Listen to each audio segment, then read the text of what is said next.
TalkSport. Official radio broadcaster of UEFA Euro 2020. Euro Game Day live on TalkSport. How's your day been? Calm and controlled? Nah, how can it be? You're an England fan preparing for Germany.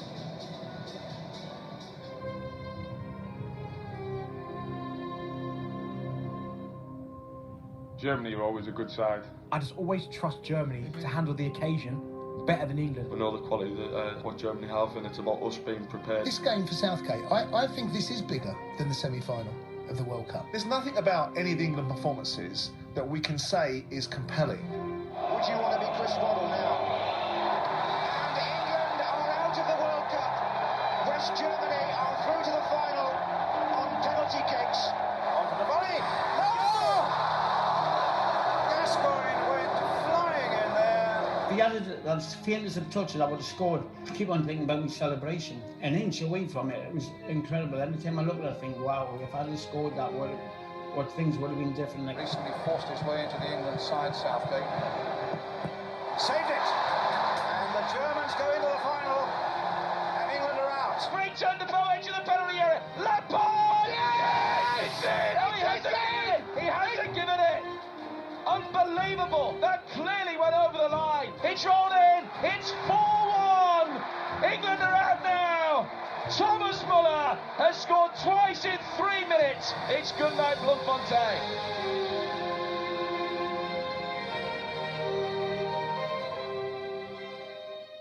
It doesn't matter what's gone previously. We've seen that history can be created, and I think the players relish that challenge, and we should see it as a challenge rather than be fearful of it. Think about what a hero you could be to the nation. To go and beat Germany is special. Oh, and it's through again for England. What a chance for that hat-trick here. Owen. Oh, this is getting better and better and better. 1, 2, 3 for Michael Owen. Goals again now. Heskey's to his left on March. Emil Heskey, could it be 5? Yes, it is. It's free kick towards Michael Owen. It's come for Shearer. Offside, the Germans and they're in trouble. Albenthaler couldn't do it. Lineker probably could. And England have equalised. It's Gary Lineker. And England Thursday's got some fiddler on the pitch. They think it's all over. It is now. It's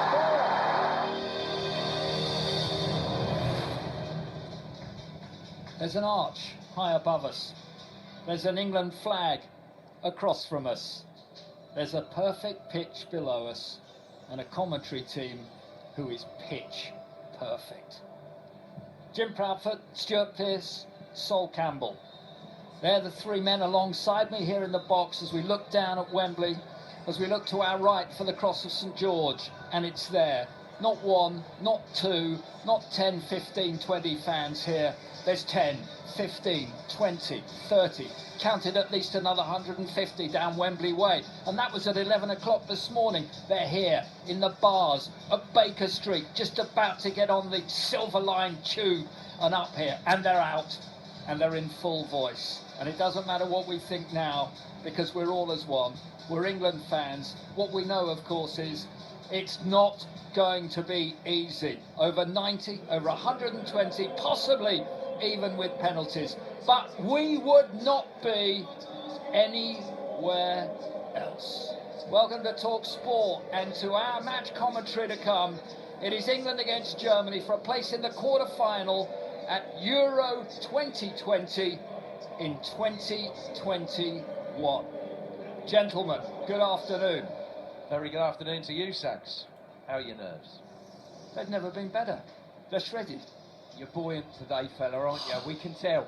I absolutely am. Sol, welcome to the commentary box. Oh, it's just excitement. It's just overpowering. It's incredible.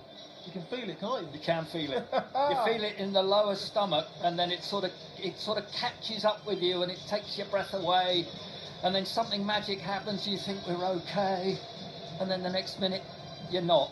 It's just like that all afternoon. But there is no better place than here to be able to say what you can see. And with you and Stuart, both of you remember Euro 1996, of course, because you were both part of England. And that's just brilliant for Jim and me, isn't it, Jim? What about the team news? Well, we'll get the team news in about half an hour or so, and it'll be interesting to see what shape England are going to play. All the speculation is that the back four that we've seen throughout the group stage is going to change into a back three. That will match Germany up. And it'll be interesting to really get an insight into whether we're matching Germany up for Germany's sake, or whether we're matching Germany up for England's sake. I think that there's a subtle difference. But it'll be interesting to see which way Gareth goes. But I think it'll be a surprise now if he doesn't go with three centre-halves. I think you will, and everyone's talking about Saka as well. It didn't do anything wrong the other day, and it just depends. But it's what I guess you want as a coach, Sol, is that you want your coach to make the decision, stick by that, but have everybody inclusive with it, and know that you still might need to be needed to take a part. Yeah, you've got to have a plan, you know. Is it going to be, you know, matching up, or are you setting it up to kind of advantage England? I think the main thing is, for me, I don't really like, yes, you've got to match up, but you've got to play your best system and get the guys kind of moving into position so they're not out of position. Sometimes you can match it up for the match's sake, but you might not have the right personnel in the right positions. Germany knew how to win. They would find a way. It was as if winning was part of their muscle memory. If we knocked Germany out, there was no doubt in my mind that we would win the tournament. You said that, Stuart. Was that me, was it? It was you. It was you in your book. I'll tell you what, I'm going to stick to that as well, by the way. That was always the case, I think, over the two tournaments. I think there's a lot of people now believe probably exactly the same again. We put the Germans out today, we've got every chance of going all the way. I think so, and I don't think that you have to think, oh, we can't say that, Stuart. Of course you can. I think we can, to be honest with you. It's not just the path that it would take us on and the potential games between now and a final in a couple of Sundays' time. More importantly, it's the psychological effect that a victory today would have on the squad and the belief that that would inspire. I also, Sol, think as well, and I've been looking back over your story, and how, as part of the Invincibles and the closeness and what you develop together, that is sort of the maximum over 9 months, whereas this is sort of a minimum of that over just a few weeks, but you can get into it so you do feel invincible. Yeah, you can, but everyone's going to buy into it, and it looks like everyone is buying into it, and that's the only way you're going to really get through the tough moments in tournaments, because you're not going to play fantastic all the time. You're going to be under cosh some of the time, but the main thing is you don't crack, you don't concede too many goals, and if you do concede a goal, you recover, and you still kind of, by the end of the day, you've won the game, by however you've won it, by hook, by crook. Do you know when Gareth actually tells the players they're playing, or anything like that? Or when did you like to be told? I'll equate it to when I was a manager. I always used to pick the side on a Friday morning. Friday mornings, you sit the players down, you go through you name the team, you go through the opposition's line-up, set plays, that type of thing. Then you go on the training pitch and run through your set plays. He would have done it, I'm sure, yesterday, the day before the game, at least. The players might well have known before that, I don't know. Sometimes you mix it up as a manager as well, Sags, you know, just to keep the players guessing, and sometimes you don't name it until the day of. But for this game, I think thoroughness would be absolutely paramount. Did you feel different as a manager than a player when you wanted to tell players that were playing for you, as opposed to you wanting to hear that you were playing for them? You know, I remember when Glenn Holder gave me my first kind of start, and I didn't know until the meetings that, oh, I'm playing tomorrow. Sometimes for a youngster, it's all right like that, because you surprise them and you just get on with it. Other players, a bit more experienced, probably want to know at least a day and a half before they're in the team, so they can get themselves set up and things like that. And then you can do all your bits and pieces on the pitch and do all your run-throughs on the analysis and things like that. So I'm in between. I like to know before. We've got a great team here today, of course. It's a team that you're becoming familiar now with Sol Campbell and Stuart Pearce and Jim Proudfoot. I'm Mark Saggers. Deck is our man on the deck, as always, up here, and our England correspondent, Faye Carruthers, who is pitch side, as always, can really feel the pace, the tension, the atmosphere, Faye. Yeah, I certainly can, Sags. I feel like I need to pinch myself every time I'm sat down here pitch side. And I've got the German fans in the corner to my left-hand side. They've all got flags on their seats, so they're going to be waving furiously throughout the game, no doubt. And then just next to them are plenty of England fans. Massive shout-out to Chelsea flags, Blackburn Rovers fans, and, of course, Luton Town. There is a Luton Town flag behind me. I'm hoping that's a good omen. Well, we'll talk plenty more about the fans, because these fans now that follow England, there are 3 generations of them as well. And something new for some, but something very old for others. And it's how you can sort of marry all that up together so that the fans bring for the players what they want. Not the tension, just the triumphant support that we know England fans can give any England team. And this is TalkSport, and tonight it's live at Wembley, kick-off 5 o'clock. Don't go anywhere else. Euro Game Day live on TalkSport with TradePoint, making big jobs smaller with a range of handy in-store services like free timber cutting and trade paint mixing. Find us at B&Q or learn more at tradepoint.co.uk.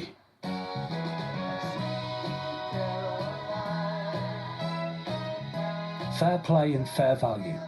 It's what playing at William Hill is all about.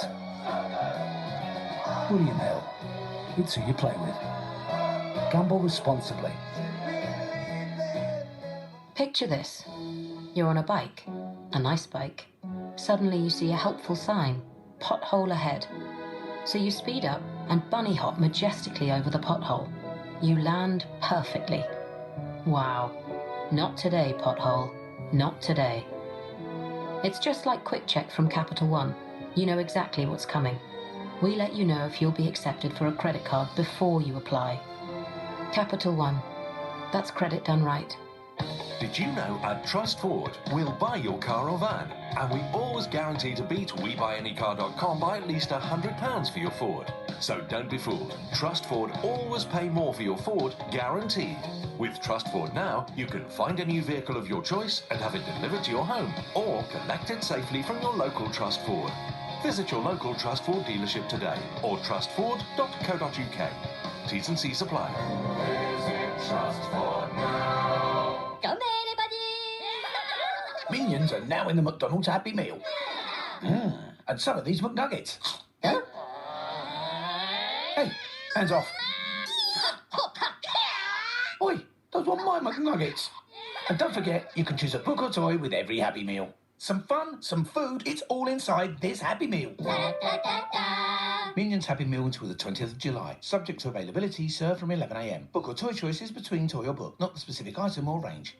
Some people have an instinct to protect those in need and stop those doing harm. To be there when it matters. And to be the change their community needs. If you have the instinct to make a difference, join us. Become a police officer.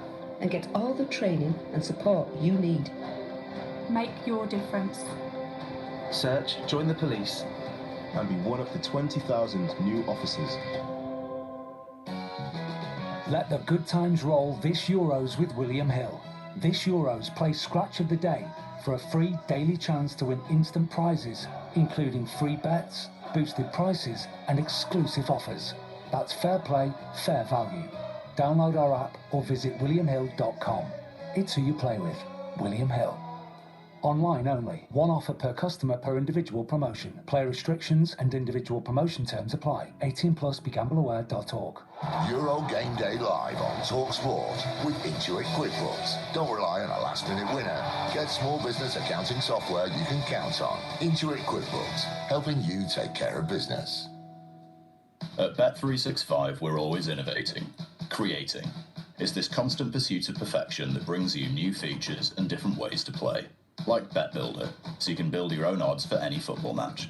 Live streaming over 150,000 sporting events each year.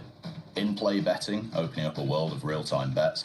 And Match Live, so you can experience every moment through live graphics and text. Download the Bet365 app and see for yourself. Over 18s only. Please gamble responsibly. Sounds like summer, feels like football. Here comes the good stuff. You wait for Euro 2020. This Friday night from 7. Live full match commentary. Hazard, right footy shot. Oh! Screams into the bottom right-hand Belgium versus Italy. Kick-off 8 p.m. Football without frontiers. TalkSport. You're listening to Euro Game Day live on TalkSport with Intuit QuickBooks, helping you to take care of business. We're inside the stadium, Wembley Stadium, for the match between England and Germany for a place in the quarter-finals of Euro 2020. Well, I don't know when you were first taken to a game to watch live footballers at whatever level it was that those taking you supported and were trying to encourage you to follow them as well. But I should think somewhere on the way, on that journey, one of them said, I hope so-and-so's playing today. I hope he's in favour with the manager. He's different. He's exciting. And I think the Maverick really has to be thought of as just that. I must be taken as I have been made. The success is not mine. The failure is not mine. But the two together make me. Hey, Chris Evans? It's fair to say, over time, England have had their fair share of Mavericks. John Barnes now. Might go all the way for England. Barnes. England scores. England lead. Gascoigne, they can finish it here. And the latest batch of players are no exception, but there's one man in particular who's been lighting up that pitch. A high cross in, looking for Grealish. And Grealish has scored. Jack Grealish untouchable. Here's Grealish in the penalty area. Grealish puts it on his right foot and puts it in the back of the net. That is a stunning finish from a class player. Jack Grealish has impressed during his limited appearances for England so far at Euro 2020. So why has he not been given more of a chance to shine? And why have so many England managers opted against using their most creative players at international tournaments? Rebel, rebel, As fans of Aston Villa and, well, most of the Premier League clubs will know, Grealish can be an absolute box of tricks on his day. And he started young. Tom Seacal, his PE teacher in Solihull, remembers. Jack joined us straight from his junior school, and it was very obvious early doors that, he stood out. He had that bit of swagger. I mean, I was reminiscing with a colleague of mine who remembers trying to confiscate a football off him down one of the corridors, and Jack nutmegged him. And that was his kind of humour. It's that cheeky, cheerful style of play that has caught the eye of many an England fan, and Villa manager Dean Smith says that Jack thrives off being centre stage. Some players will enjoy the week working up to a game in terms of the training, whereas Jack's totally different. Jack loves the arena. I actually thought he was poor for the first couple of games without supporters in Project Restart because he missed that buzz of putting on a show for the supporters. And yet Grealish has just 9 England caps and has only started once in this tournament. Some have suggested that Gareth Southgate simply doesn't have the confidence to put his most creative players on the pitch all at once. And it's not the first time that the conundrum of caution versus creativity has been an issue for the boss of the Three Lions. Just ask Rodney Marsh. Oh, look at that for skill by Marsh. Oh, and what a goal. Rodney Marsh's hat-trick. The former Man City and QPR playmaker dazzled on his day, but only earned 9 England caps under World Cup winning manager Alf Ramsey. He feels as if his skills were never made the most of for England. I played in an era where method was more important than style and flair. I didn't enjoy playing for England. I didn't like it. I didn't like the way we played. I didn't like Alf Ramsey's way of playing. To be perfectly honest with you, I was useless for England, and I would have dropped myself. Another who felt as if they missed out was former Spurs star Glenn Hoddle. Of course, Hoddle did pick up 53 caps for his country, but always felt that it could have been, should have been, more. I think if Brian Clough had taken over, I think it would have been 100 or so, and I think he would have built the team around me. He's gone on record and said that. So it's about people's opinions at the time. I probably only played in a position where I felt I was warranted, where I was playing at Tottenham and other scenarios, probably once, and then it didn't happen again. I got shoved out mainly on the right-hand side, and it was very frustrating because I knew I wasn't a right-sided player, and there was a distrust. There was no doubt about it. To be a creative footballer in that era was very, very difficult. You were fighting against the time. And there are countless others. Curry, Hudson, Bowles, Letizia, Gascoigne. Clearly history is not on Grealish's side. So what should he do to make himself a mainstay of England? Well, if it was up to his teammates, he'd already be one. Here's Bukayo Saka. Jack is a top player, and every time I play with him I always enjoy myself, and yes, it was a pleasure to play with him again tonight, and of course, yeah, it's nice to play with players like this. And here's Phillips. He's a dream teammate to play with because he just gets you out of so many situations when you're under pressure. The quality he's got, on the ball is scary. When he starts dribbling at you, it's very hard to stop him, and I'm just glad that I'm playing with him in this tournament. So maybe, just maybe, we're heading towards a new direction for English football, where the creatives are taking control. Wouldn't that be interesting? Chris Evans with his take on some of the Mavericks that have played at the top level of football down the years. I think there's a Maverick in an articulated lorry, followed by a geezer who's going to tell his grandchildren, I held the England bus up on its way into Wembley. They've come off the North Circular, past Tesco's, the helicopter's up, we're watching them come in, it's slow. I hope they're a little quicker up front today, Stuart, than their buses. Talking of Mavericks, where do the Mavericks sit on the bus? On the coach? Most of them drive it, don't they? I always felt, So it's either the back seat, where the naughty boys are at school, or they're driving the thing. Who did you play with in that era that was slightly weird and different? They spoke about Gascoigne, If you're suggesting that Gascoigne never got enough airtime on the pitch, you're deluded. He was in when he was... a young kid, he broke in, and apart from injury, he was always being picked in the main. Letizier was one, probably in my era, that probably didn't get as many caps as people thought he might, but I always feel as though you earn the amount of caps that you actually earn. And I know, Sol, as well, that there's a little bit of your heart for Gascoigne, because you thought he was just magnificent. You know what, guys, other than having, the injury, I think he would be easily top 5, top 10 players ever, really. He was just magnificent, really. He could glide with the ball, he could tackle, he could hold people off, he could score goals, outside, inside the box. He had fantastic way about him, had fun about him, enjoyed football. When he, if he had to dig in, he could dig in. So, he's a great player.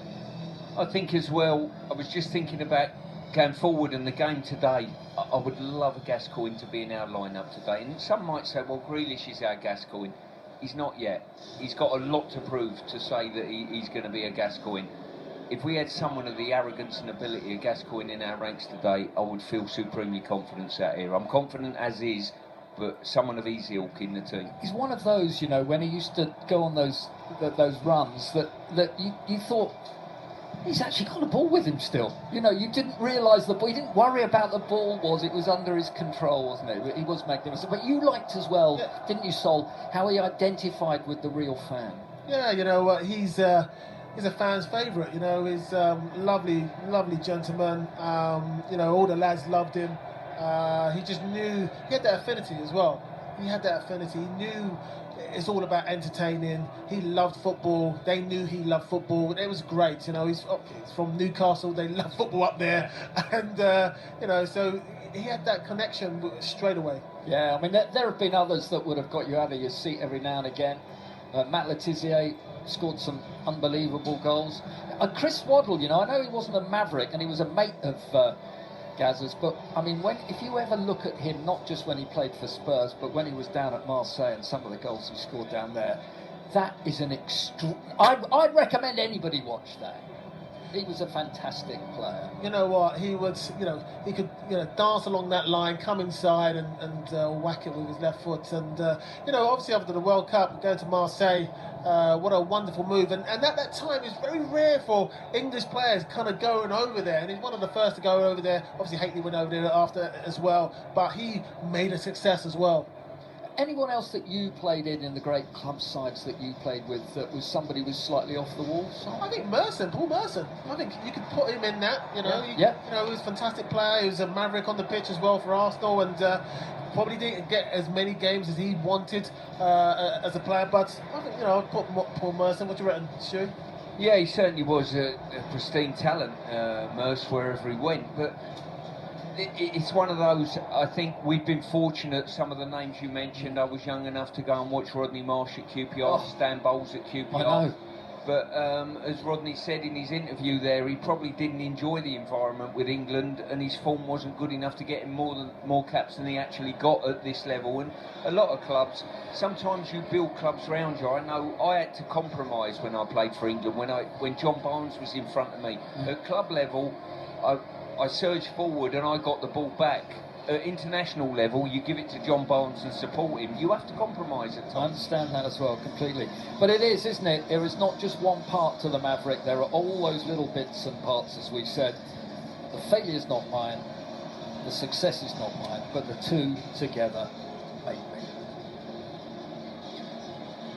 Let's get down Wembley Way. I don't think England have quite arrived yet, but there are fans on their way. In fact, England are in the house. They haven't got out of the bus just yet. Gives us an opportunity to find out what's happening with the fans. DJ Majestic. Good afternoon, gentlemen. Yeah, it is absolutely heaving down Wembley Way.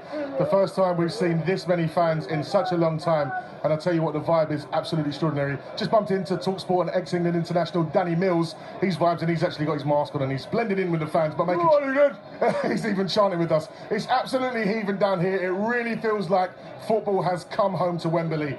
Guys, I'm excited. Come on, England. We're really looking forward to it, of course, and at the moment it's the officials out there just checking that it's a goal. If it's a goal, as they've been bouncing the ball, and they're going up the other end, and now I think one or two of them just getting everything ready.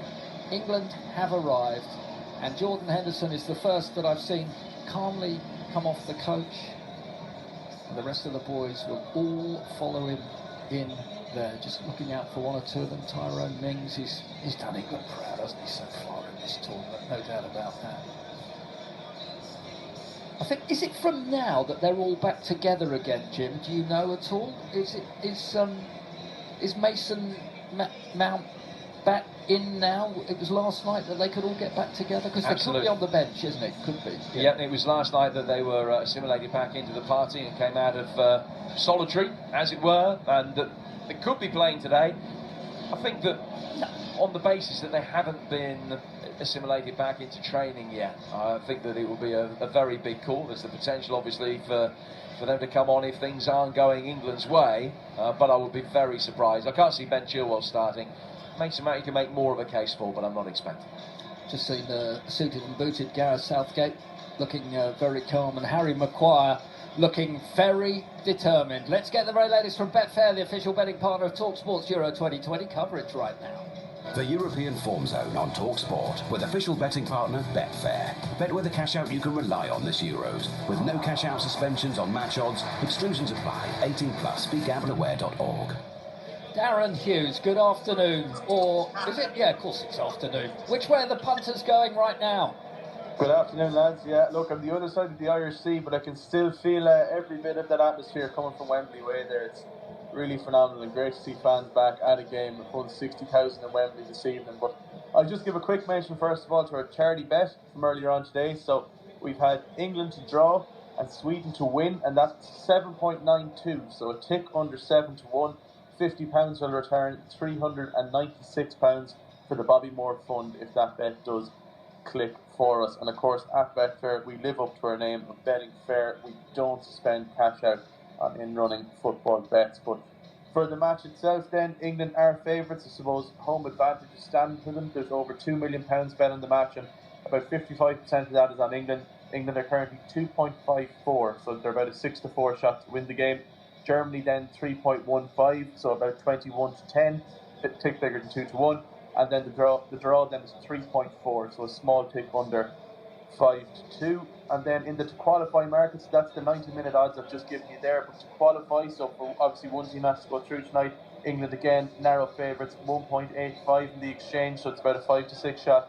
Germany 2.16, 6 to 5, the opposite side of that market. Just go quickly then to the goal scorer markets. Obviously, look, we don't have team news just yet. We can make an educated guess. Harry Kane heads the market at 4 to 1 for first goal scorer. Dominic Calvert-Lewin 6 to 1. Marcus Rashford 15 to 2. Kevin Volland 15 to 2.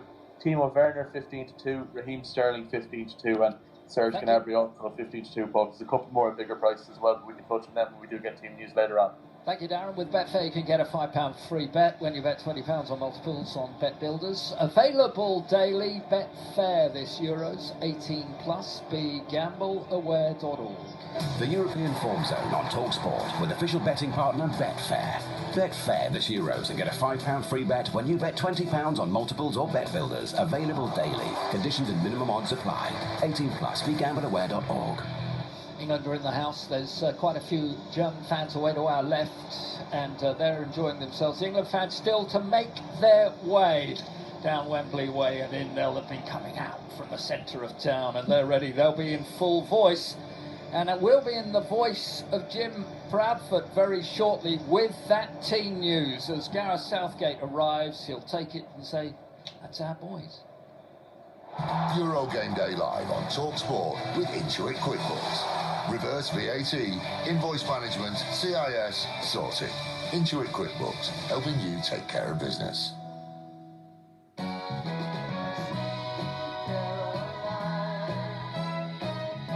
Fair play and fair value. It's what playing at William Hill is all about. William Hill. It's who you play with. Gamble responsibly. Philip Schofield here.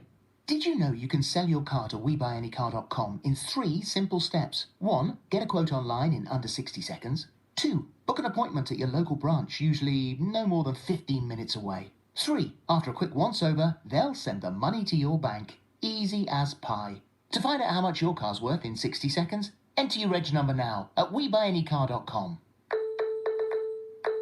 Admin fee may apply. For more information, see WeBuyAnyCar.com/info. You know what makes me smile? Being a right smarty pants. My team always wins first prize in the pub quiz, and my missus says I've got a PhD in always being right. Cheeky so-and-so. That's why I get my glasses from Specsavers. I can get 2 pairs from £69.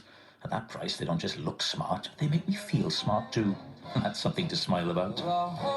Get 2-for-1 glasses from £69. Book an appointment or find out more at specsavers.co.uk.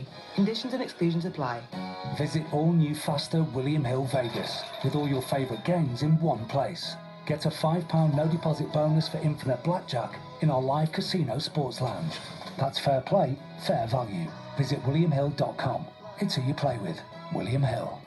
Opt-in required 1 per customer. Sports Lounge Infinite Blackjack only. Max £5 bonus. 30 times wagering requirement. Max redeemable amount £50. Bonus expires 72 hours after issue. iOS app restrictions and T's and C's apply. 18 plus. BeGambleAware.org.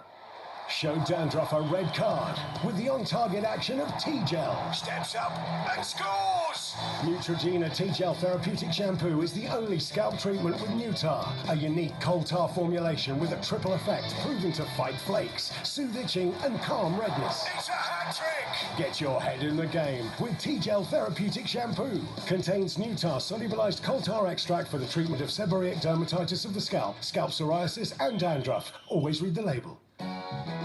Let the good times roll this Euros with William Hill. This Euros play Scratch of the Day for a free daily chance to win instant prizes, including free bets, boosted prices and exclusive offers. That's fair play, fair value. Download our app or visit williamhill.com. It's who you play with. William Hill. Online only. 1 offer per customer per individual promotion. Player restrictions and individual promotion terms apply. 18 plus. BeGambleAware.org. Euro Game Day live on TalkSport with TradePoint. With a lineup of over 40,000 products in stores nationwide and online, get all you need when you need it at TradePoint. Find us at B&Q or online at tradepoint.co.uk. Don't panic, don't panic. TalkSport have got England versus Germany covered. Teutonic Tuesday. Look out, Hans. It's the most eagerly awaited fixture in the history of British football. And it's live on TalkSport. He scores against Germany again. Immerse yourself in a dedicated day of fans, fervour and full-on fantastic football. It's a cliffhanger, Klaus. Shoots towards the far corner and hits the post. England versus Germany, live on TalkSport. Kick-off 5 p.m. 1 game, 1 radio station, 1 amazing day. England gegen Deutschland auf TalkSport. Don't miss a totally Teutonic Tuesday throughout the day today. He's delivered. On TalkSport. England have made their way out to the middle. They'll know who's playing. I'm absolutely certain of that. Of course, Jim Prafford will be telling us all as soon as he gets that news. All 26 players out there together. No management, no coaches, no physios, no nothing. Just the boys. Some listening to a little bit of music, others chatting in groups. Sol, I'll come to you in a moment. Stuart Pearce, what? And I know you used to like hide in the dressing room before every single game you ever played. Did you come out and look at the pitch beforehand? Did you test it for your studs? Always, yeah. Always went straight on the pitch, check the studs were right, get a little breather, soak up the atmosphere. But once I went in, it was in time, and I'm not coming out until. Like a boxer, really. You come in the ring, Sol, you don't see a boxer go and warm up, do you, in the ring, and then pop out again? Bit of music in your ears, Sol, at all? Oh, for me, a little bit of both, bit of music, but I used to like to, a little bit like Stuart, coming out onto the pitch, soak up the atmosphere, look at the pitch, look at the studs, just feel it, just get accustomed to it. You know, now there's going to be a lot more crowd here now, things like that. Just absorb that as well. Enjoy that kind of the building up of the fans, and then adjusting to it as well, so it doesn't overwhelm you. I've just got a direct comparison, actually. Now myself and Sol are a different side of it. We're used to being on the pitch and competing as players. Yeah. Now we've got to deliver a service for TalkSport that is better than our German counterparts, who are right in front of us. And I'm just looking at the desk that they've got down there. Various different pens, stopwatch, clock, different headphones, two different flavoured. The towels are down there, so I don't want to say too much, but I think we'll deliver a better service. I really do. Oh, they haven't even got a pre-match meal down there. They'll be hungry by the time kick-off comes round. All you'll hear is the stomach churning. And deflated by the end of the game. Yeah. So you have to remember that Jim Prafford and Stuart Pearce are two of the biggest knowledges on music that there really is, Sol. I mean, between them, they're just magnificent. As far as a quiz team goes, you wouldn't be. What was, I'm useless, by the way, but what was the music you liked to listen to? For me, I liked Adamski, Killer, that kind of stuff. Probably first part of, I don't know, bit of techno, bit of kind of, that kind of music to get you going. I like those beats, the music, get me going and get you in the mood. And I used to imagine, all the football moves and what I'm going to do, what the centre forward is going to do to me or try to do to me, what I'm going to do to kind of against him, that kind of stuff. And then all that, I love it. It's always putting you into a different kind of atmosphere and mindset. I think he fills the gap that we've got in our quiz team that's missing. He does. Because we don't cover that, me and you. I'm the manager, by the way. You're in. I love my techno, isn't it? You're in. I tell you what, in your early days as a player, of course, it wasn't easy to fit the old cassette into the tracksuit, was it, to go out on the pitch? The little no, you had the big one in the dressing room in those days, Frank de Boer stepping down as national coach of the Dutch national team. That's the breaking news. Surprising that? Well, this is the swinging things. He's done okay, and then all of a sudden your player handballs it, you go out the tournament on the back of it on a sending off. They're the margins we're working to. And of course, I always think that's why one or two of the clubs that are still waiting for managers just wait to see who is around at the top end. Of course, Patrick Vieira looks like he's coming into Crystal Palace. So. Looks like it. I think whether the negotiations are done, but it looks like it's kind of nailed on. Good luck to Patrick. He's been waiting for a kind of opportunity like this, and it's come along. So hopefully, it all goes through, and is the manager of Crystal Palace. Well, Andros Townsend is part of the Euro Sports Breakfast tomorrow from 6 o'clock through to 10 with Laura and with Ali McCoy. Of course, at Palace, so it is Patrick. It'll be interesting to listen to think what they've got to say as well. Now, of course, the Germans are in the house now, and they've got all those stars, haven't they, on their tracksuits and on their shirts. Because, of course, multiple winners of the biggest tournaments, although Joachim Low hasn't ever, I don't think, won a Euro. So we want to keep that way. Well, we're still waiting here for Jim and the team news. It should be with us in any moment now. So let's just move on very quickly. And you're listening to Euro Game Day live on TalkSport with Trade Point. We'll be back with the team news shortly with a lineup on Trade Point of over 40,000 products in stores nationwide and online. Get all you need when you need it at Trade Point. Euro Game Day live on TalkSport with TradePoint. Score big savings with exclusive trade-only deals and up to 10% off with our trade loyalty scheme. At TradePoint, initial minimum spend. Terms and conditions apply. See tradepoint.co.uk.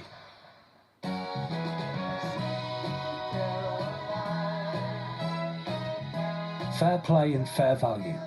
It's what playing at William Hill is all about. William Hill. It's who you play with. Gamble responsibly. Your Just Eat order is outside. The neighbors' curtains twitch. They are jealous, for they're hungry. But what is this? Your chicken wings have arrived with a side of 2 tickets to UEFA Euro 2020. Magnifique! Your neighbors now hate you. But what do you care? You have 2 tickets and a little pot of hot sauce. Order from Just Eat for your chance to win UEFA Euro 2020 tickets. Did somebody say Just Eat? Excludes Northern Ireland. Terms and conditions apply. Ends 20th of June. Minimum spend £5. See justeat.co.uk for full details. Some people have an instinct to protect those in need. And stop those doing harm. To be there when it matters. And to be the change their community needs. If you have the instinct to make a difference, join us. Become a police officer. And get all the training and support you need. Make your difference. Search, join the police, and be one of the 20,000 new officers. Tonight's Euro Millions jackpot could make your dreams come true, but not the dream where you're naked at work. No, the one where you're relaxing on your own luxury super yacht. Tonight's Euro Millions jackpot is £55 million. Euro Millions from the National Lottery. Play on app, online and in-store. Estimated jackpot. Account terms, rules and procedures apply. Players must be 18 or over. Did you know at Trust Ford, we'll buy your car or van, and we always guarantee to beat WeBuyAnyCar.com by at least £100 for your Ford. So don't be fooled. Trust Ford always pay more for your Ford, guaranteed. With Trust Ford now, you can find a new vehicle of your choice and have it delivered to your home, or collect it safely from your local Trust Ford. Visit your local Trust Ford dealership today or trustford.co.uk. T's and C's apply. Visit Trust Ford now. We all know a bet can go either way. It's part of the game. That's why at William Hill, we offer you the right tools to help you stay in control. You can set your own deposit limits or take time out whenever you want to. So you and your mates get to keep it fun always. Stay in control of the way you play with William Hill. Gamble responsibly. 18 plus, begambleaware.org. Euro Game Day live on TalkSport with Intuit QuickBooks. You can't always rely on VAR for a winner, but with Intuit QuickBooks, you can manage your invoices, taxes and payroll with confidence. Intuit QuickBooks, helping you take care of business. Traffic and travel on TalkSport with Swinton Insurance. Get your car insurance quote online or on the phone with our UK-based call centre. Visit swinton.co.uk. King Kent, the M20 coastbound, looking slow at the moment after an earlier breakdown just before junction 4 at Leybourne. In Nottinghamshire, the M1 northbound has 3 lanes closed, long delays of around 6 miles. It's all because of an accident, doing recovery work still between junction 27 at Hucknall and junction 28 at Mansfield. Elsewhere in West Yorkshire, the M62 westbound, that remains closed. Stationary traffic there because of a breakdown and earlier lorry fire around junction 22 at Rishworth Moor. I'm Gary King. Tuesday, this is why you love international football. Thursday, another classic. Saturday, these guys might be underdogs, but you wouldn't miss this match. Every match day matters, so every time you collect 3 matchday stamps, you get a £5 free bet. Matchday rewards from Coral. 18 plus, online only, bet £5 or more on any European Championship 2020 market, min odds 1 to 2. Max 1 stamp per day, 3 stamps equals £1 £5 free bet, valid 7 days, full T's and C's at coral.co.uk. When the fun stops, stop. TalkSport. These are the days we talked about all winter. And boy, it will be controversial. Official radio broadcaster of UEFA Euro 2020. TalkSport. Rockets. Hawksby and Jacobs, Euro edition on TalkSport. Well, just down in front of us here, the German side have made their way out onto the pitch as well, just taking in the scenes here at the moment, and that's cued to all of their fans behind the goal away to our left, particularly in that far corner. And they've all decided to get to their feet and to raise the German flag, the tricolour, the three colours of black, red and gold. That flag has been known and around since the early 1800s. And they're proud to be here today. And they know as well that they've still got a great opportunity, as both these sides have. Well, if it's not to be in 90 minutes and it's not to be in extra time, we don't have to pay the penalty again, do we? Pierce can't look. This England team will be far better prepared than ever I was. Here goes Waddle. Oh dear, it's West Germany. I don't think this is a case of redemption. Well, he's only just recently forced his way into the England side, Southgate. Saved it! Oh my word. Regret, remorse to have failed under pressure, under that huge spotlight, is hard to take. It's the same old story. England eliminated from a major tournament by those dreaded, blasted penalty kicks.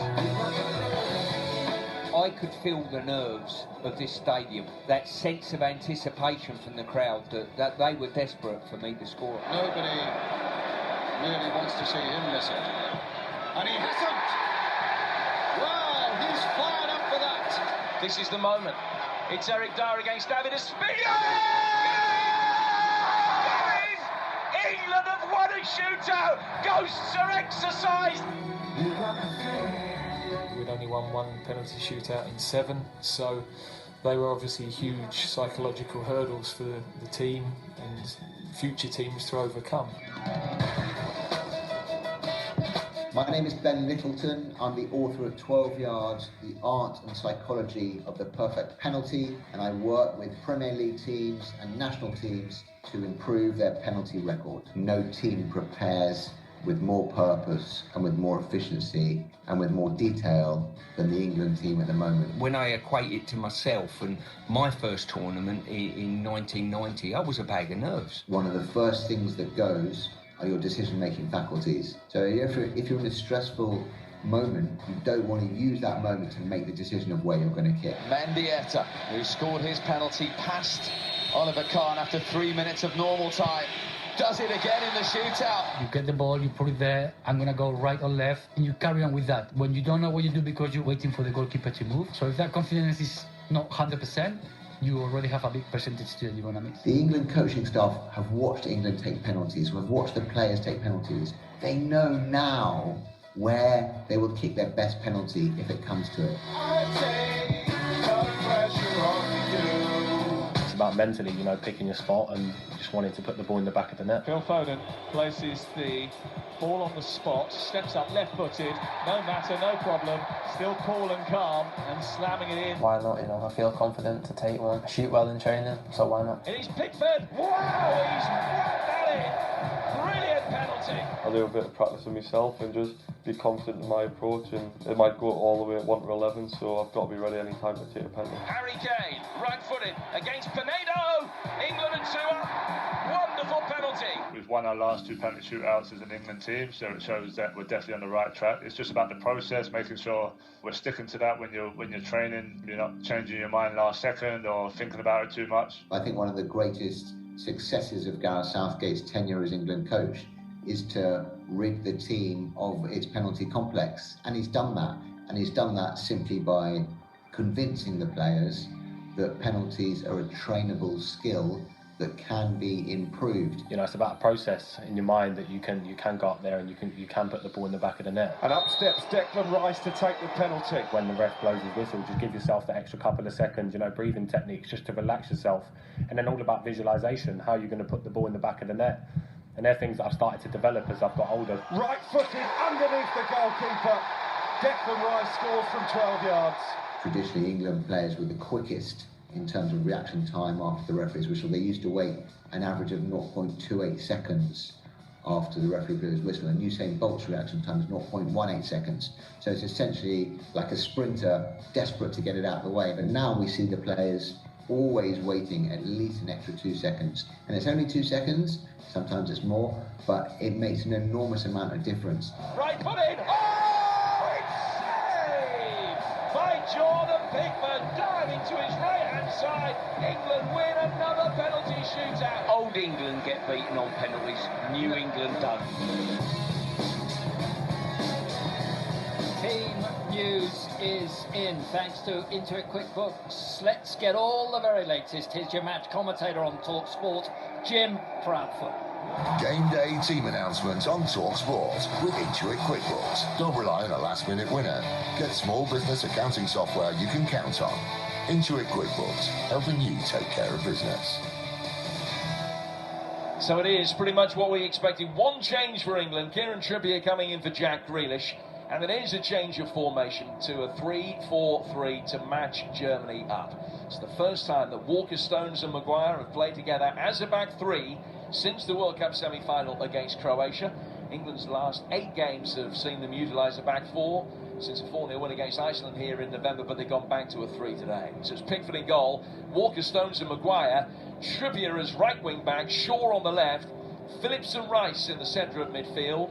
Still no Jordan Henderson. Saka keeping his place after an excellent performance last time out.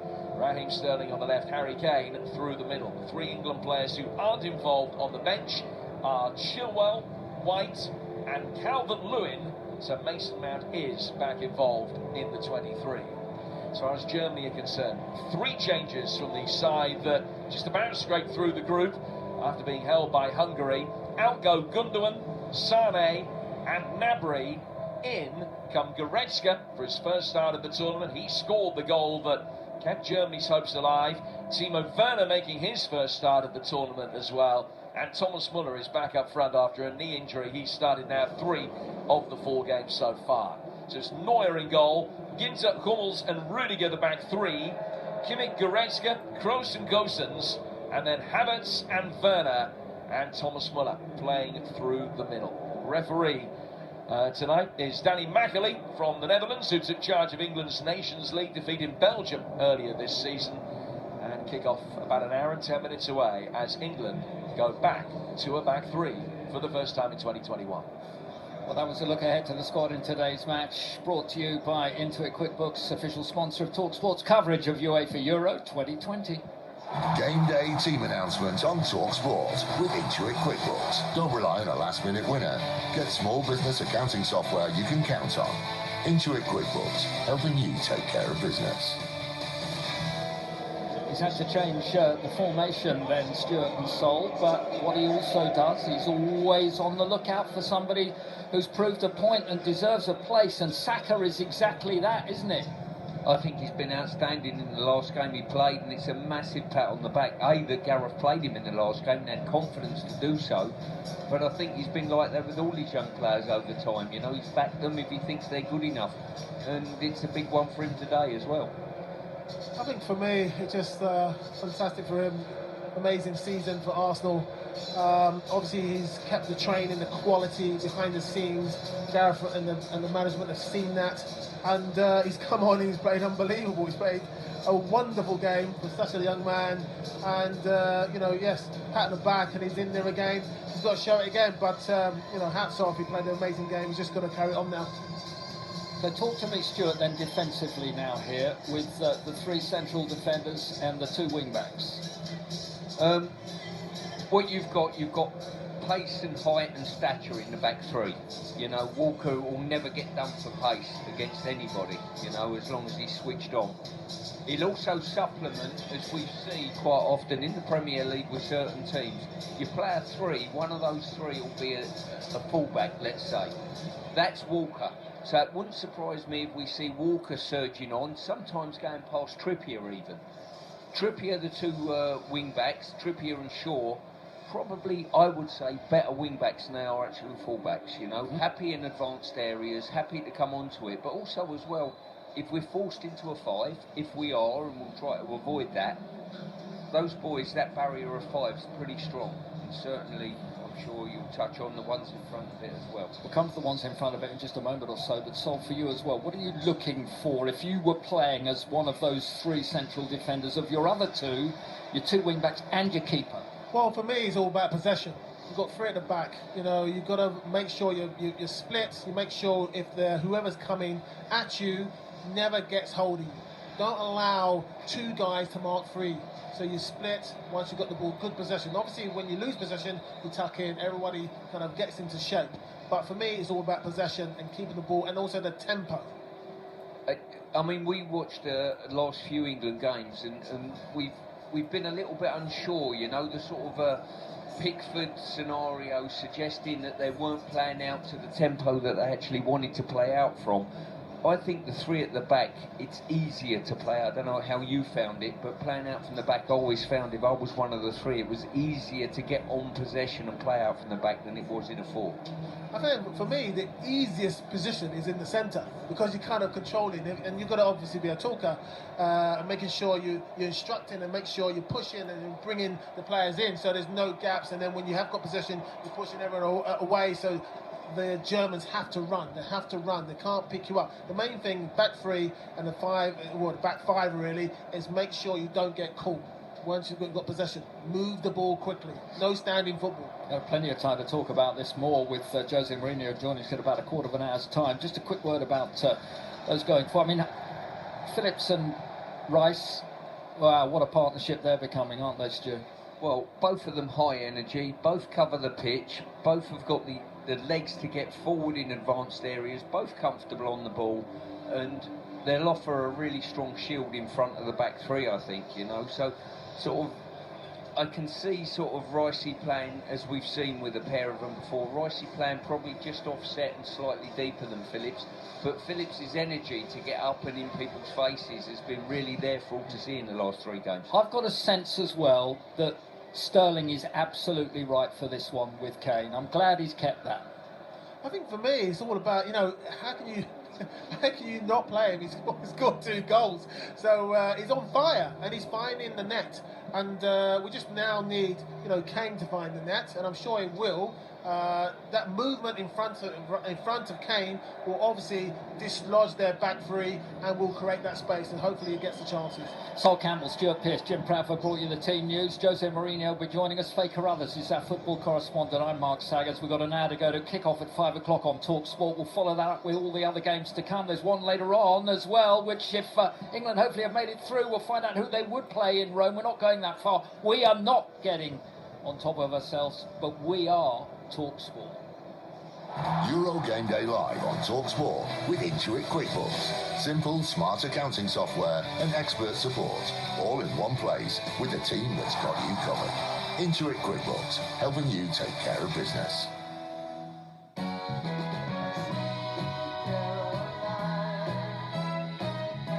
Fair play and fair value. It's what playing at William Hill is all about. William Hill. It's who you play with. Gamble responsibly. Welcome to Love Matcher UK. Enter the details of your perfect partner. Okay, so, ideal height and build. Bit taller than me. Eyes. Yes, please. Favourite food? Anything warm? Hobbies? Being vague rarely gets the best results. So at Zeiss, we're precise. Really precise. Engineering innovative technology into every lens we make, all subtly engraved with our signature hallmark. Zeiss lenses. Precision you can see. Available at Boots Opticians. Gents, there's something we need to talk about. And no, it's not VAR. Erectile dysfunction. It's more common than you think. And at Lloyd's Pharmacy, it's easy to treat too. Viagra Connect is available without prescription from just $10.99 for 2 tablets. Pick them up in store, including Lloyd's Pharmacy stores within Sainsbury's and online at lloydspharmacy.com. Lloyd's Pharmacy, always here for you. Contains sildenafil. Always read the label, subject to suitability. Download the Boyle Sports betting app from the App Store or Google Play now. Bet up to £10 on any market in any England match of the Euros and get a free bet up to £10 if it loses. Plus, receive a £30 free bet welcome offer when you register your account with Boyle Sports today and place a qualifying bet of at least £10. Boyle Sports. This is betting. 18 and over. See Boyle Sports app for full terms and conditions. Max refund £10. Max welcome offer £30. Bet responsibly. BeGambleAware.org. Applying best before dates and batch numbers on your production line. Replacing production line coders can cost your business, well, nothing. Hitachi supplies production coders to your site free of charge when you agree to purchase ink and consumables from Hitachi instead. Simple. With a same day if possible or next day guarantee on call-outs all included, your repair bills will go to zero too. Think coders? Think Hitachi. Go to freehitachicoders.com for more details. Terms and conditions apply. Inc. agreement 5 years. Car 42, pick up at Grange Road. For the taxi drivers who deliver people home. And the midwives who deliver through the night. To everyone making sure our post is delivered on time, we deliver. McDelivery is open late and here for you. McDelivery at participating restaurants. Delivery fee applies. Let the good times roll this Euros with William Hill. This Euros play Scratch of the Day for a free daily chance to win instant prizes, including free bets, boosted prices and exclusive offers. That's fair play, fair value. Download our app or visit williamhill.com. It's who you play with. William Hill. Online only. One offer per customer per individual promotion. Player restrictions and individual promotion terms apply. 18+, begambleaware.org. Euro Game Day live on TalkSport with TradePoint. Home or away, our nationwide stores are open early till late, 7 days a week, so you can get on with the job. Find us at B&Q or online at tradepoint.co.uk. Euro Game Day live on TalkSport. We're trying to find a word that described Euro 96. Special. So many people wrote down about that particular tournament. These aren't my words either, but they're perfect. Euro 96, the feel, the fans, the setting, that song.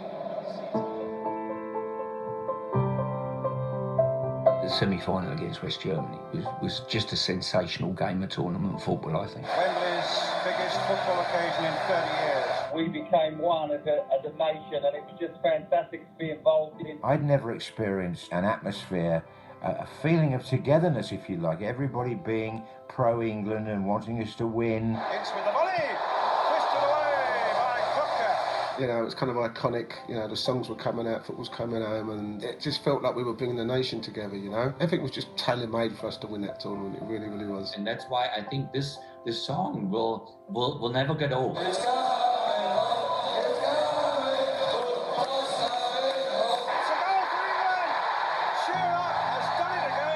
Crosses in there, Kuntz! It's 1-1. I've hit the post in extra time, golden goal. Anderton! Oh, he's hit the post! Gaz is a millimetre away from knocking the ball into an empty net. On for the volley! Oh! Wow, if I'd have scored that, what things would have been different, like win the championship. It was a brilliant summer with an end that I didn't want and the team didn't want. Gareth Southgate, the defender. It's been saved! The host nation are out. Beaten by Germany on penalties. We're a new team now, and we want to create our own history. We can't think too much what's happened in the past with Germany and England. These young players as well can handle the occasion certainly better than my generation. I'm just looking forward to the test and looking forward to, you know, writing our own history. It's very, very important that the England players, they know the history. Whether we did well against Germany years ago or whether we didn't, it doesn't really matter now. It's about Tuesday and how we can go forward in this tournament. This is their moment. This is a different team to any other that's played. They've written lots of new stories themselves over the last 4 years. 4 years into the Premier League then, I had lunch with Terry Venables every month in the build-up for 18 months on my own. There was Gaza, there was Britpop, there was Cool Britannia. Three Lions ended the charts at number 1, the Lightning Seed, Skinner and Badil, It's Coming Home, Football's Coming Home, Oasis, Blur, Parklife, Wonderwall, Don't Look Back in Anger, Designer Paul Smith was all the rage, The Dentist Chair on Gaza's birthday in Hong Kong, that goal against Scotland, Drambuie Tequila. Who's going to toast us this time around? These are the teams for this particular episode. England against Germany. For a place in the quarterfinals of Euro 2020 and 21. Your match commentator on TalkSport, Jim Proudfoot. And as far as England are concerned, there's just the one change today from the team that beat the Czechs by a goal to nil. England looking for a 6th successive clean sheet, which would equal the national record. It is something that they managed 5 times before, and they will do it with a back 3, with Walker, Stones and Maguire reunited as a trio in front of Jordan Pickford. For the first time since the World Cup semi-final 3 years ago. They have all played together as part of a back 4 before, but this is the first time that 3 ball has been involved together for 3 years. Trippier and Shaw supply the width. Phillips and Rice in the engine room. Saka, Kane and Sterling is the front three again. And as far as England's bench are concerned, no Chilwell, no White and no Calvert-Lewin. Germany making 3 changes on the side that edged past Hungary. Gnabry, Gundogan and Sane are the 3 players that miss out. Goretzka and Werner come in for their first starts of the tournament. And Thomas Muller, who scored twice against England in Bloemfontein back in 2010, comes in hoping for his first ever goal in the European Championships. They have Neuer in goal, Ginter, Hummels and Rudiger, Kimmich, Goretzka, Kroos and Gosens, Havertz, Muller and Werner. Jim, thank you very much indeed. Let's look ahead then to England against Germany here on TalkSport, brought to you by TradePoint. Ahead of the game on TalkSport with TradePoint. Score big savings with exclusive trade-only deals and up to 10% off with our trade loyalty scheme. At TradePoint, initial minimum spend. Terms and conditions apply. See tradepoint.co.uk. So, Stuart Pearson, Sol Campbell, I just want to sort of a bit more of an insight into this. Gareth Southgate's got the team news. He'll have thought about how he's got to develop the match and what have you. Do you take a match when you know the opposition and who's where, with the likes perhaps of Werner coming in with his extra pace or whatever? What are you looking for? Do you break it down into segments from the start? From my point of view, you're looking at matchups, you're looking at strengths, you're looking at weaknesses. How can we hurt the opposition? What strengths have they got within their ranks that potentially could hurt us? Gareth's obviously seen fit to go to a 3 to match them up. He sees that as the best way forward on this occasion.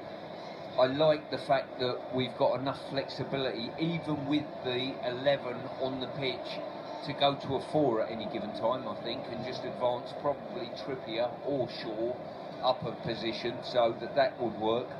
And really, you're looking, where is the weaknesses of the opposition? You know, we're at home. We've got home advantage, so you hope that that's going to play its card as well. But the important thing is as well, make sure once you get all the technical stuff, the matchups, all of those type of things, it's calming the dressing room down and making sure they play with a level head and to the maximum of their ability. And with that in mind, Sol, where do you go with that one? Well, I think for me, matchup-wise, I'm looking at the wings, and I'm loving the kind of the flexibility. I love the pace is along the wing. So you've got Saka with pace, Sterling with pace, Shaw can pace, Trippier with pace. So these guys can go up and down, get back into position to defend, and also help out the guys going forward and getting crosses and doing overloads. So I like that. Well, that's just a tiny little bit of this. We've got plenty more to come. Jose Mourinho will be joining us very shortly. We'll have the very latest from Betfair, but that was a look ahead to the fixture between England and Germany with Sol and Stuart, brought to you by TradePoint, official sponsor of TalkSport's coverage of UEFA Euro 2020. Ahead of the game on TalkSport with TradePoint. Home or away, our nationwide stores are open early till late, 7 days a week, so you can get on with the job. Find us at B&Q or online at tradepoint.co.uk. Well, with the teams in, let's get the very latest from Betfair, the official betting partner of TalkSport's Euro 2020 coverage. The European Form Zone on TalkSport with official betting partner Betfair. Bet with a cash out you can rely on this Euros. With no cash out suspensions on match odds, exclusions apply. 18 plus. BeGambleAware.org. Odds, Darren Hughes. Good afternoon, gents. Yeah, getting very close to kick off there. Odds, very little change in the odds to the last spoke to about 40 minutes ago. England have shortened up very, very slightly. They're now 2.46, so they're still in and around the 64 mark. Germany 3.3, they were 21-10, so they're now a small bit bigger than 94, and the draw is static there, same price, 3.4, so about a 5-2 shot. Again, I will just give a quick plug to the charity bet from earlier on today. A draw here in the England game, and Sweden to win, combined odds there, 7.92, so a tick under 7-1, and £50 there if the bet wins is £396 on its way to the Bobby Moore Fund, so good to get some charitable endeavour going. And then lastly, we'll just go through the first goal scorers very quickly while I have them here. Harry Kane 4-1, Marcus Rashford 15-2, Kevin Volland 15-2, Timo Werner 15-2, Raheem Sterling 15-2, and Serge Gnabry is 15-2. A few more at bigger prices after that, though they're subject to change. Just has come out there in the last few minutes. Thank you, Darren. Betfair, you can get a £5 free bet when you bet £20 on multiples or bet builders. Available daily. Betfair this Euros 18 plus. BeGambleAware.org. The European Form Zone on TalkSport with official betting partner Betfair. Betfair this Euros and get a £5 free bet when you bet £20 on multiples or bet builders. Available daily. Conditions and minimum odds apply. 18 plus. BeGambleAware.org. Well, we're under an hour away from kick-off here. 5 o'clock for England against Germany. 8 o'clock tonight, Sweden against Ukraine. The winners of this one plays the winners of that one. That's with Russ Williams and Alex Cross and Chris Iwelumu. And that is on TalkSport 2. All the build-up. Jose Mourinho joins Sol Campbell and Stuart Pearce as we look ahead to this one. Next on TalkSport. Euro Game Day live on TalkSport with TradePoint. Keep your jobs running smoothly. Order online and collect in store within an hour. Find us at B&Q or online at tradepoint.co.uk. Selected products, restrictions apply. You're on a bicycle. You're wearing your favourite scarf. Then, whoosh, a gust of wind. The scarf is gone. But what's this? A seagull, scarf and beak, dropping it back onto your shoulders. Nice one, seagull. It's a bit like the fraud protection promise from Capital One. We help protect what's yours from fraud and theft. Capital One. That's credit done right. Introducing the Renault E-Tech range. Born from our expertise in Formula One, Renault E-Tech technology now features in our range of electric vans. With the broadest range of electric vans, including 3 fully electric models, Master, Kangoo and the unique Zoe van, offering extra practicality and load space to our multi-award-winning car. It's time to get back out there. Search Renault E-Tech vans. For verification, visit renault.co.uk/verify. Dad, can we take some penalties in the garden? But the game's about to start. Oh, please, Dad. I'll even go in goal. Go and get your gloves then. And no coming off your line early. Never miss a moment of the tournament. Follow every single game on the Sun Live blogs. Visit thesun.co.uk. You're all invited. There's nothing quite like a McDelivery in your own home. Or eating a quarter pounder with cheese in your PJs. There's nothing like tucking into a box set with a Big Mac. Or delving into your secret stash of dips. Then dunking a McNugget in 3 of your favourite sauces. Because what you do in your home is your business. There's nothing quite like a McDelivery. Order now on the My McDonald's app or via Uber Eats and Just Eat. At participating restaurants only. Serving times and delivery fees apply. See the My McDonald's app or Uber Eats or Just Eat for full details. At Coral, we always want you to gamble responsibly, with tools to help you stay in control. You can set daily, weekly and monthly deposit limits to manage your spend. Track how long you play for, or set timeouts and take a break. Remember, always play within your limits and gamble responsibly. 18 plus, terms and conditions apply and are available at coral.co.uk. BeGambleAware.org. Summer's here, and Ocado's got a match-winning deal just for you. Half-time snack grabbers, Doritos, chips and dips are 2 for £2.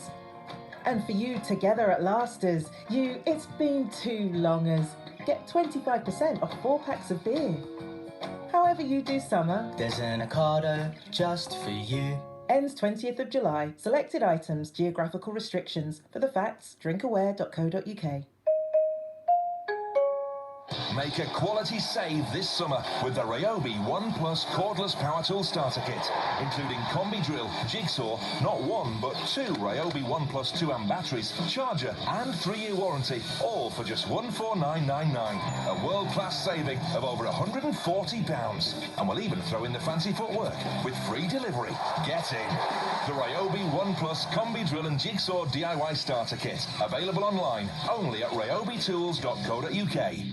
Euro Game Day live on TalkSport with Intuit QuickBooks. What a great save. And with our small business accounting software, you could save an average of 7 hours a week on admin. Results. Intuit QuickBooks, helping you take care of business.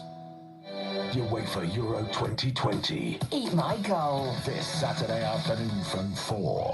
Live full match commentary. And that right foot was full of Danish dynamite. The Czech Republic versus Denmark. Kickoff 5 p.m.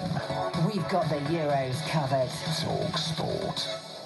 45 minutes away from kick-off here at Wembley. The rain is coming down just lightly. The German fans away to our left are still waving those flags. There are more England fans on the cross of St George away to our right, and still plenty to come in. The England keepers are out. We're waiting the rest of the players for their warm-ups. You're listening to Euro Game Day Live on TalkSport with Intuit QuickBooks, helping you take care of business.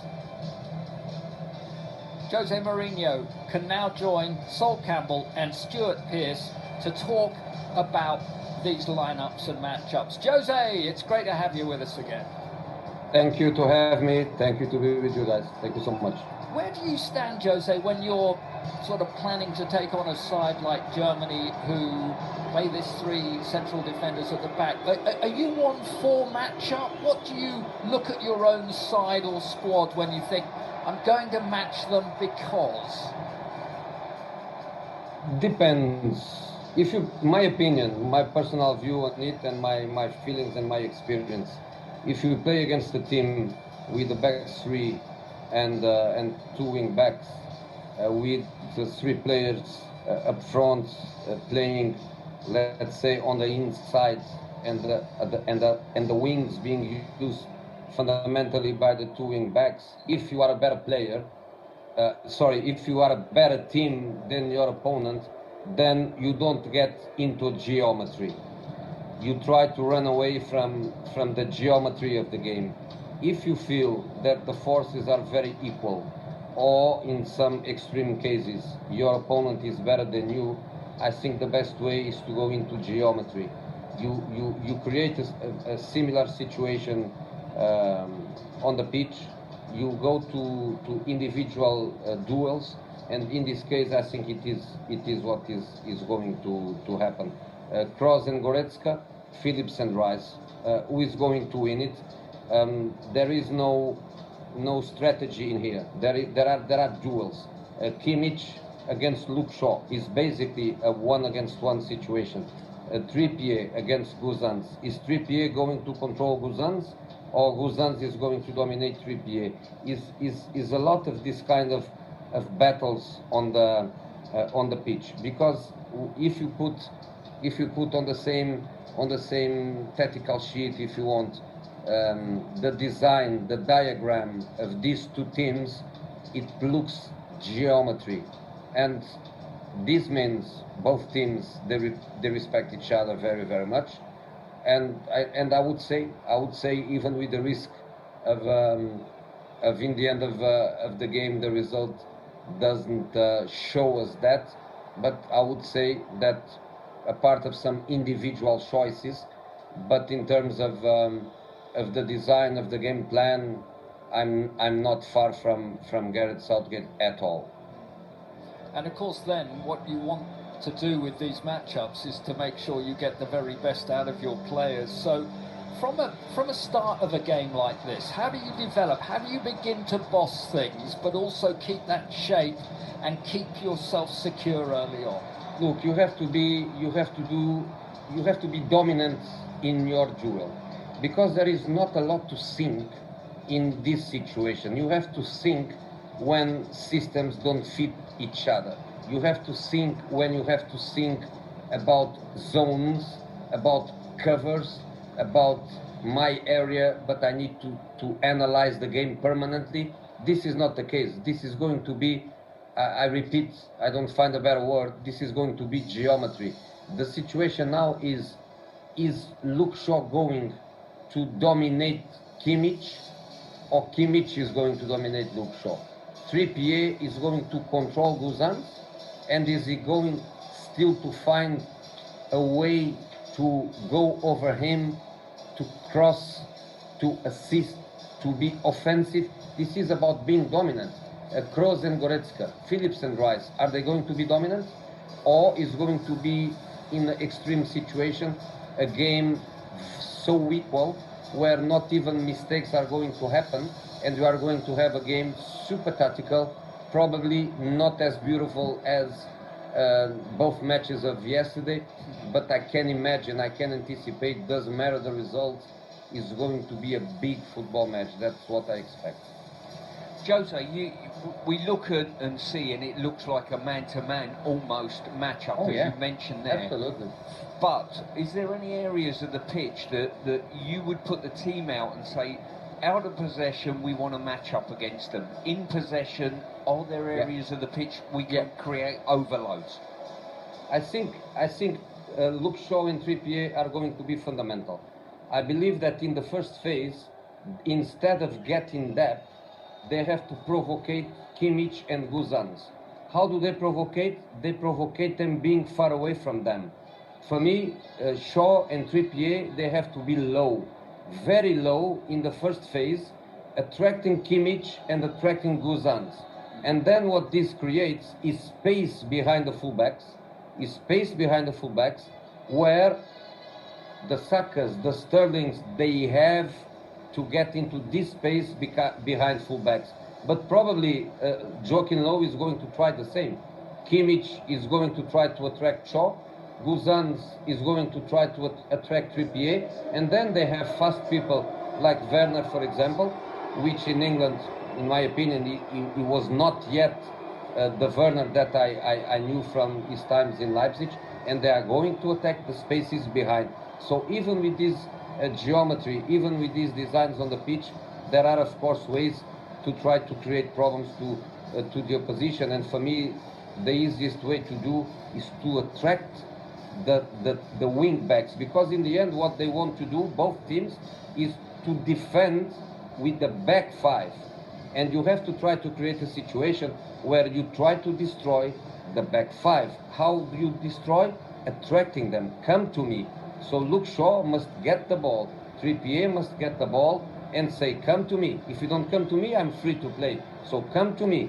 And by coming to me, you open spaces behind you where my creative players, my Sakas, my Sterlings, they can attack these spaces behind. Do you see the overload as well coming from playing a naturalised fullback in that right centre-half berth? He has the ability and the know-how to maybe surge beyond Trippier, as we see quite often with teams. No, totally. You are totally right with overloads, and overloads, you know, that is something that now in modern football the players, they have the capacity to do this, because they are multifunctional. They can play in different areas. They can even leave their traditional comfort zones to get into these areas where normally the coaches, by analyzing the positions, the coaches, they can anticipate the areas to overload, the areas to explore. And I believe this is what both coaches and staffs, they did for the past 3 or 4 days, because as you know, there is not much to train on the pitch. The energy is to keep, is not to spend.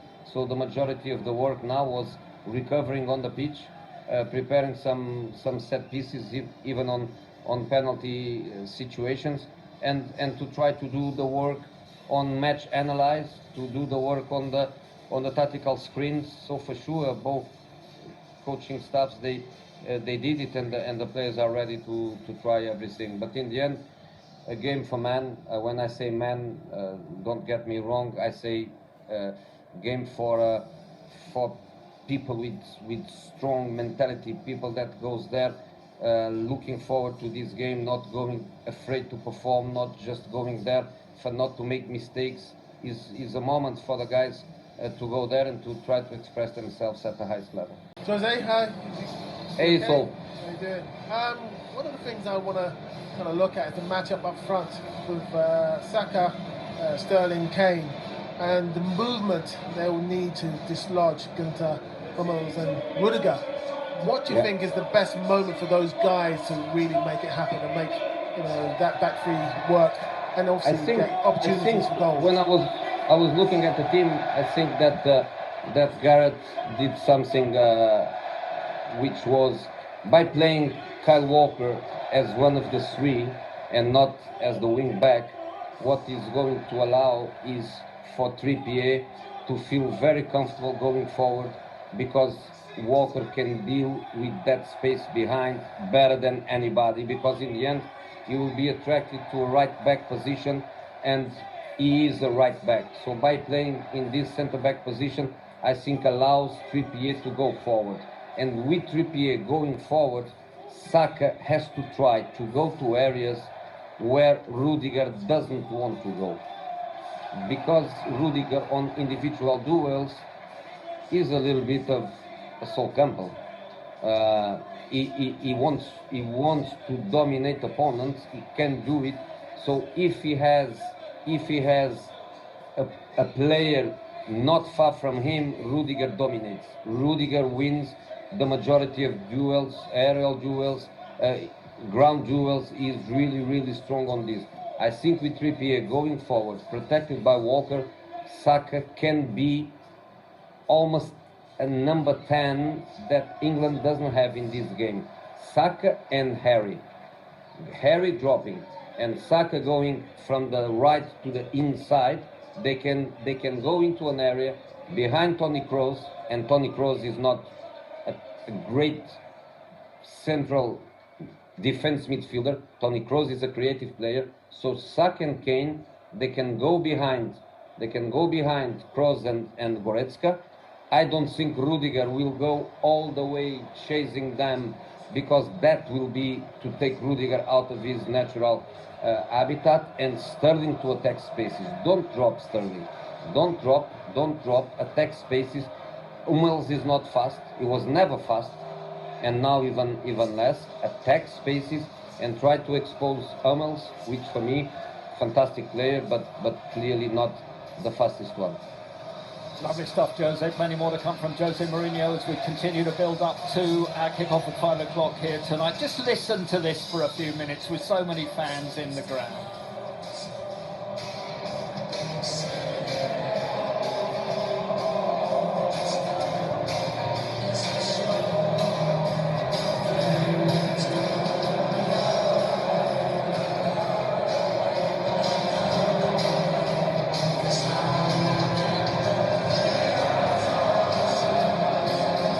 Well, it's fantastic, and on the two big screens they're showing the England players warming up and then shots cut to fans who are just full of joy to be back inside this great stadium, whether they're high up on this third tier, away, miles away it seems from where we are, or they're right pitch side too.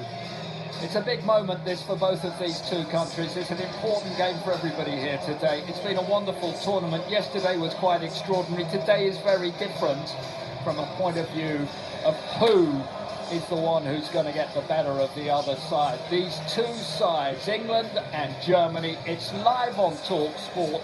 More from Jose Mourinho very shortly. Sol Campbell, Stuart Pearce, your match commentator Jim Proudfoot, and Faye Carruthers with all that matters during and afterwards as well. We are TalkSport. We're half an hour away from England against Germany. Euro 2020 in 21 on TalkSport. Euro Game Day live on TalkSport with Intuit QuickBooks. You can't always rely on VAR for a winner, but with Intuit QuickBooks, you can manage your invoices, taxes and payroll with confidence. Intuit QuickBooks, helping you take care of business. Make a quality save this summer with the Ryobi One Plus cordless power tool starter kit, including combi drill, jigsaw, not one but two Ryobi One Plus 2 amp batteries, charger and 3-year warranty, all for just $149.99. A world-class saving of over £140. And we'll even throw in the fancy footwork with free delivery. Get in. The Ryobi One Plus combi drill and jigsaw DIY starter kit, available online only at ryobitools.co.uk. What's this up ahead? A pink ice cream van. You stop and point to the cone on top. It's got sprinkles, it's got a cherry, and yes, a lovely flake. A moment later, a hand emerges and offers you that exact cone, down to the last sprinkle, which is perfect because you love sprinkles. It's a bit like Capital One's real rates. The APR that's offered is the rate you actually get. Capital One. That's credit done right. Dad, can we take some penalties in the garden? But the game's about to start. Oh, please, Dad. I'll even go in goal. Go and get your gloves then. And no coming off your line early. Never miss a moment of the tournament. Follow every single game on the Sun Live blogs. Visit thesun.co.uk. You're all invited. Introducing the Renault E-Tech range. Born from our expertise in Formula One, Renault E-Tech technology now features in our range of electric vans. With the broadest range of electric vans, including 3 fully electric models, Master, Kangoo and the unique Zoe van, offering extra practicality and load space to our multi-award-winning car. It's time to get back out there. Search Renault E-Tech Vans. For verification, visit renault.co.uk/verify. Summer's here, and Ocado's got a scorching deal just for you. For all you love at first biters, Magnum Minis, classic white chocolate and almond are £2. And you back garden bronzers, can you do my backers? Sun cream from £5, including ombre solaire. However you do summer, There's an Ocado just for you. Magnum deal ends 29th of June. Sun cream ends 31st of August. Selected items. Geographical restrictions. Tuesday, this is why you love international football. Thursday, another classic. Saturday, these guys might be underdogs, but you wouldn't miss this match. Every match day matters, so every time you collect 3 match day stamps, you get a £5 free bet. Match day rewards from Coral. 18 plus, online only, bet £5 or more on any European Championship 2020 market, min odds 1 to 2. Max 1 stamp per day, 3 stamps equals £1 £5 free bet, valid 7 days, full T's and C's at coral.co.uk. When the fun stops, stop. There's nothing quite like that doorbell moment when your Muck delivery arrives. Or snaffling fries on the way back to the living room. There's nothing quite like the taste of a Big Mac in your own home. And there's nothing quite like the kids enjoying a Happy Meal in perfect peace. For a minute, anyway. There's nothing quite like a Muck delivery. Order now on the My McDonald's app or via Uber Eats and Just Eat. At participating restaurants only. Serving times and delivery fees apply. See the My McDonald's app or Uber Eats or Just Eat for full details. Euro Game Day live on TalkSport with TradePoint. Making big jobs smaller with a range of handy in-store services like free timber cutting and trade paint mixing. Find us at B&Q or learn more at tradepoint.co.uk. TalkSport and TalkSport 2. Official radio broadcaster of UEFA Euro 2020. What a stunning strike! All the games, all the goals, all the glory of UEFA Euro 2020. Live every day. It's a brilliant goal! Plus, an all-star team of TalkSport commentators. I'm Jose Mourinho. We've got the Euros covered. On TalkSport and TalkSport 2. Wembley looks a picture. The German fans in the corner away to my left haven't stopped waving those tricolours. They were in early. England's fans beginning to feel and hear their own voice now. And they're in. And they're in number. Be 35, 40,000 here today. It feels like a proper game. It feels like a magnificent game. The latest in this wonderful series of episodes between these two great countries within the game of football. And before we hear more from Jose Mourinho and Sol Campbell and Stuart Pearce, let's just take a check if he's joining us here on TalkSport with your match commentator, Jim Proudfoot. Well, when England named the side against Scotland in the group stage, it was the youngest side that they'd ever fielded at a major tournament. Today, Gareth Southgate has actually picked the oldest team that he has named since very near the start of his reign, since the defeat against Germany some 4 years ago in a friendly. There's only one change. Kieran Trippier coming in for Jack Grealish. It's Pickford in goal. They revert to a back three. Walker, Stones, Maguire, Trippier, Phillips, Rice and Shaw, Saka, Kane and Sterling, the forward three. Germany make 3 changes. Out go Gnabry, Gundogan and Sane. In come Goretzka, the man that scored the goal that got them here. Timo Werner, he hasn't, like Goretzka, started a game in this tournament yet. And Thomas Muller, the former World Cup winner who scored twice against England in Bloemfontein in 2010. It's Neuer in goal. Ginter, Hummels and Rudiger. Kimmich, Goretzka, Kroos and Gosens, Havertz, Muller and Werner, the forward three. And on their bench, a man who's played England under-21 international football this season, Jamal Musiala, is there to be called upon if necessary. Jim, thank you very much indeed. So, Jose Mourinho along with Sol Campbell and Stuart Pearce. Jose, we've talked a lot about England. Let's talk about Germany and how they feel they're going to unlock this England side. Well, I think before this think about unlock, they think about control. I don't believe that they are going to arrive here and their first thought is to have a go, to be dominant and to unlock. I believe will be initially, unless an early goal happen, will be a very locked game, and I believe that they are not going to give England the space that England likes and wants to attack that and to be dominant and to play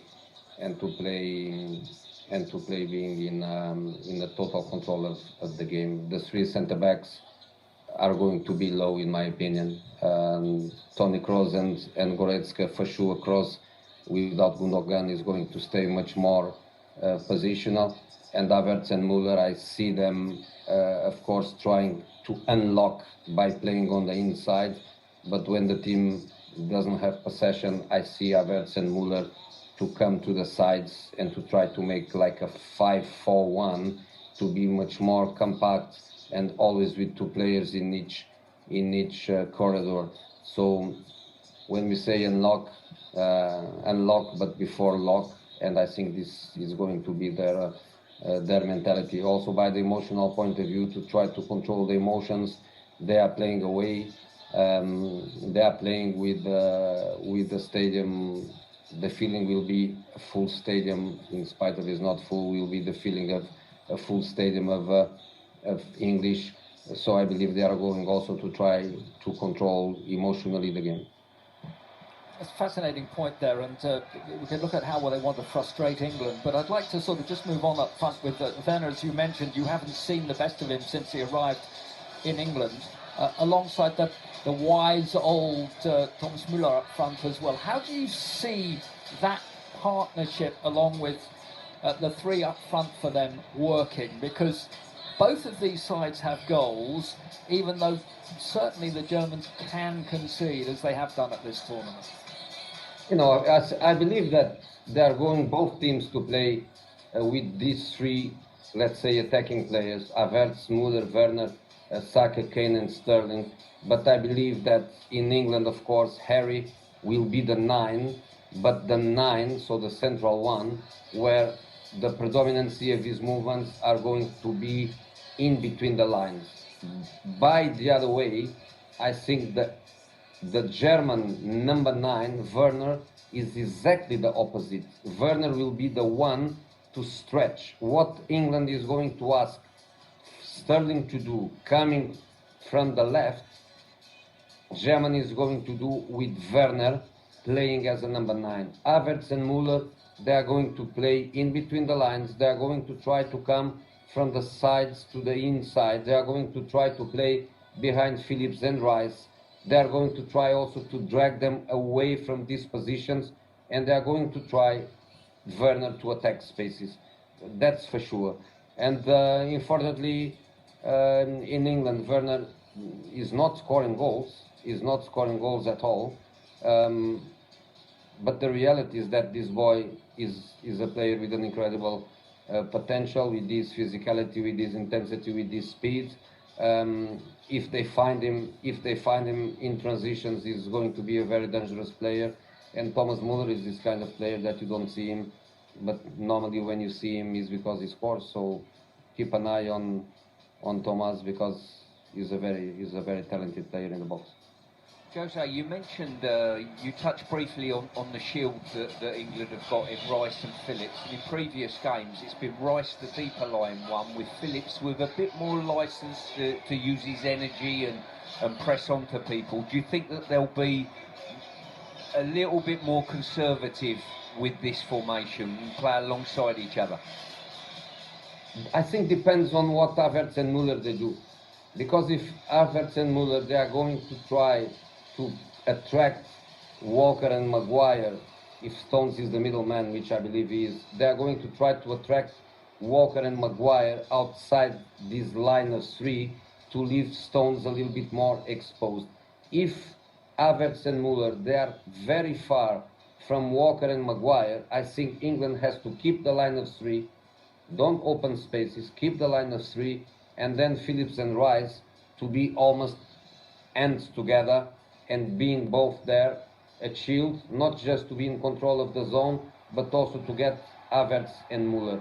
If Havertz and Müller, they try to play more forwards and they are going to be more close to Walker and Maguire, that would allow the England back 3 to be there quite comfortably with references, because references, in my opinion, is much easier to be marked. And in this sense, yes, Rice would be enough to shield in front, and Phillips could join more in attack, even pressing higher. But they also have to have attention with Goretzka, because Goretzka is the kind of midfield player that appears in the box many times. He has goal in the air. He has goal arriving on shots too from outside. So this, I repeat, this is a big match. And even if it is not a spectacular match, for sure will be not as spectacular as both matches yesterday, but will be for sure a big match for us. Hi, Jose. How I'm looking at it today is the deliveries of set plays or direct free kicks. That surely has to come up another notch to really put the Germans under pressure. Yeah. Trippier is a fantastic, normally is a fantastic crosser of the ball. He did that very well in the last World Cup, and is a player that we know that he has this natural talent, the same way that Toni Kroos also has a fantastic delivery. These two guys, they eat crosses where if you attack the ball goes very strong. You don't even need to make incredible movements to give speed to the ball, because the speed comes from the delivery. And then both teams, they have incredible power. You go with Stones, you go with Maguire, you go with Harry Kane. These boys, Phillips, Rice, they also know how to attack spaces in the box. England can perfectly hurt, but in the other side, Rudiger, Ginter, Hummels, Goretzka, Müller very bright in his movements. Even Werner normally is a guy that, being small, but is very clever to attack the second balls in the space. So even on set pieces, I would say both teams, they are very equal. They are two very powerful teams. That's why I keep having this feeling. The winner of this match can start singing "Is coming home," but maybe it's coming home in German. But at least the winner of this game, I think, a place in the final is waiting for them. Two powerful teams. Fantastic. Great stuff, Jose, as always. We look forward to talking to you afterwards when it's all over. Jose Mourinho with his masterclass on what England and Germany have got to do with and against each other here. It's coming home, but which way is it coming home? Who knows? The sun's suddenly come out as well. With quarter of an hour away from kick-off, the sides are back in the dressing rooms. The next time they will get the bell and make their way out for the latest episode. England against Germany. Live on TalkSport, you're listening to Euro Game Day Live with Trade Point, with a lineup of over 40,000 products in stores nationwide and online. Get all you need when you need it at Trade Point. Euro Game Day Live on TalkSport with TradePoint. With a lineup of over 40,000 products in stores nationwide and online, get all you need when you need it at TradePoint. Find us at B&Q or online at tradepoint.co.uk. There's nothing quite like a McDelivery in your own home. Or eating a quarter pounder with cheese in your PJs. There's nothing like tucking into a box set with a Big Mac, or delving into your secret stash of dips, then dunking a McNugget in 3 of your favourite sauces. Because what you do in your home is your business. There's nothing quite like a McDelivery. Order now on the My McDonald's app or via Uber Eats and Just Eat. At participating restaurants only. Serving times and delivery fees apply. See the My McDonald's app or Uber Eats or Just Eat for full details. Summer's here, and Ocado's got a sizzling deal just for you. Charred sausage lovers, get a 3 for £10 barbecue bundle, including Hex sausages, M&S Best Burgers, and Ocado's barbecue range. And Heinz sauces are £2. However you do summer, there's an Ocado just for you. Barbecue bundle ends 31st of August. Heinz ends 29th of June. Selected items. Geographical restrictions. Dad, can we take some penalties in the garden? But the game's about to start. Oh, please, Dad. I'll even go in goal. Go and get your gloves then. And no coming off your line early. Never miss a moment of the tournament. Follow every single game on the Sun Live blogs. Visit thesun.co.uk. You're all invited. Make a quality save this summer with the Ryobi 1 Plus cordless power tool starter kit, including combi drill, jigsaw, not one but two Ryobi 1 Plus 2 amp batteries, charger and 3-year warranty, all for just $149.99. A world-class saving of over £140. And we'll even throw in the fancy footwork with free delivery. Get in. The Ryobi 1 Plus combi drill and jigsaw DIY starter kit, available online only at ryobitools.co.uk. Tuesday, this is why you love international football. Thursday, another classic. Saturday, these guys might be underdogs, but you wouldn't miss this match. Every match day matters, so every time you collect 3 match day stamps, you get a £5 free bet. Match day rewards from Coral. 18 plus, online only, bet £5 or more on any European Championship 2020 market, min odds 1 to 2. Max 1 stamp per day, 3 stamps equals £1 free bet, valid 7 days, full T's and C's at coral.co.uk. When the fun stops, stop. Introducing the Renault E-Tech range. Born from our expertise in Formula One, Renault E-Tech technology now features in our range of electric vans.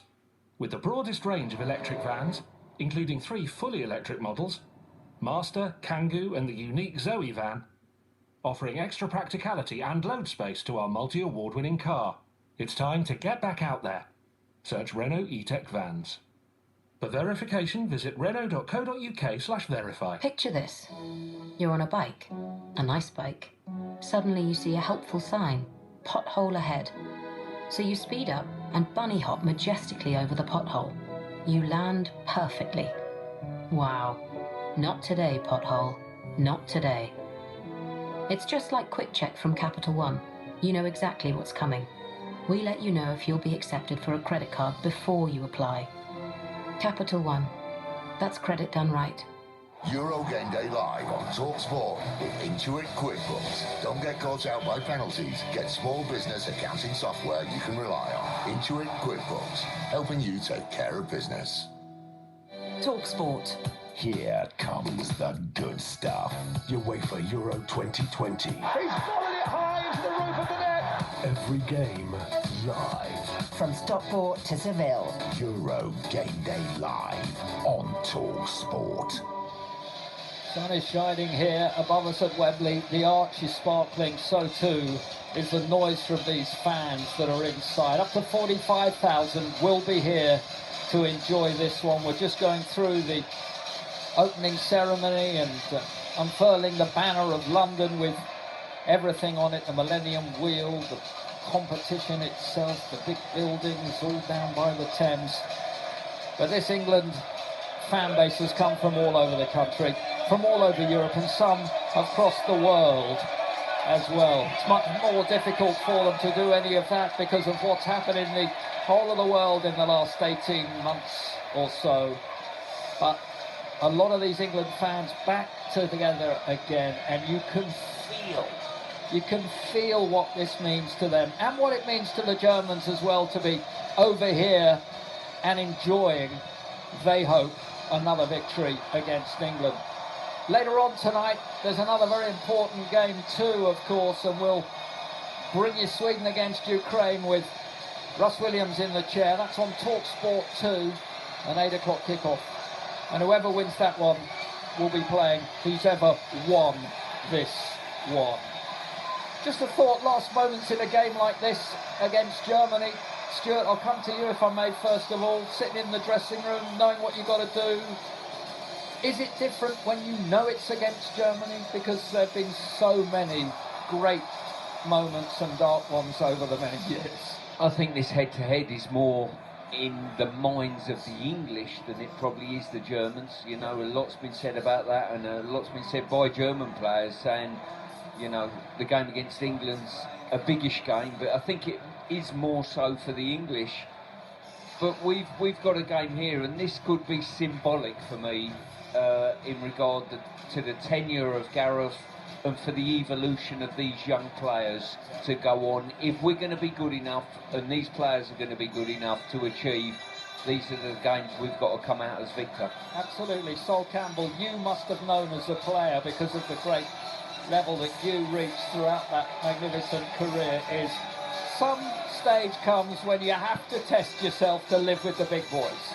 Yeah, if you want, the old saying, if you want to be the best, you've got to beat the best. And Germany has shown over decades they are one of the best countries at especially tournament football. So for me, beating them today will be be a feather in their cap, and also give them the confidence to kick on. It's not going to be easy. You've got to make sure to do all the things right, make sure to keep the ball, and attack when it's right, but also defend as a team, and together as a unit, they'll get through this game.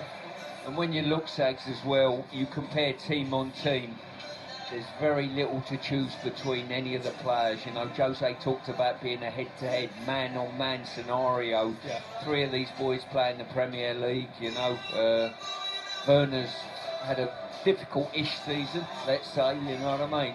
Havertz, there's no surprises there for the England defenders especially. No, you're absolutely right with that, looking at those 3 across the front. The other one is Muller, who's always going to do something different because he's done it all before. I think Muller, is a seasoned pro. He's been brought back in. He knows what he's doing. He will do the slide tackle. He will be horrible. He will get in your face. He will wind you up as well. So you've got to be able to control that and make sure you mind your game. But if he gets a chance, he will take the shot. And you best make sure we're on it, and or either blocking it or not allowing him to get that shot kind of situation. Well, this atmosphere is something special, and down the seasons, both Jim and I have watched England all over the world.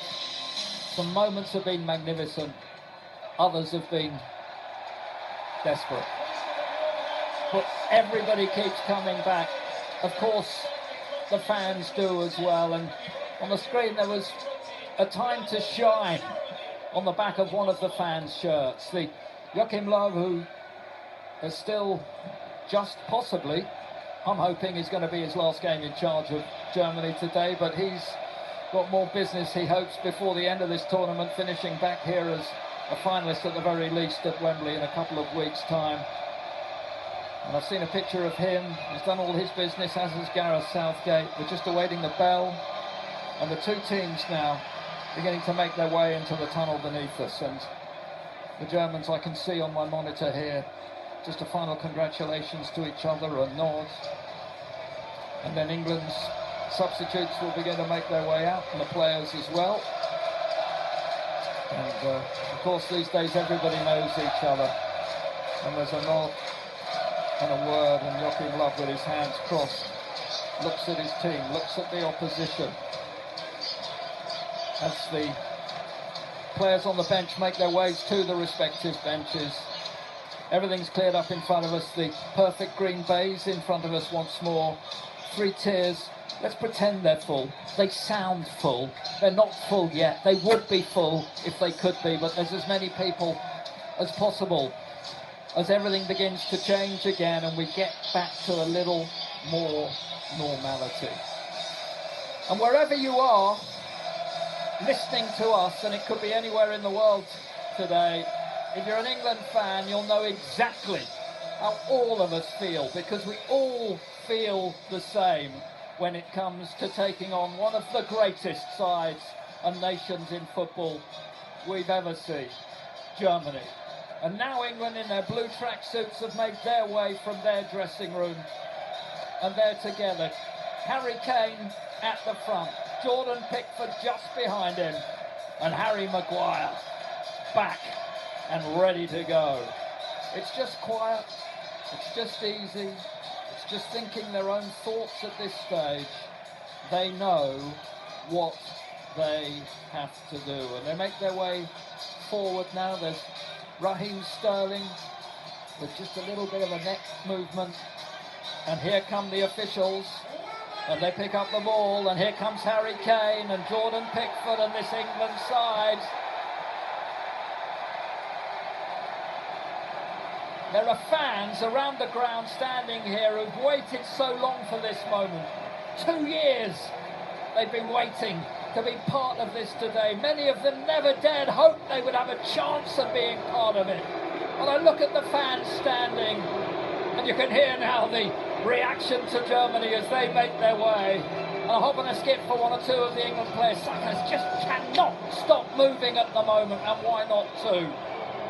England wait, and now Germany make their move and turn together as one. The whole of the ground is up. The whole of the country is up for this one. And now it's the national anthems, and we will start with the visitors, Germany, as they link arms together for their chorus of This Is Germany.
As they have been for so long now, the tricolours.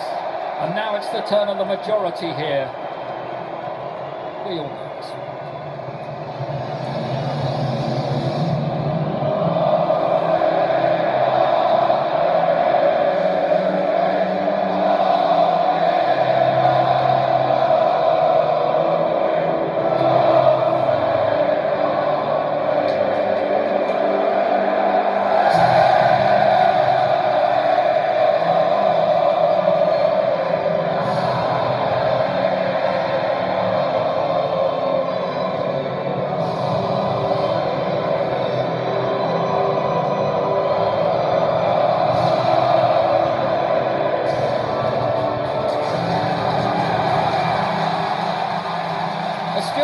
Said, we've got a fella in there who's in it for everybody else. Gareth Southgate with a lot of work to do. He's told the players what he wants. They've now got to perform, but if he needs to, he's got to look at the changes at the right time. As for the rest of us, hope to the last. Never leave off hoping with England. There's no use doing anything at all. All we ask England to do is show your character against old foes in new times. Sol Campbell, Stuart Pearson, match commentator on TalkSport for England against Germany, Jim Proudfoot. Thank you, Mark. Well, good afternoon to you. And here we are again. Germany, fitting opponents for England's 300th match at Wembley, a ground where in its two incarnations the hosts have only ever lost one match in a tournament. Might the Germans remember well. This, a familiar setting for the latest instalment of a familiar rivalry, one in which the three Lions haven't enjoyed the lion's share of success. For every Wembley 66, there's been a Wembley 96. For every Munich, a Turin. For every Charleroi, a Bloemfontein. From an English perspective, it has been a checkered history. But history is all it is. Tonight, England have to set it apart, play against the men in the shirts, not the name, not the encumbering weight of previous encounters. And tonight's 11, only Carl Walker has ever started a defeat to Germany in the past. There's no baggage here. Well, not much. Harry Kane made reference to Nice, to Iceland, to the shocked premature exit that drives him on 5 years later. A day when England didn't do themselves justice. And all that is asked tonight is that they do. They line up with Pickford in goal. Walker, Stones and Maguire. Trippier, Rice, Phillips and Shaw. Saka, Kane and Sterling. Germany, Neuer in goal. Ginter, Hummels and Rudiger. Kimmich, Goretzka, Kroos and Gosens. Havertz and Muller. And then. This German side isn't like so many that have preceded it. Few are pretending it's a vintage German team. Clean sheets hard to come by. They've been beaten by North Macedonia this season, shipped 6 against Spain. But they have 4 World Cup winners. And although there are boos as the players take the knee, those boos are drowned out by overwhelming applause. But not since the most famous day of days have England eliminated German opposition from a major tournament. They are due. This, a day that will be reflected on for years, for better or worse. It's time to make memories, make history, and make the quarter-finals of a tournament that has been blown wide open. England in all white, and they kick from right to left in this first half. Harry Maguire launching a long ball forward, too long for Luke Shaw, and he goes through for the experienced Manuel Neuer. Talking of experience, alongside me, Sol Campbell and Stuart Pearce. Good afternoon, Stuart. Good afternoon. Really looking forward to this one. Tinge of nerves, actually, Jim, I've got to say, and it's nerves and excitement. Fantastic. For me, it's all about who settles early. That's what it's all about. A few touches of the ball, making sure we can get control and dominate that ball. Well, the first free kick has been given against Thomas Muller, just leaning into Harry Maguire. And England have a set-piece opportunity about 6 yards in from the left-hand touchline. And 20 yards adrift of the edge of the penalty area. England have started games brightly throughout this tournament. Remember, they have hit the post in the opening 10-12 minutes of all 3 games. This first set-piece could be a significant moment. Shaw stands over it, left-footed ball in from him, too flat, didn't get to Harry Kane. It's cleared, and then Phillips on the end of the clearance can slay back for Kyle Walker, who in turn will give Jordan Pickford his first touch of the ball. And his long left-footed ball forward is pumped high towards the edge of the area where Kane will chase. German backline turned for a moment. Kane couldn't get on the end of a bounce which had topspin, which took it into the hands of Manuel Neuer. Germany in their change kit of all black, defending the end of the ground, which houses the majority of the German supporters who've made their way over here and been in fine voice and fine spirits. Germany able to break through the midfield here with Leon Goretzka. Goretzka, the saviour, the other night against Hungary. Out of the right-hand side for Joshua Kimmich. His right-footed ball swung inside the penalty area, headed away by Walker at the back post. And Germany have the first corner streak. Yeah, it was Kimmich there who put the cross in, and what England have got to watch out for, he's fairly new into the German setup. Gosens, the left wing back, whilst where he's different probably from the other 3 wing backs on the pitch, he likes to come inside, get in the box and get in goal scoring areas, and got a very good goal scoring record. In comes the corner towards the near post, and Kyle Walker's done well to wrap his right foot around Ginter to knock it away.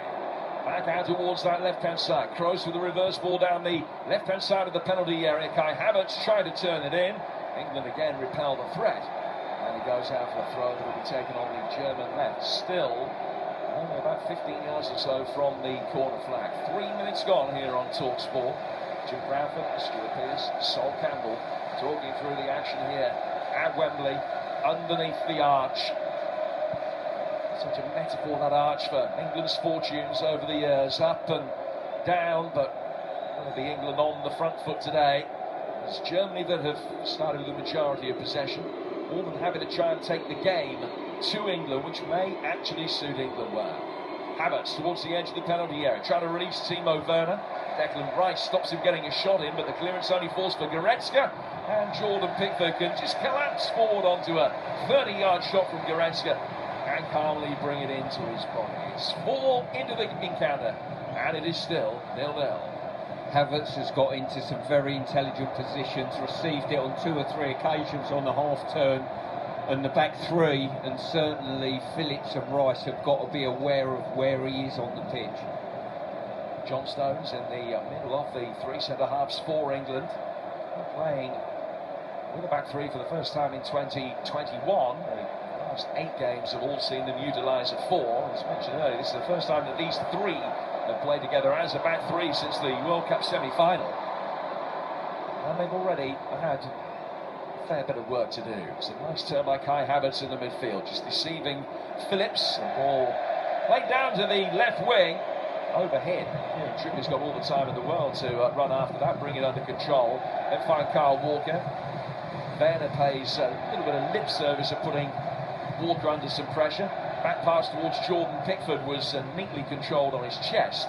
He'll take another touch, and then as Thomas Muller applies the pressure, he guides it away upfield. Kane battling with Rudiger, loses that battle. Header forward from Rudiger, travelled a long way through the midfield and found Muller. Germany just unable to link up the play effectively, but Gosens has done well on the left flank to slide and keep it on the island.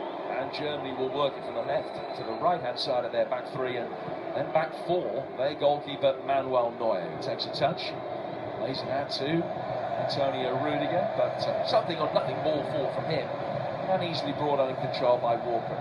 5.5 gone. It's 0-0 here at Wembley on TalkSport. I think Cole Walker holds a bit of a key with us in regard to getting out and playing out. He's got the ability to receive in that right central defence and drive forward into any space that will be there. Both Havertz and Muller won't fancy chasing him back, and he might create that overload we're talking about. Rice able to get away from the first challenge of Muller, but then when Kroos sticks his foot in and wins it back, Germany very quickly will break forward. Havertz finding Muller. England regaining their shape in the blink of an eye. Saka sticking his foot into try and get it away from Goretzka.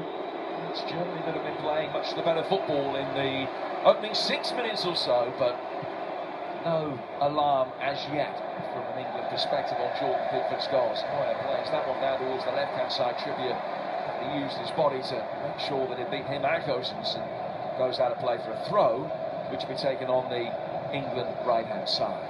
England, of course, see the goal in the tournament as yet, giving them the best defensive record. They're also, with only 2 goals going the other way, the lowest scorers of those teams left in the tournament. Germany try and bring it forward now. Werner's touch a little bit too heavy, just bobbled away off his knee. And Pickford out so quickly slams it upfield, where Sterling will get himself in a one-on-one with Ginter. Ginter did well, just nodded it down and found Kimmich. Now Goretzka can calm things down in the midfield and play it forward towards Thomas Muller. Nice turn by Muller, who draws Stones out of position. Plenty through towards Goretzka. Goretzka edging the penalty area. And a free kick is given right on the edge of the box as Goretzka goes down. 2 England players converging on him. And a yellow card is shown by referee Danny McAlee. Goretzka bursting forward. Walker and Rice doing everything they could to get back. Rice pulling the shirt. And I think it was only the additional presence of Walker that has saved Rice from getting a red card. Yeah, it certainly was. 2 of them bearing down on him. I think he almost run out of legs. I think Rice and Walker were tracking him down, and he wouldn't have got his shot away, I don't think, without a tackle coming in. If he'd have took an extra pace or 2. But this game is very open. The Germans have settled into it quite well, and it's important if we're going to feed players forward to our front three with the physical presence that the Germans have got. It's either got to be a decent ball in the feet, not a fight ball in the air, because Saka, Sterling, and I would throw Kane, even though he's very, very clever with his body, will struggle against the back three. We've got to move them around and take them into areas they're not comfortable with. Has been a start to the game which has brought a few worries and nerves, it's fair to say. Germany have settled much the quicker, and this is a big moment. Jordan Pickford with his back of his yellow shirt against the right-hand post as we look at it, making sure that he's lined the wall up in the right place. And there are 5 in the wall, a player down behind the wall. Kai Havertz has spotted the ball down. It is in the D, top right-hand corner of the D. So it's an angle that favours a left-footed shot. Toni Kroos is standing over it. Looks as though it's going to be set up for Havertz. Might be Kroos to Muller to control it. Havertz to strike it. Low. Wall did his job. And the cheers are cheers of relief. Although England actually have a throw. I thought it was going to be a corner, but have a throw to defend as Ginter then played it in. It hits Sterling and bounces down out of play for a throw right down by the corner flag. I'm absolutely delighted to report that was probably an awful setup. Why would you take a touch and move the ball and allow the opposition to get within 3 or 4 yards of you before you strike it? You're 18 metres out from goal. They've really missed a trick there, I'm pleased to say. 10 gone, England 0, Germany 0. A Sol I think Joachim Löw will be the happier of the two managers in the moment. Yeah, you know, Germany have settled it down very, very well. I think we've just got to, you know, step it up. We've got to make sure we're worried, you know, the midfield runs, and we're covering those runs and concentrating and not allowing that kind of third man run in the middle of the park. Jose Mourinho giving a wonderful insight as always, but he did pinpoint that battle in the centre of midfield as particularly significant, and Kroos and Goretzka probably have their noses in front in these early stages. Rudiger going back for Manuel Neuer, out from him to Mats Hummels. Hummels, one of the World Cup winners in this team, the man that's scored a winning goal for France in this tournament so far. Germany have actually fallen behind in all three of the games that they've played up to this point, turning it around to have a record of a win, a draw and a defeat from the 3 games that they've played. Only 3 defeats in the last 21 matches, but when they have an off day, they do tend to have a spectacular off day, as both North Macedonia and Spain can testify this season. They've got possession, they've had the majority of possession almost since the first whistle. And it's with Kai Havertz, who's dropped that a little bit deeper to pick it up now. And he's tried to switch the play with a long diagonal out towards Robin Gosens. That's a ball that they will tend to try and play quite a bit. Kieran Trippier is standing, watching in, and again has very effectively marshalled his progress to make sure that it goes out of play for an England throw, Stu. Yeah, what the Germans have done quite well. Werner, it's his natural game. He likes to run in behind. He's making runs in behind. Our defence are backing off.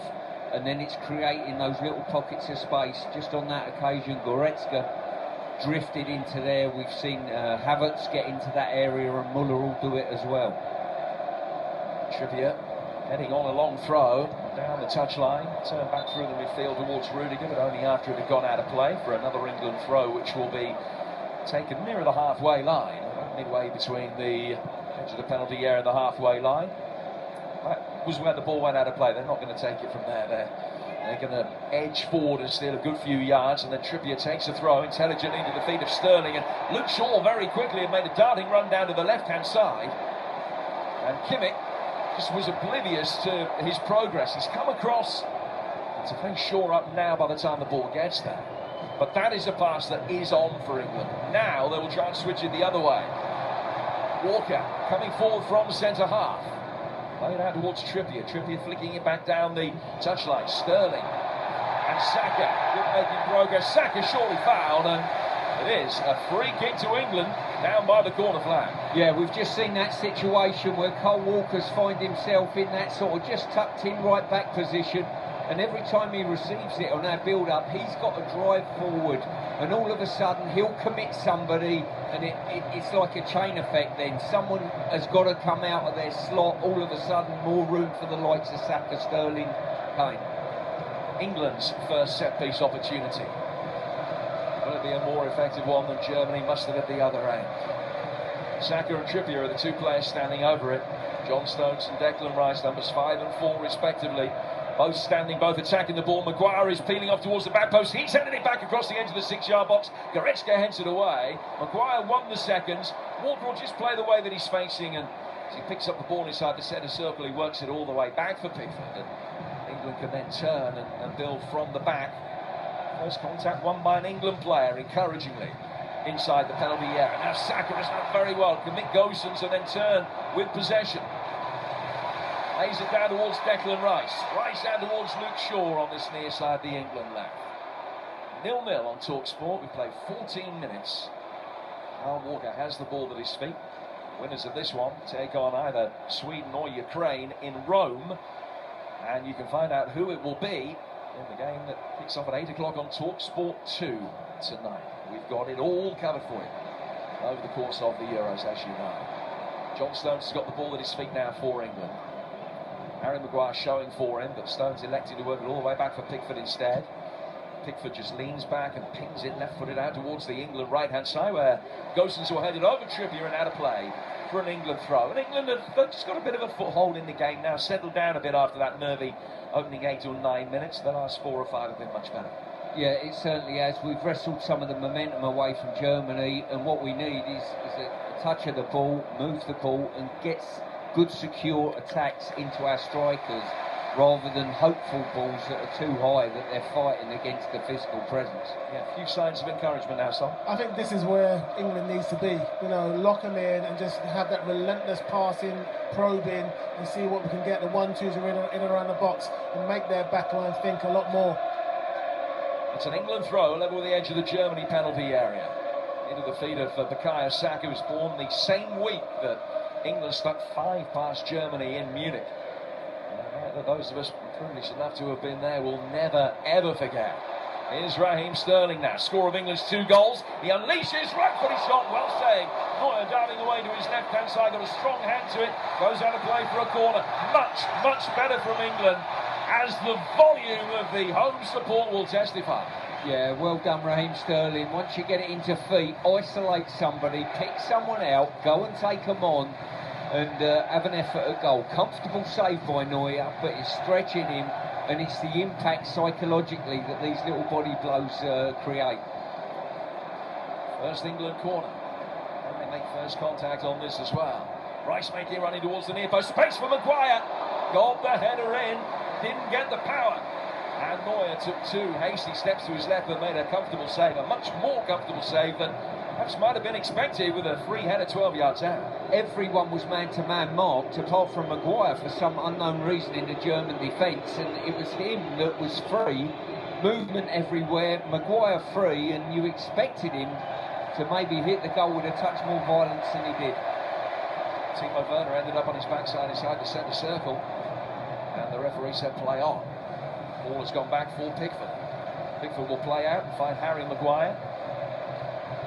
And it's easy possession again for England, who have got it back up towards 50-50 now. It was 65-35 at one stage in the early exchanges in Germany's favour. Toni Kroos has got it, the Centurions in this German side, and he's been fouled. There's a free kick that will be taken quickly over on the Germany left by Robin Gosens, who, as Stuart said, is one of the new rivals to the party in terms of international football. Could have played for the Netherlands, played for Germany instead, and made his debut against Spain back in September. He's been a part of the Atalanta side that has had great success with 3 successive top 3 finishes, and as left wing backs go, he certainly is a player that can be very potent.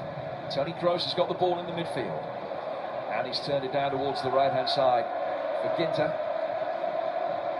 Ginter forward towards Kai Havertz. Goretzka with a little give and go, and Thomas Muller in receiving the ball. It's well read by Maguire. Good advantage played by the referee after he was fouled, and Sterling has the ball at his feet. Kane makes a run towards the edge of the D. Saka drops short wanting it. Saka played it forward, but it deflected away before it got to Kane, whose industry almost made something happen, and it's snapping into the challenges in the midfield. Trippier has caught Toni Kroos. Play goes on, and as the Germans work it from Muller wide for Werner, it's drifted straight out of play for an England throw. Now England are playing with a greater intensity. Yeah, they're looking phased in possession. Just a few combinations. That last pass, the last third, we just got to make sure we take a little bit more care and precise, and maybe just take a little bit more risk, but just take care of the last third. I think so. What they're probably as well doing, if I was Saka and Sterling receiving the ball, just pick out the first man and go and take him on, because I'm not sure the back line can actually handle them in full flight.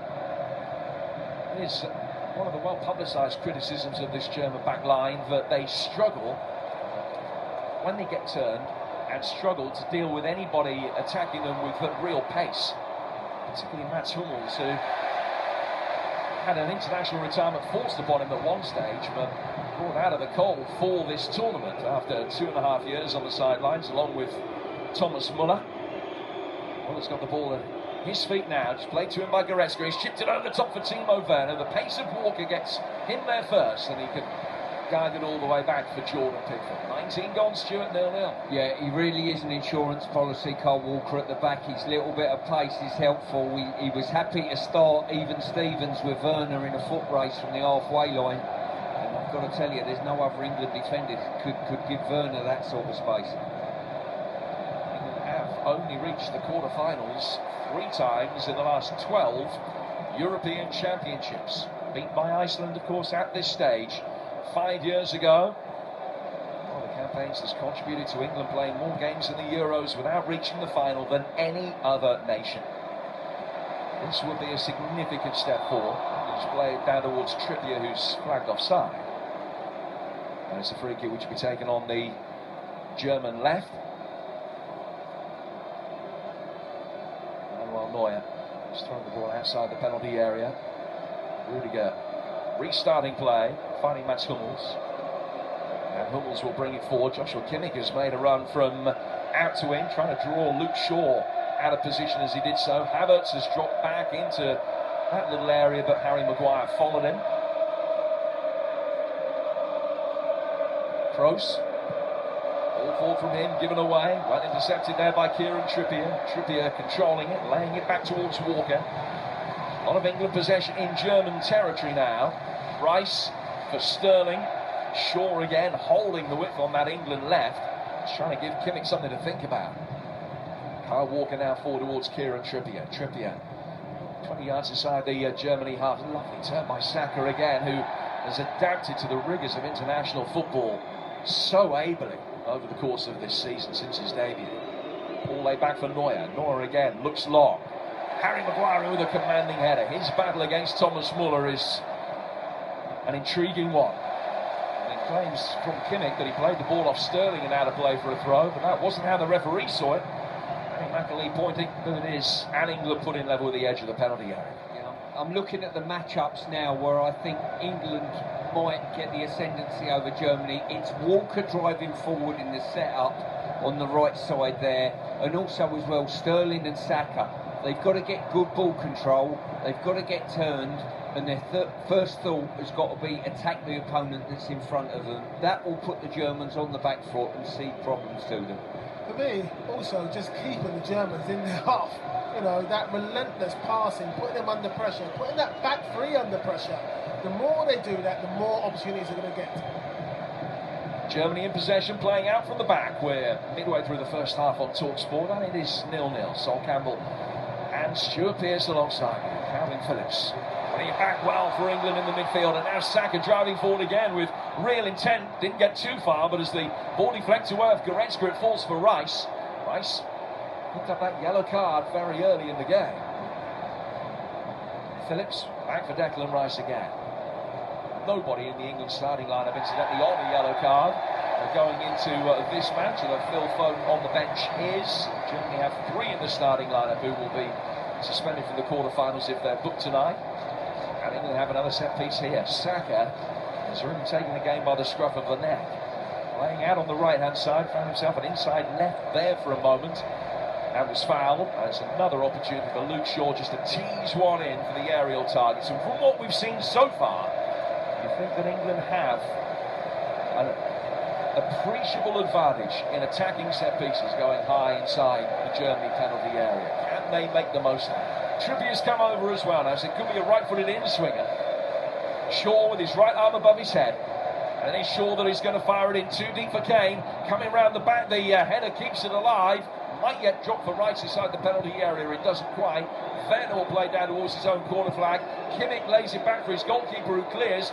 Neuer not in a central position, and it almost fell for Saka to try a pop shot, but Germany again get it away with Goretzka. We've got German commentators sitting in front of us, and it is very interesting watching their body language. They love the first 4 or 5 minutes. They're getting increasingly frantic and het up about the situation now. I think it's going to be a very good barometer for us of how the Germans feel that they're doing. England on top, having certainly not been in the opening 10 minutes, but they have been since then. And Harry Maguire with the confidence to come forward from the back again.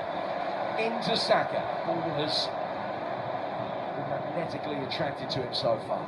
Saka with a little 1-2 to Kieran Trippier. Then when he gets it back, he bypasses Phillips and goes back for Stones. Stones to Maguire.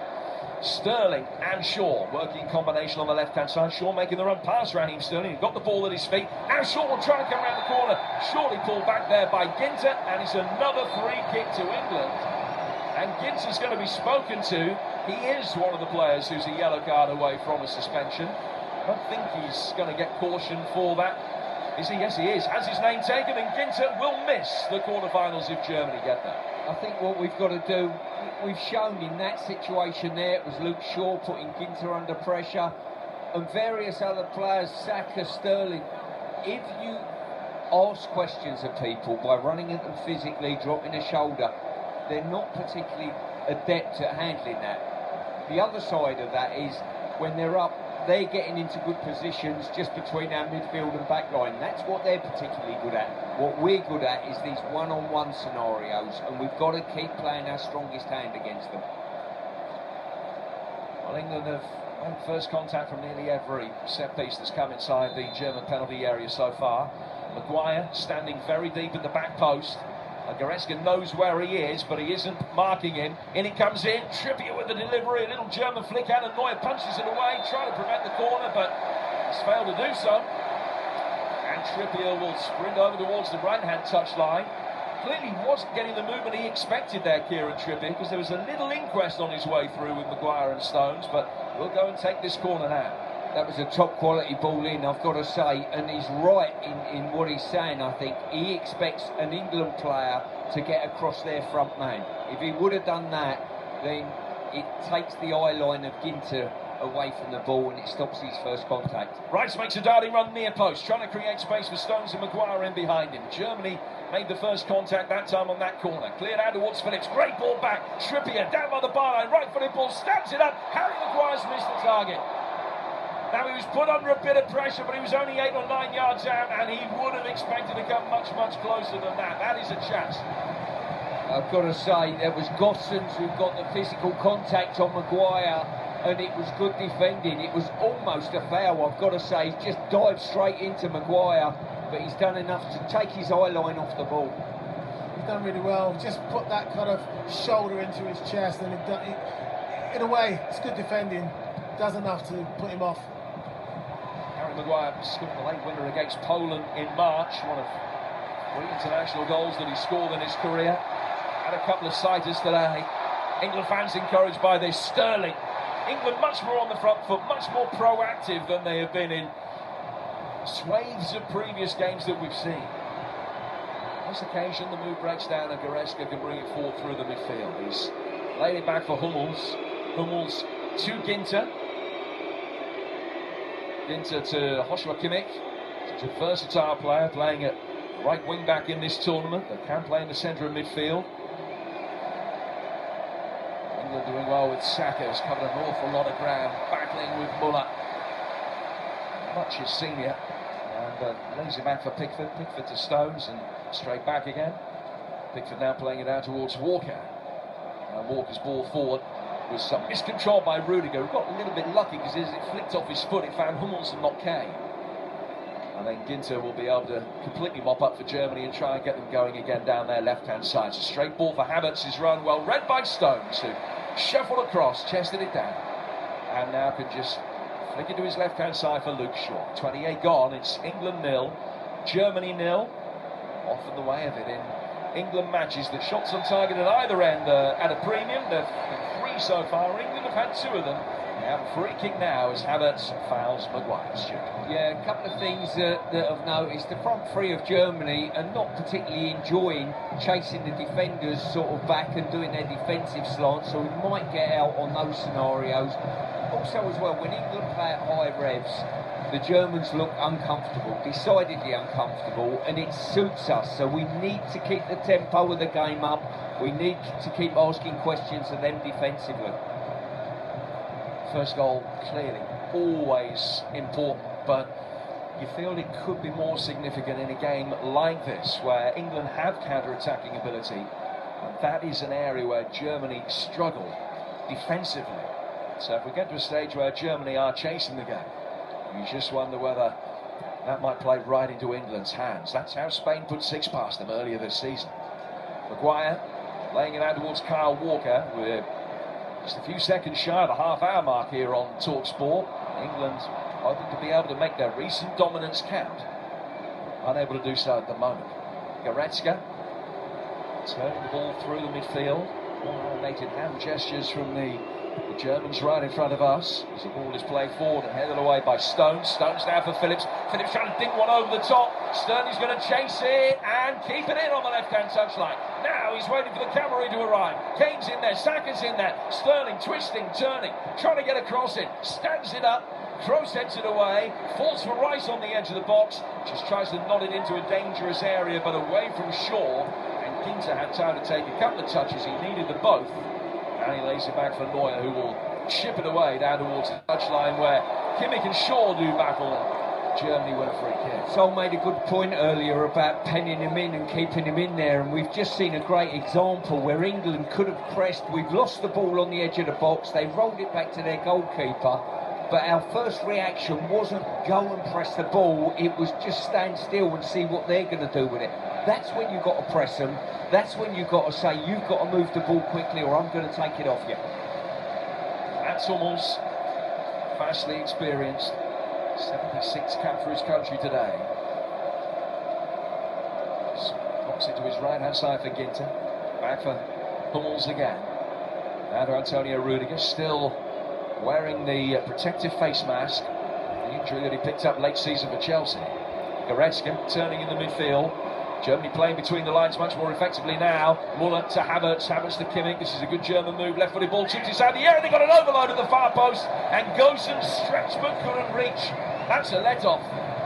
They had Gosens coming in. They had Werner coming in. If either of them had made contact, Pickford would have been in serious trouble. Well, it looked to me, it was a wonderful ball in, I've got to say, it really was. It was just floated into a space and said, attack it, go and score.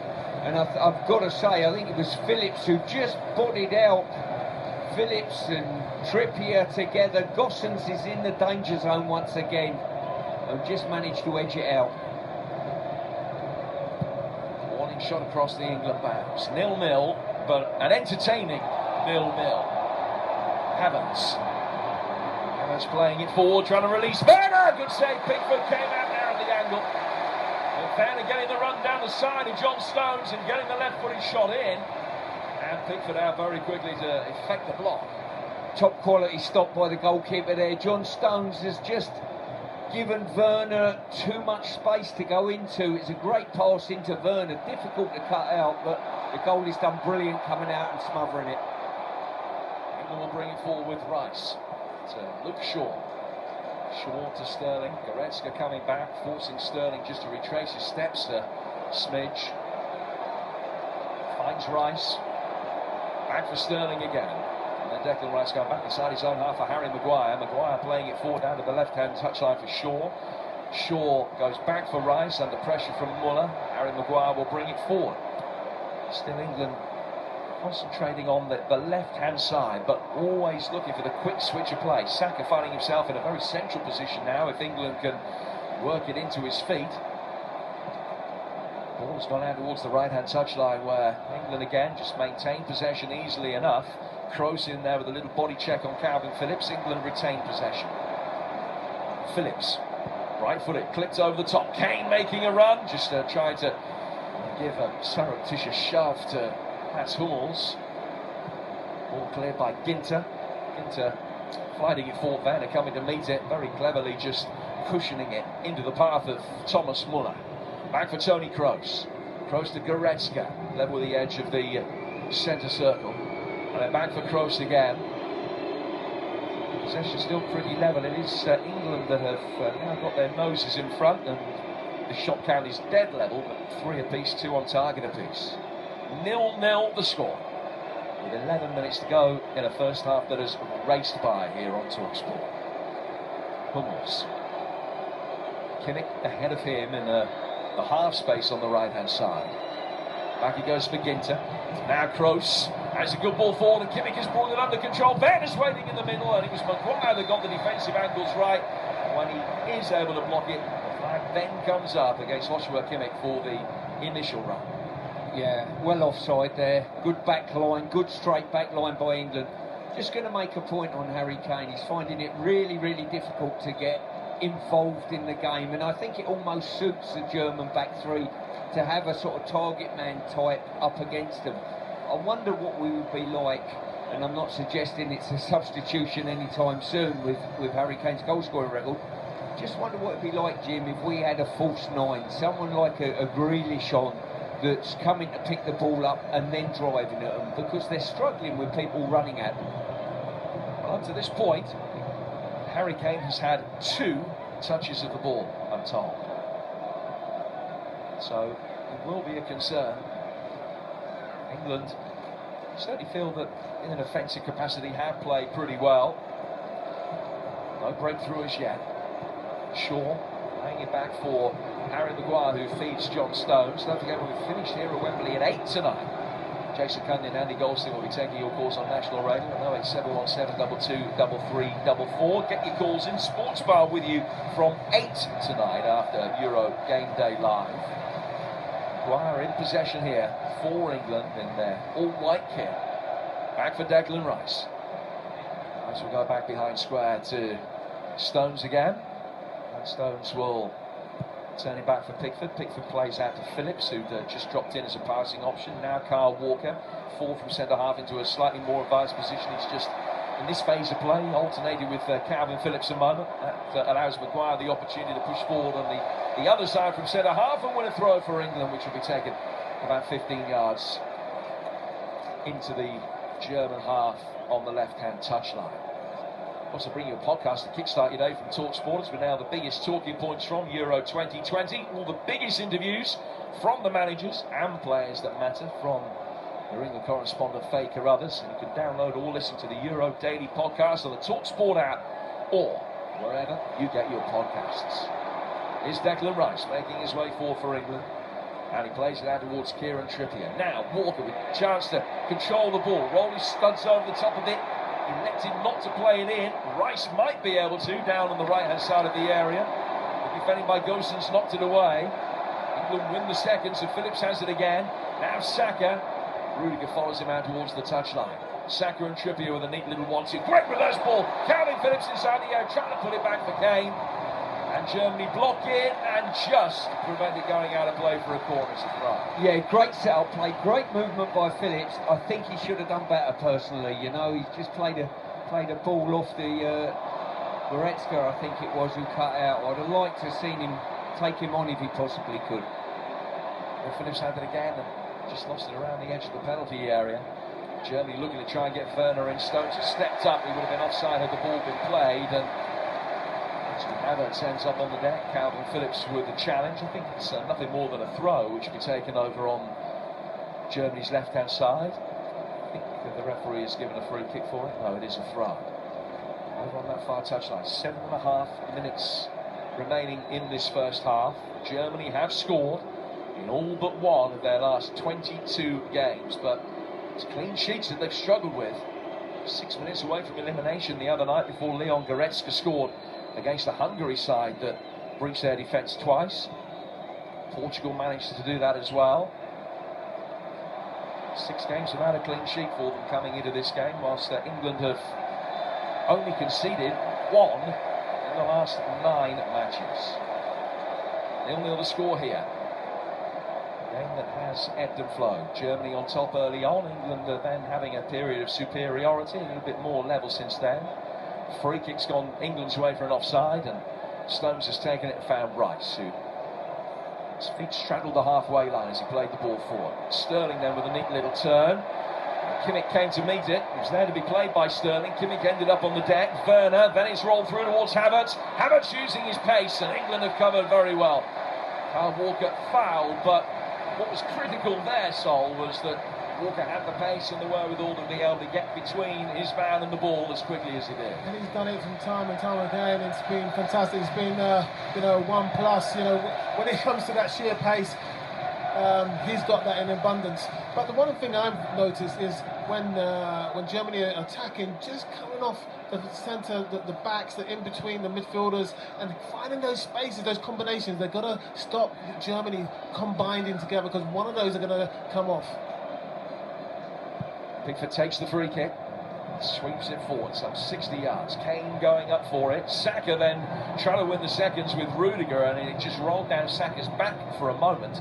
Fell Germany's way, and Kroos finds a little pocket of space in the midfield that he can call his own. Play forward towards Goretzka. First time layoff to Kimmich on the right. His ball forward, headed away by Stones. Not the best defensive header. Maguire's was better. One that followed it. Gone away from Havertz, and then Rice finds Shaw to Phillips, and back for Rice again. And then Rice takes a touch, and Thomas Muller will immediately put the pressure on and follow him inside. Now Muller makes to cut out a potential back pass from Stones to Pickford, but England can use his movement there to drop deep, and then Kane spears it through the middle, but having dropped deep and got possession, Phillips made the third man run for him, but the pass was just overhit.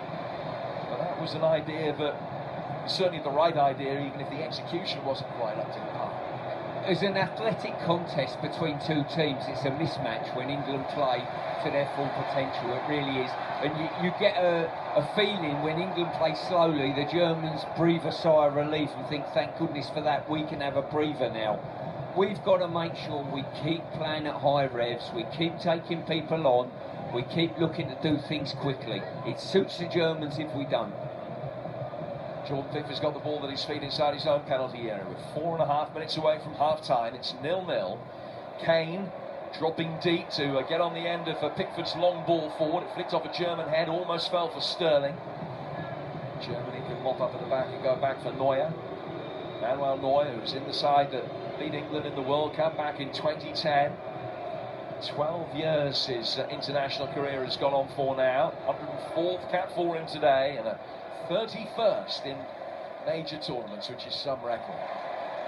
Maguire heads it forward. Kimmich, the other number 6, heads it away. Stones now can bring it down. He finds Phillips. Phillips will come onto it. First time ball from him, wide for Trippier. And Southgate, traffic policeman, just pointing where he wanted it to go. Forward. England have not been anything like as conservative as they have in a couple of the previous games, but still haven't always gone as directly forward perhaps as some of the fans would like on occasion. Stones laying it into the midfield for Walker. Now towards Maguire. Now Maguire towards Harry Kane. Kane can turn and try and get past Goretzka's sliding challenge, which has given England a free kick. And you can see exactly where it was, because there's a pivot where Kane slid in, has just taken up some turf. And at the start of that, England will spot the ball down. 8-9 yards outside the penalty area, left of centre, it's another chance. Once again, we got an England player turning and just running and asking questions of the Germans, and they've had to bring Harry Kane. It wasn't one of our speed merchants on that occasion, it was Harry Kane, and it causes them a problem. Yeah, even the relative, and it's relative with a capital R, but relative lack of pace of Kane still is enough to strike fear into the hearts of this German back line. 3 centre halves for Germany, 27, 32 and 27. I think they're a little bit older, but it is Hummels that really has the fear in his eyes when someone's running at him.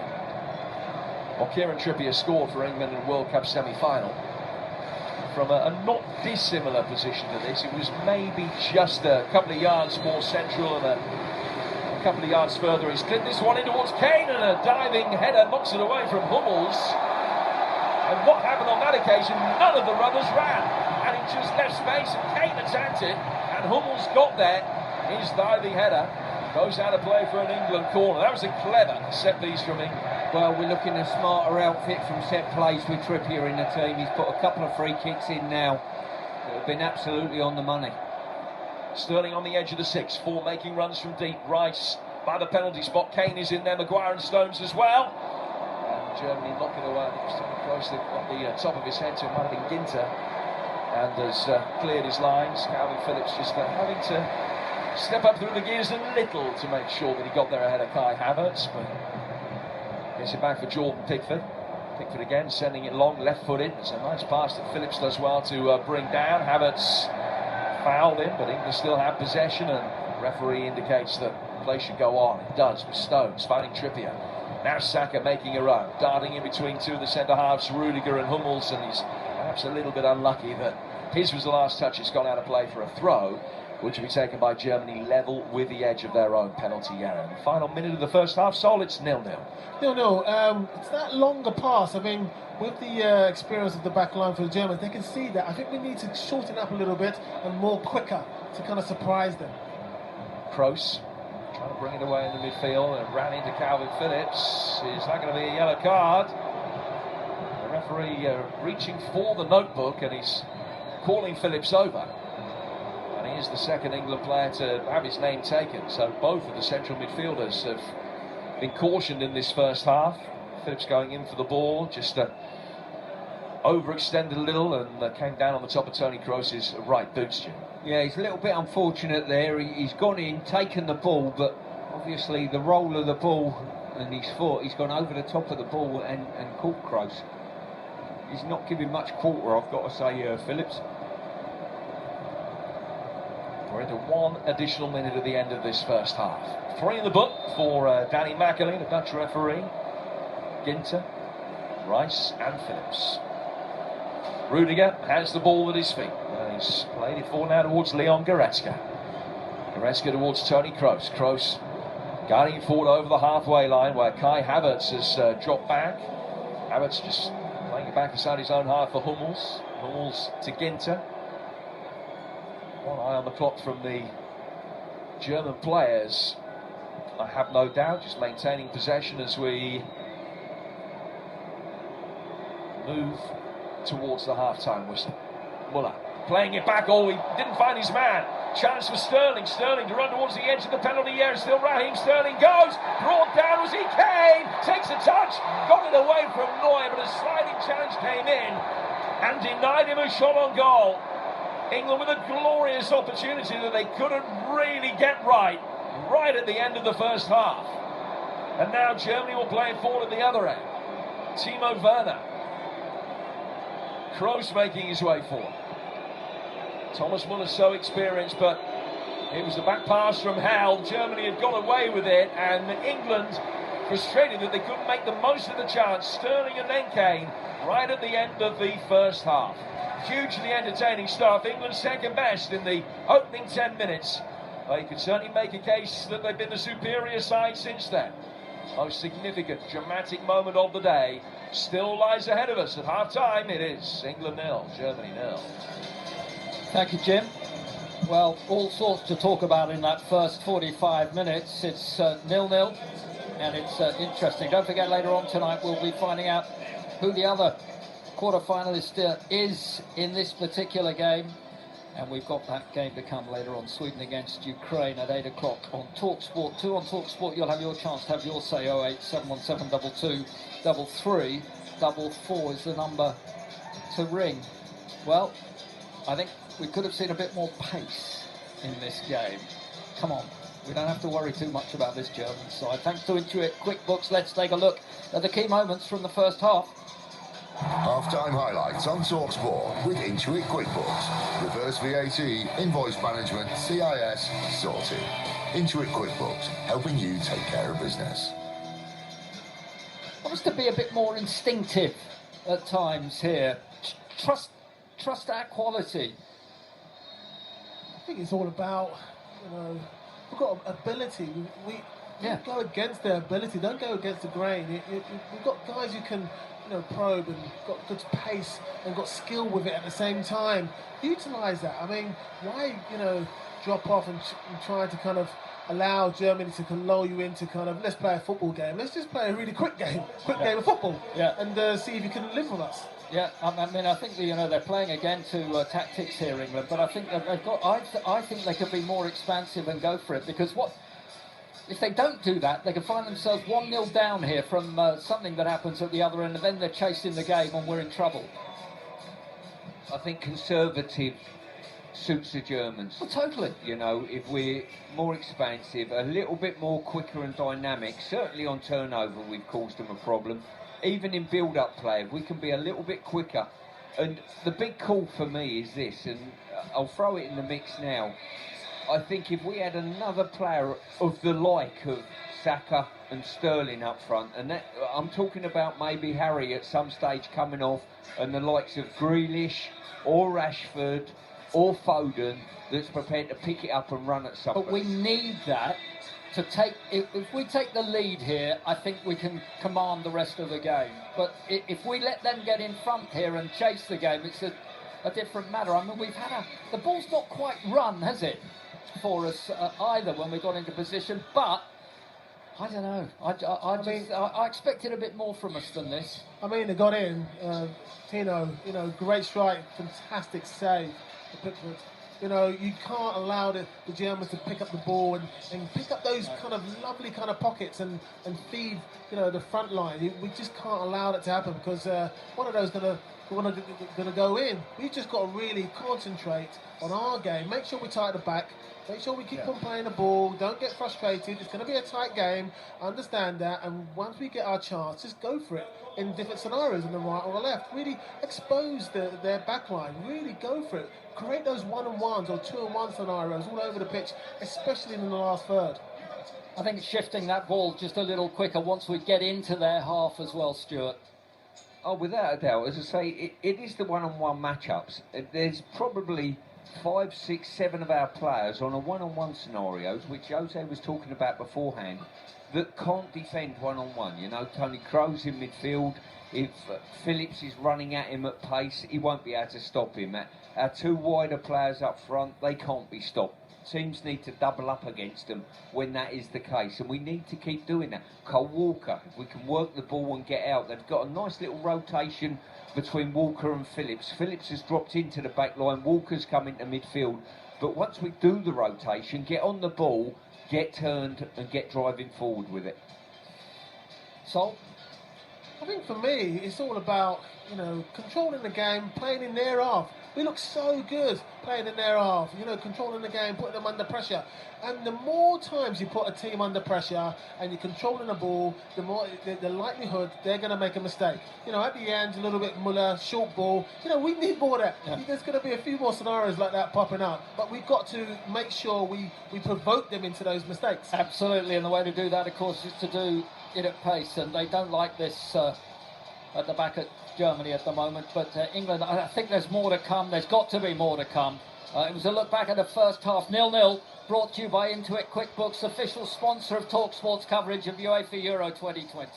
Half-time highlights on TalkSport with Intuit QuickBooks. Reverse VAT, invoice management, CIS, sorted. Intuit QuickBooks, helping you take care of business. What about you? I was comfortable at the start. I'm nervy and edgy now. I want to see us seize the opportunity. More on that next with the boys on TalkSport. Here we are again, Germany, fitting opponents for England's 300th match at Wembley. It's time to make memories, make history, and make the quarter-finals of a tournament that has been blown wide open. This is a big moment. Jordan Pickford with his back of his yellow shirt against the right-hand post as we look at him, making sure that he's lined the wall up in the right place. Might be Kroos to Muller to control it, Havertz to strike it, low, did his job. Here's Raheem Sterling now, score of England's 2 goals. He unleashes, right-footed shot, well saved. Much better from England, as the volume of the home support will testify. Cleared out towards Phillips, great ball back, Trippier down by the byline, right-footed ball, stamps it up, Harry Maguire's missed the target. Germany playing between the lines much more effectively now. Muller to Havertz, Havertz to Kimmich, this is a good German move, left-footed ball, shoots inside the air, and they got an overload at the far post, and Gosens stretched but couldn't reach. That's a let-off, an entertaining 0-0. Havertz playing it forward, trying to release Werner, good save, Pickford came out now at the angle. Euro Game Day live on TalkSport with Intuit QuickBooks, helping you take care of business. Search QuickBooks to find out more. Summer's here, and Ocado's got a match-winning deal just for you. Half-time snack grabbers, Doritos chips and dips are 2 for £2. And for you together at Lasters, it's been too longers. Get 25% off 4 packs of beer. However you do summer, there's an Ocado just for you. Ends 20th of July. Selected items, geographical restrictions. For the facts, drinkaware.co.uk. Dad, can we take some penalties in the garden? But the game's about to start. Oh, please, Dad. I'll even go in goal. Go and get your gloves then. And no coming off your line early. Never miss a moment of the tournament. Follow every single game on the Sun Live blogs. Visit thesun.co.uk. You're all invited. Tuesday, this is why you love international football. Thursday, another classic. Saturday, these guys might be underdogs, but you wouldn't miss this match. Every match day matters, so every time you collect 3 matchday stamps, you get a £5 free bet. Matchday rewards from Coral. 18 plus, online only, bet £5 or more on any European Championship 2020 market, min odds 1-2. Max 1 stamp per day, 3 stamps equals one £5 free bet, valid 7 days, full T's and C's at coral.co.uk. When the fun stops, stop. Introducing the Renault E-Tech range. Born from our expertise in Formula One, Renault E-Tech technology now features in our range of electric vans. With the broadest range of electric vans, including 3 fully electric models, Master, Kangoo and the unique Zoe van, offering extra practicality and load space to our multi-award-winning car. It's time to get back out there. Search Renault E-Tech vans. For verification, visit renault.co.uk/verify. Make a quality save this summer with the Ryobi One Plus cordless power tool starter kit, including combi drill, jigsaw, not 1 but 2 Ryobi One Plus 2 amp batteries, charger and 3-year warranty, all for just $149.99. A world-class saving of over £140. And we'll even throw in the fancy footwork with free delivery. Get in. The Ryobi One Plus combi drill and jigsaw DIY starter kit, available online only at ryobitools.co.uk. There's nothing quite like a McDelivery in your own home, or eating a quarter pounder with cheese in your PJs. There's nothing like tucking into a box set with a Big Mac, or delving into your secret stash of dips, then dunking a McNugget in 3 of your favourite sauces. Because what you do in your home is your business. There's nothing quite like a McDelivery. Order now on the My McDonald's app or via Uber Eats and Just Eat. At participating restaurants only. Serving times and delivery fees apply. See the My McDonald's app or Uber Eats or Just Eat for full details. You're on a bicycle. You're wearing your favourite scarf. Then, whoosh, a gust of wind. The scarf is gone. But what's this? A seagull, scarf and beak, dropping it back onto your shoulders. Nice one, seagull. It's a bit like the fraud protection promise from Capital One. We help protect what's yours from fraud and theft. Capital One. That's credit done right. Euro Game Day live on TalkSport with TradePoint. Score big savings with exclusive trade-only deals and up to 10% off with our trade loyalty scheme. At TradePoint, initial minimum spend, terms and conditions apply. See tradepoint.co.uk. TalkSport, official radio broadcaster of UEFA Euro 2020. Just wait till you hear it. What have England got to do here? So what does Gareth Southgate say there at half-time? I think he's got to really, make sure we keep it tight. But one of the things I've seen is Havertz is coming into the middle of the park and he's making a free. So you've got Rice in there, Phillips in there, thinking I'm okay. He drops in, creates an overload, and that's how they're creating the space. And then he's joining in with the front line, for the front guys. So they've got to watch that. There's got to be a bit more talking going on and say, hey, I've got 3 versus 2. Drag in Saka, or drag him in to kind of make a free to help that, numeration kind of cancelled out. Because if not, it's going to be a 3-on-2 all the time in the middle of the park, and they're going to start controlling it. We've got a game where, as Sol pointed out there, Havertz is quite clever at getting in that hold. Muller on occasion too. And Werner's making good runs. That's his game. That's what they're good at. That's their ace card as a team. Our ace card is our athleticism and our one-on-one ability to drive past people. We've got to make sure this next half, and if it goes beyond that into extra time, continues to be a game that we play to our strengths rather than theirs. And the victor of this game will be the team that manages to wrestle momentum in this game to play to their strength. So what do we do? Do we start sort of quickly in this second half? Do we sort of, rather than the sense of just waiting for something to happen? I think there's a couple of things. I think, that we can play at a higher tempo, a higher cruising tempo than they can continually. On top of that as well, we mentioned it pre-tournament, utilisation of the bench. I look down our bench and I think we've got people on that bench that can come on and have real impact in the game, whether it be Foden, Grealish, Rashford in advanced areas, and that might be the key to this game.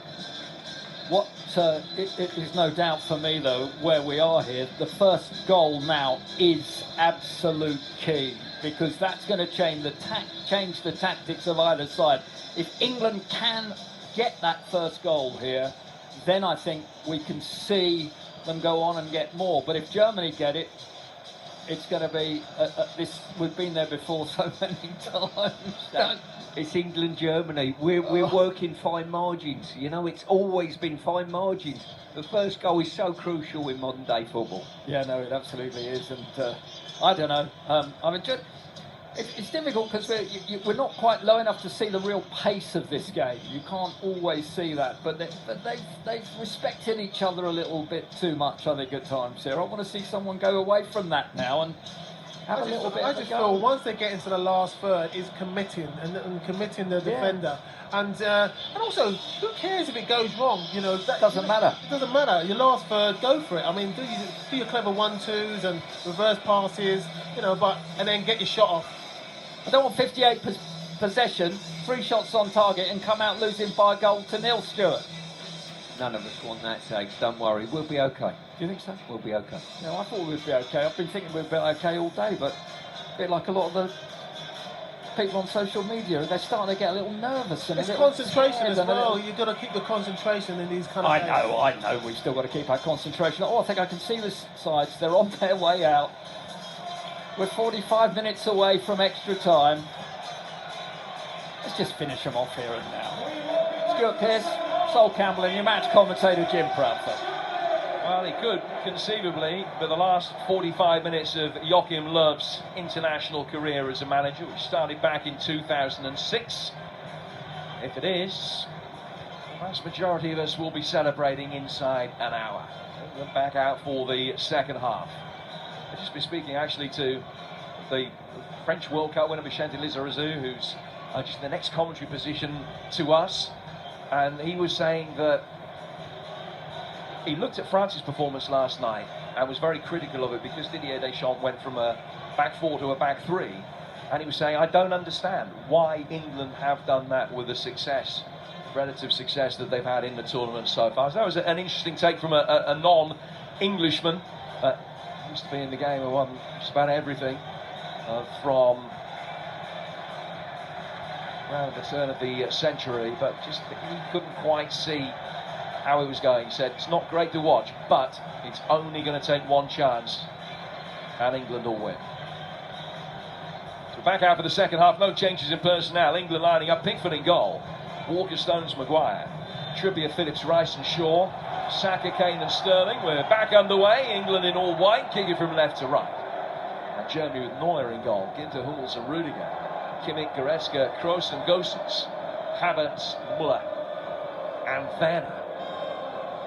Phillips finding Kieran Trippier. England, as I say, kicking from left to right here at Wembley Stadium. Under leaden skies, but it's all staying dry now after the showers that we had pre-match. And Manuel Neuer's got a goal kick. He's already in absolutely no hurry to take it. He turns it to his left-hand side for Rudiger. It's 0-0. Heard the England side and the Germany side. And alongside me, Sol Campbell and Stuart Pearce. I think if I was being hypercritical, I'd probably want a little bit more from our wing-backs as well, Jim. You know, I'd want them to sort of... Can we start influencing the opposition? Can we start getting beyond them? Can we start getting crosses in? Can we actually start coming inside? You know, creating space like that. You don't always have to go, you know, outside. Come inside. It's another goal kick, which Neuer doesn't take an age about, but he's in no discernible hurry. And they play out from the back, trying to play round an England press. Ball is laid back to Ginter. Play fall through the midfield. Havertz trying to take it on the turn. Werner then trying to chest it into the path of his Chelsea teammate, but England have won it back immediately, and Harry Maguire has it. He's 10 or 15 yards inside his own half. Back towards John Stones. Stones and Maguire combining well and then finding Luke Shaw. And England players getting a touch on the ball and a feel of it in the early stages of this second half, but again it's just a little bit pedestrian right now. Back into Stones, and Stones turns, slowly plays out towards Maguire. Maguire in towards Kane. Kane trying to flick it around the corner. Germany have won it back. Kimmich laying it back towards Hummels.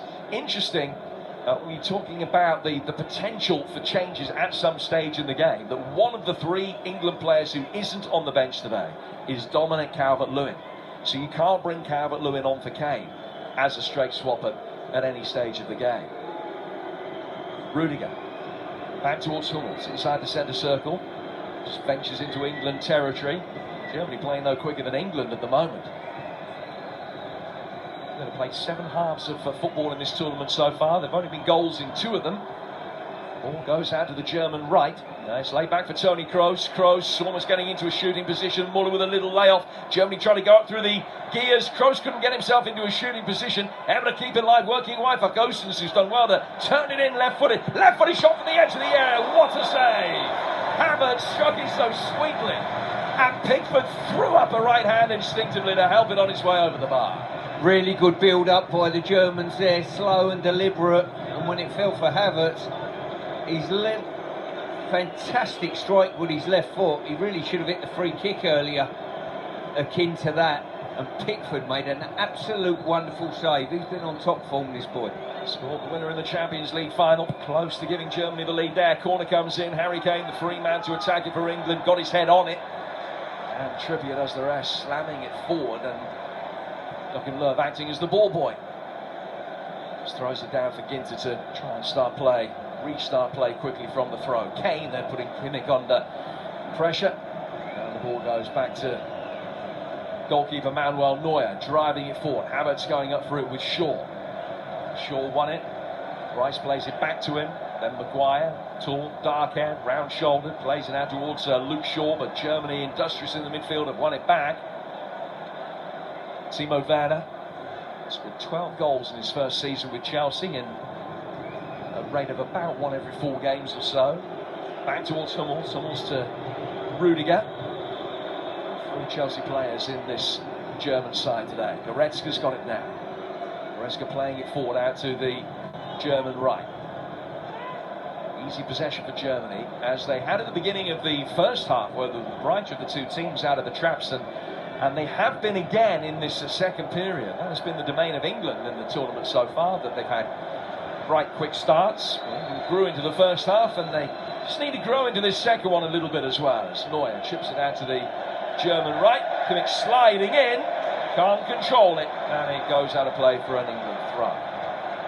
Yeah, we need to wrestle momentum back again. We did it in the first half. We need to do it again very soon if we possibly can. We've slowed and played to a tempo in possession that suits them, and they're dictating the ball at present. England have only ever, as I know you're aware, progressed from 1 knockout tie in the European Championships in their history, which was against Spain in the quarterfinals back in 1996. Trippier, well-intentioned reverse ball for Kyle Walker down the England right, making his way forward from centre half, and Rudiger's come across the clear, and he goes out of play for an England throw. Now Walker does possess a decent long throw on him. He can get the distance. He's got a nice flat trajectory.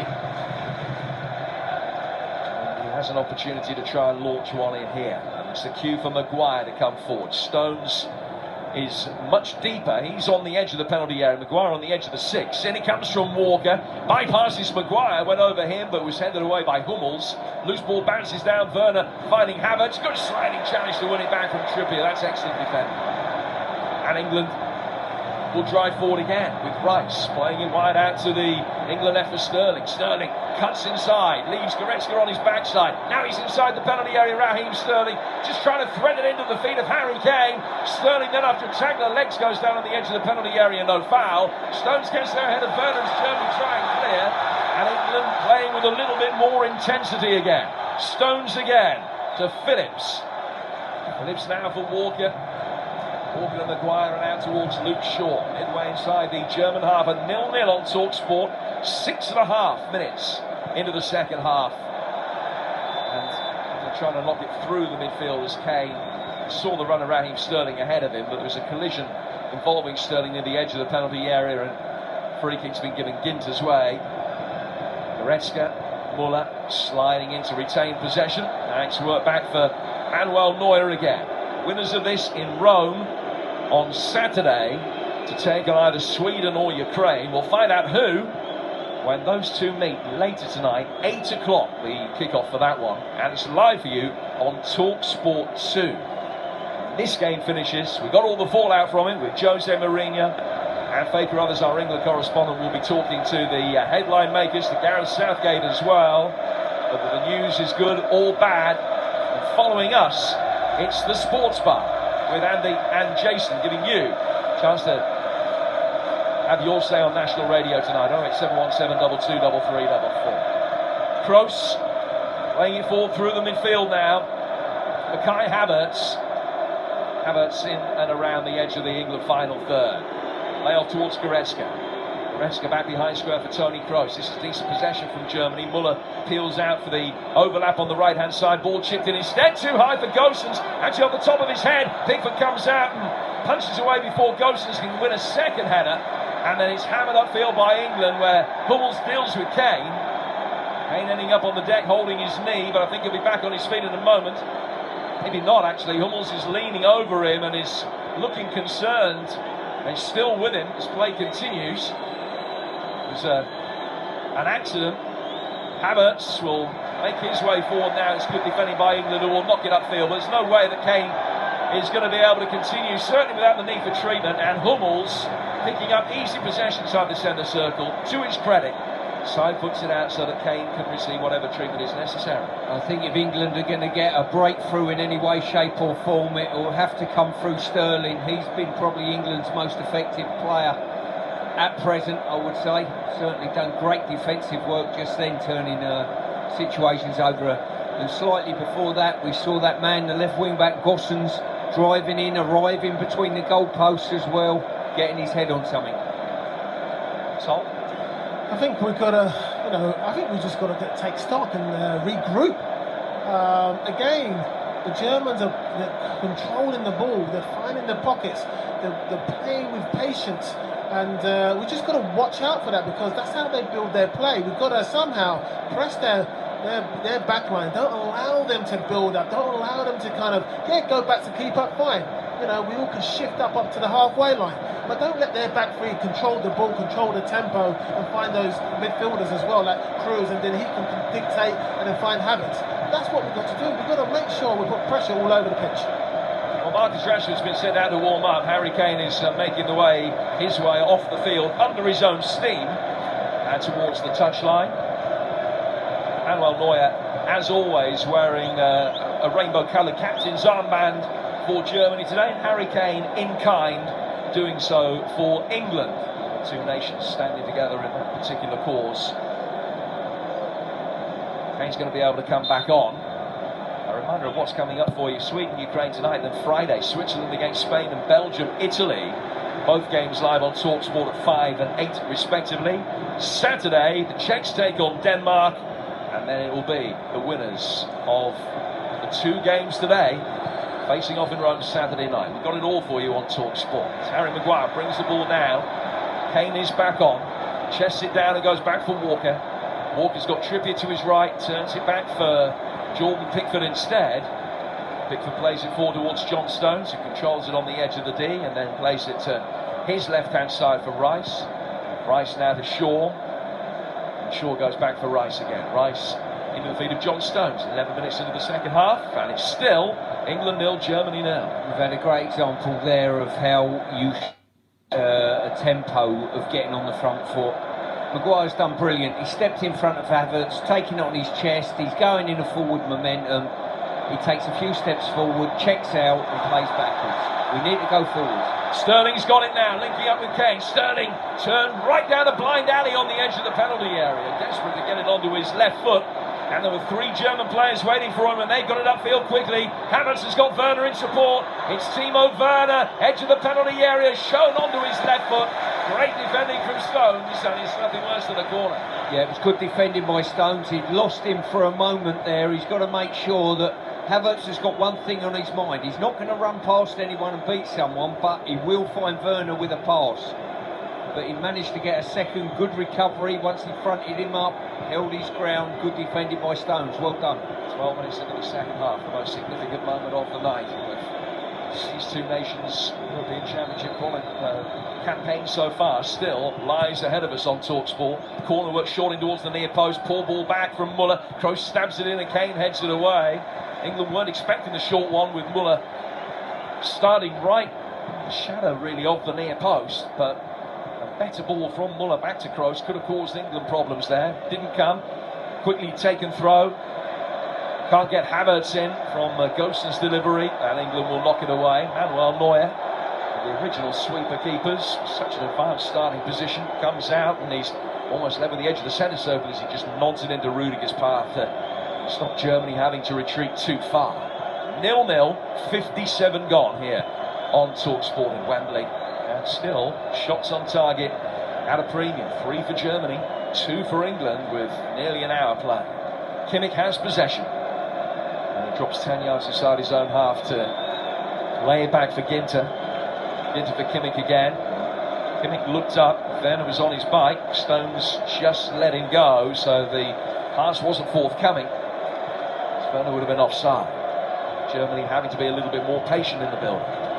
Kroos, back inside the centre, Hummels. Or slightly sloppy pass from him. Didn't have plenty of time to retrace his steps and bring it under control, but just a little bit of momentum came out of the attack. Werner with a neat, intricate flick that was neat but not accurate.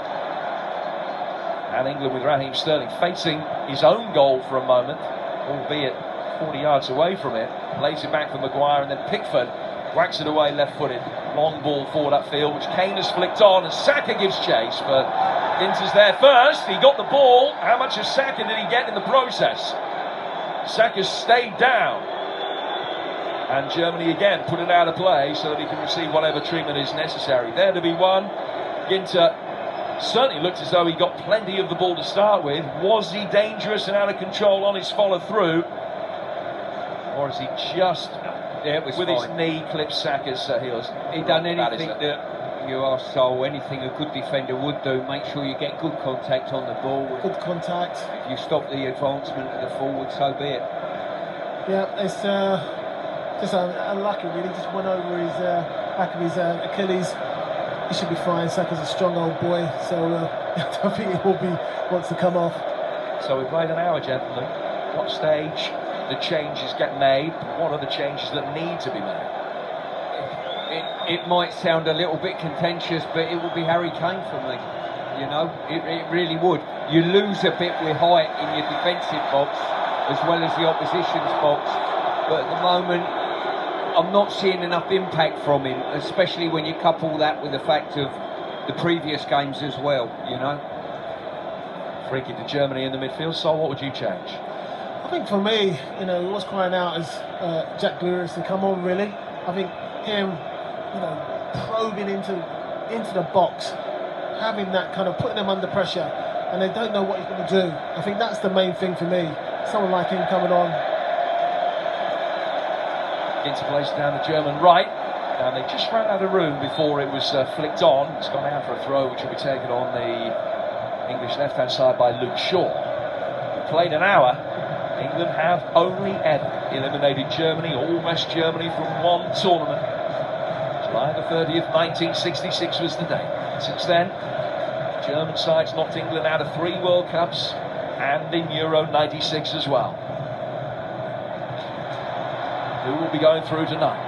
We're no closer to knowing. Trippier. Kyle Walker bombing on his cover. So much ground. Right-footed ball in from Trippier, using Walker's run outside him as the decoy. Calvin Phillips trying to win the 50-50 in the midfield, and did enough to get there ahead of Kai Havertz. And now Maguire will play it for him. And Luke Shaw is midway between the halfway line and the edge of the penalty area, but he's turned back out, gone backwards again. Stones finds Walker. And now John Stones plays it down to the England right-hand side for Kieran Trippier. To Rice, to Trippier. Walker scrambling for a moment because he wasn't expecting the ball at that pace and that angle. But he dealt with it. Phillips then heads it on in the midfield. Kane with a slightly scuffed layoff, but he found his man. Rice then plays it on towards Saka. Sterling's in the penalty area. Saka checks back. Chance for Trippier to deliver. Too high for Kane. Sterling does well. Knocks it back to the edge of the box. Phillips heads it on to Shaw. Sterling waves him away and takes over. Right-footed ball hooks inside the area. Too high for Kane. And straight into the hands of Manuel Neuer at 0-0. Yeah, just as a follow-up to your earlier question, what can you do? You can also flatten out to a 4. That would mean one of your wing-backs potentially coming off. Either probably Trippier, lose your right wing-back. Walker goes to right-back. Trippier could go left-back, or Shaw. Take your pick on that one.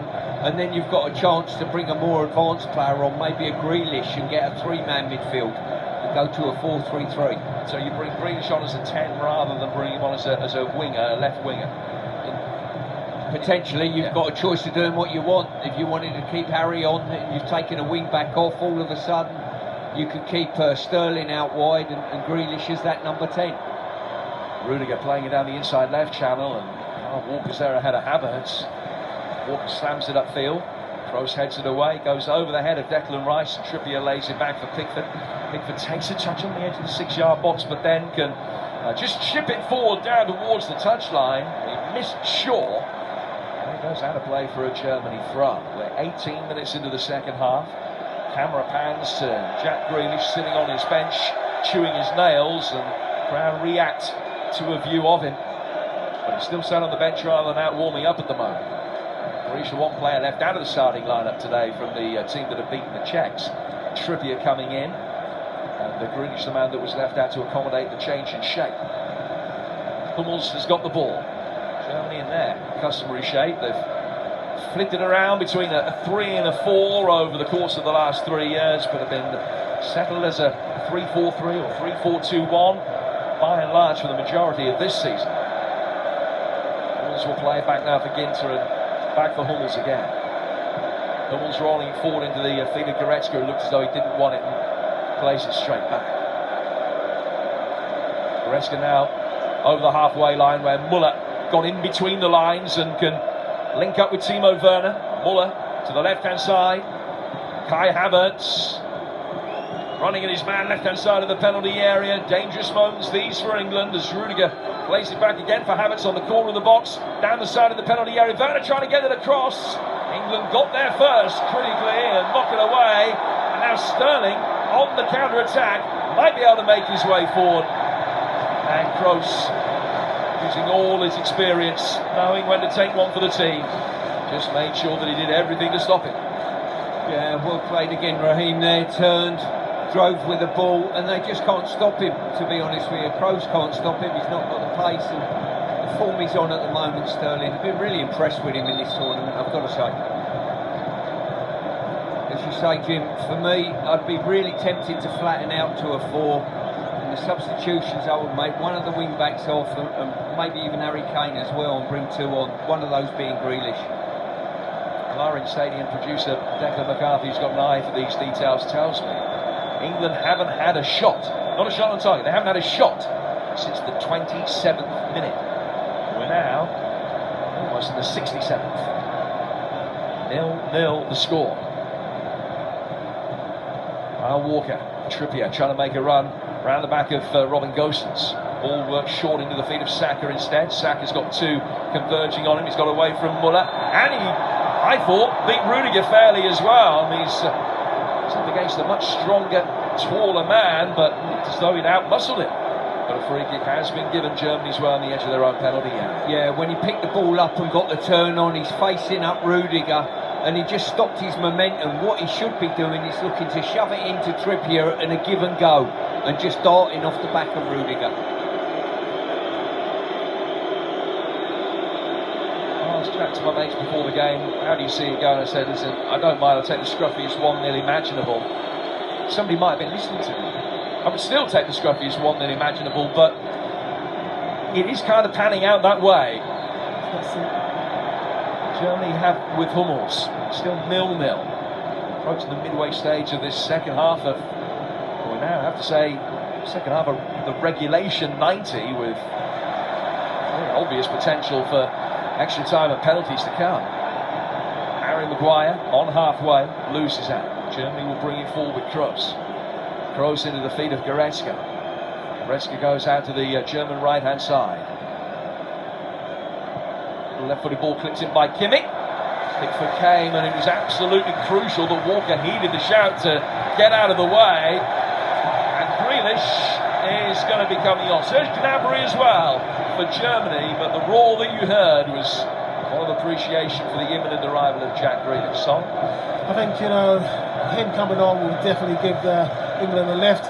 And also give a little bit of fear in the Germans, because they know he can get into the box. He knows he attracts 2 players. So that's what it's all about. And then that will free up someone else in the box. Now, who would you do it for? I feel it's going to be either Saka or Sterling you might look at.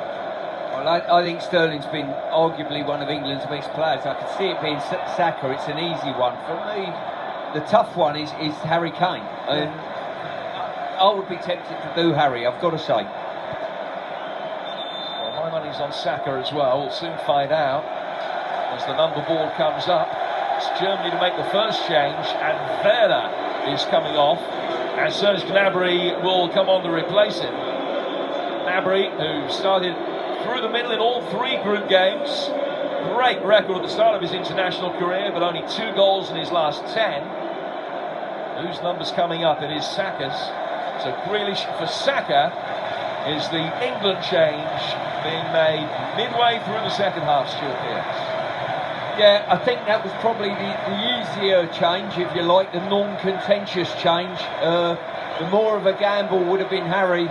If Harry gets a goal in the next however many minutes remaining, I'll be quite happy to eat some humble pie. If he doesn't, then I think the Germans will be quite pleased to see him stay on and maybe one of our sort of dribblers, if you like, to go off.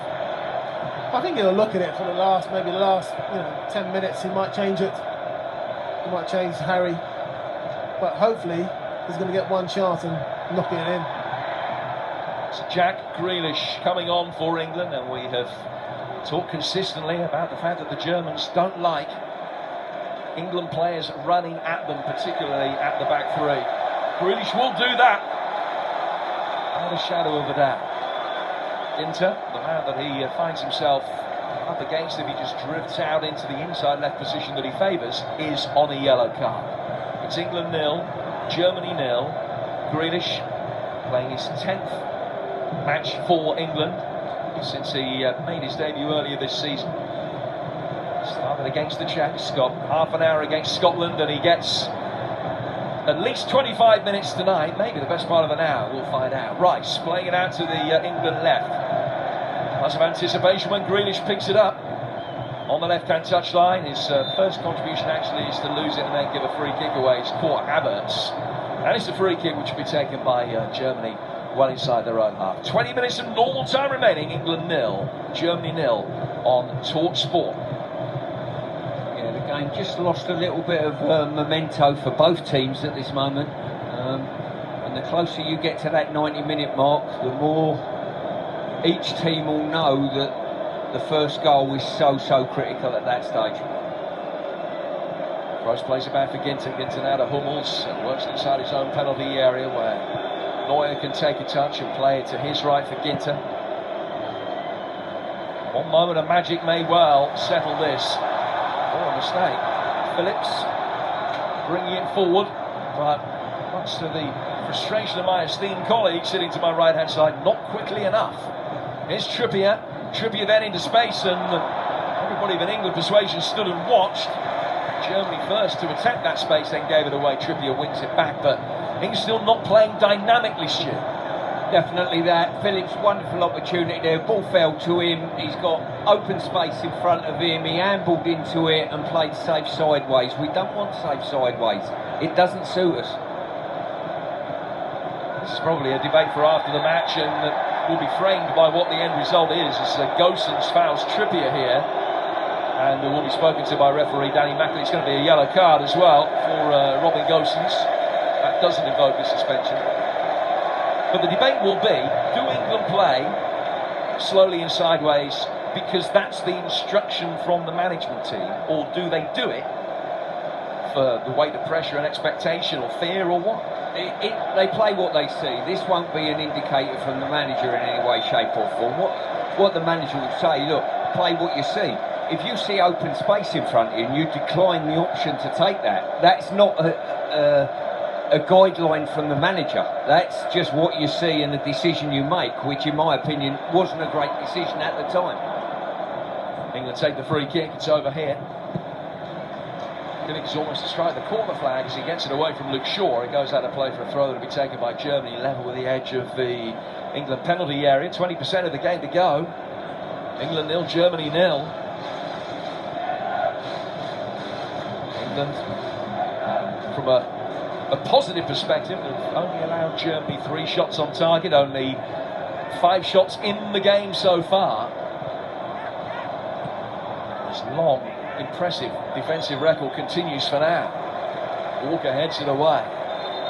Pulls out a play for a throw that Gosens looks to take quickly, but the referee isn't happy because Trippier might need some treatment. He was caught by Gosens in the previous phase of play, and now he's sat down. This could be a moment that will just force Gareth Southgate's hand. Yeah, I'm not sure that he would go like for like if Trippier has got a muscular problem. I'm not sure he'll go like for like and put Reece James on. I might be wrong on that judgment call. You never know. He might put it, as you said before, Stewie, as a back four. I think there's more chance of that happening. So, well, that's the way I would go on this one. And just looking at Trippier's face again, he swung at the ball and he's holding really high on his hamstring. Don't like the look of this one. Not at all. Hamstring or glutes maybe, but he's now back on his feet and will make his way down towards this near touchline, which is the one away from the dugouts, which potentially suggests that he's going to be coming back on rather than England making an immediate change. Reece James has been sent out to warm up. Others warming up as well for England at the moment, including Jude Bellingham. Ball played out to the German right-hand side. 16 minutes of normal time remaining. It's 0-0. Calvin Phillips winning it back in the midfield. Rice playing it straight back to him. Phillips then lobbing it over the top. Grealish chasing after it. Can't bring it down effectively, and it's gone out of play for a German throw. First half at 0-0. Certainly the first 35 minutes was intriguing. Good tempo about a lot of it, and it was an entertaining watch. This has still a little bit north of soporific, but you can just tell the stakes are so high.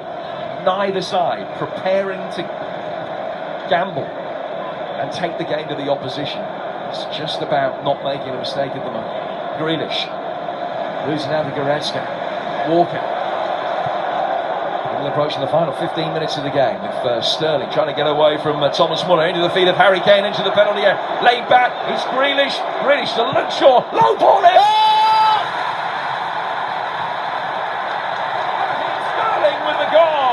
That gives England the lead. Yet again, he has done it. 1-0 to England with Sterling on the score sheet is a recipe for success. And England mining that particular furrow for a third game in the tournament. England working it wide, Shaw playing it in, and then Sterling getting in there to poke it home. England have a lead to protect and defend, and they're 15 minutes away from the quarter-finals. Anything that's going to be good from England from attacking point of view, as I said earlier, is coming from Sterling. Turned, run with the ball, little interchange, a 1-2, good set-up play. Luke Shaw got forward really well, and it's that man Sterling put the ball in the net.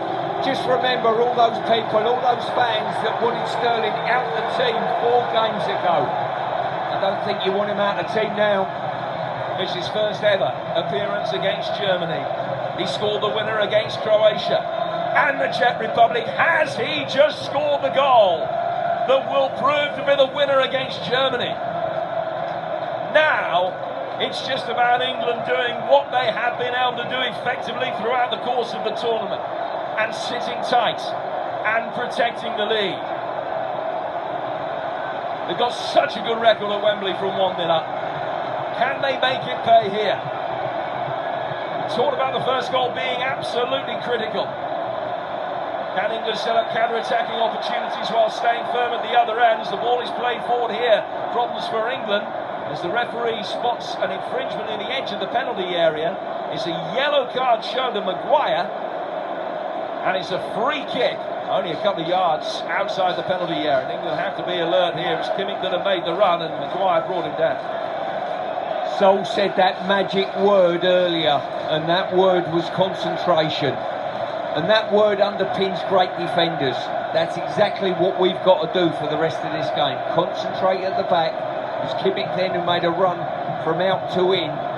those sort of runs are bog standard. You've got to track those runs and make sure they don't get beyond you, the other side of you.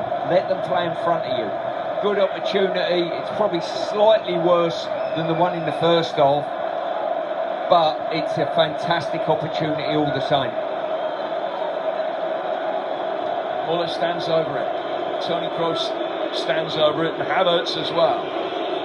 Calvin Phillips is the man that is acting as the draft excluder, down behind England's 5-man wall. It's Muller, and it's into the wall, headed away. Almost knocked Maguire off his feet, but he got it clear. And then Sterling's there to stop Havertz getting easy possession. Well, the whole place is lifted now. It's all about a scruffy 1-0 win being enough. It might well come to pass. 12 minutes to go. England 1, Germany 0. How sweet the sound of that scoreline. And the ball played by the Germans past Havertz and out of play for an England throw.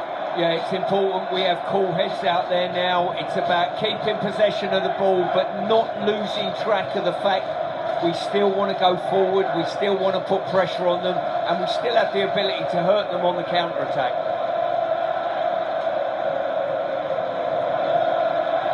Wembley is bouncing. England fans all around us, all you can see, a sea of limbs jumping up and down. And those German tricolours still being waved in the northwestern corner of the stadium. But there's no noise, there's no animation in that part of the ground right now. Is this going to be England's day? They lead 1-0. Rice sliding in the midfield. Down towards Kyle Walker. Walker played forward. Rice is going to chase it down the right-hand side. He's going to try and force Rudiger to play it. Goes out of play for a throw which will be taken by Germany down by their own corner flag, and Rice just whips up the crowd. They don't really need too much whipping up from here. 1-0 to England with Raheem Sterling's goal. You've got to go back to 1975 for the last time that England beat West Germany as they were then at Wembley. Colin Bell and Malcolm McDonnell on the England score sheet that day. Have waited so long for a moment like this, and it's not here yet, but let's get your head around this. England 10 minutes away from knocking a German side out of a major tournament for the first time in many of our lifetimes. Shaw back for Phillips. Phillips to Maguire. Grealish having it around the corner for Harry Kane. Kane now to Declan Rice. Trippier making a run ahead of him. Rice venturing forward. Able to make ground towards the edge of the penalty area. Played in towards the feet of Kane. Kane checks, lays it back for the goal scorer Raheem Sterling. Sterling put under pressure by Kroos. Havertz is going to win it back, and the counter-attack is on. It's a chance for Thomas Muller, edge of the penalty area, and he's put it wide. What a miss! An unbelievable miss. Thomas Muller, the man that has achieved so much in a German shirt, and he was through on goal. He had all the time in the world. Pickford came out, but could only hope and pray, and those prayers were answered as Muller drives it past him, and an inch wide of the left-hand post. It's going to be England's day. Well, it was Sterling who was loose on the ball, too long on the ball, ended up giving it away. Stones got caught. Shall I go or shall I stay? But I tell you what, as Sterling crumpled on the halfway line when that ball went past the post, he deserves to have a bit of luck for what he's put into this campaign so far. But a poor miss that was. The goalkeepers give his wicket away, and Muller, all he had to do was hit the target, but failed to do so.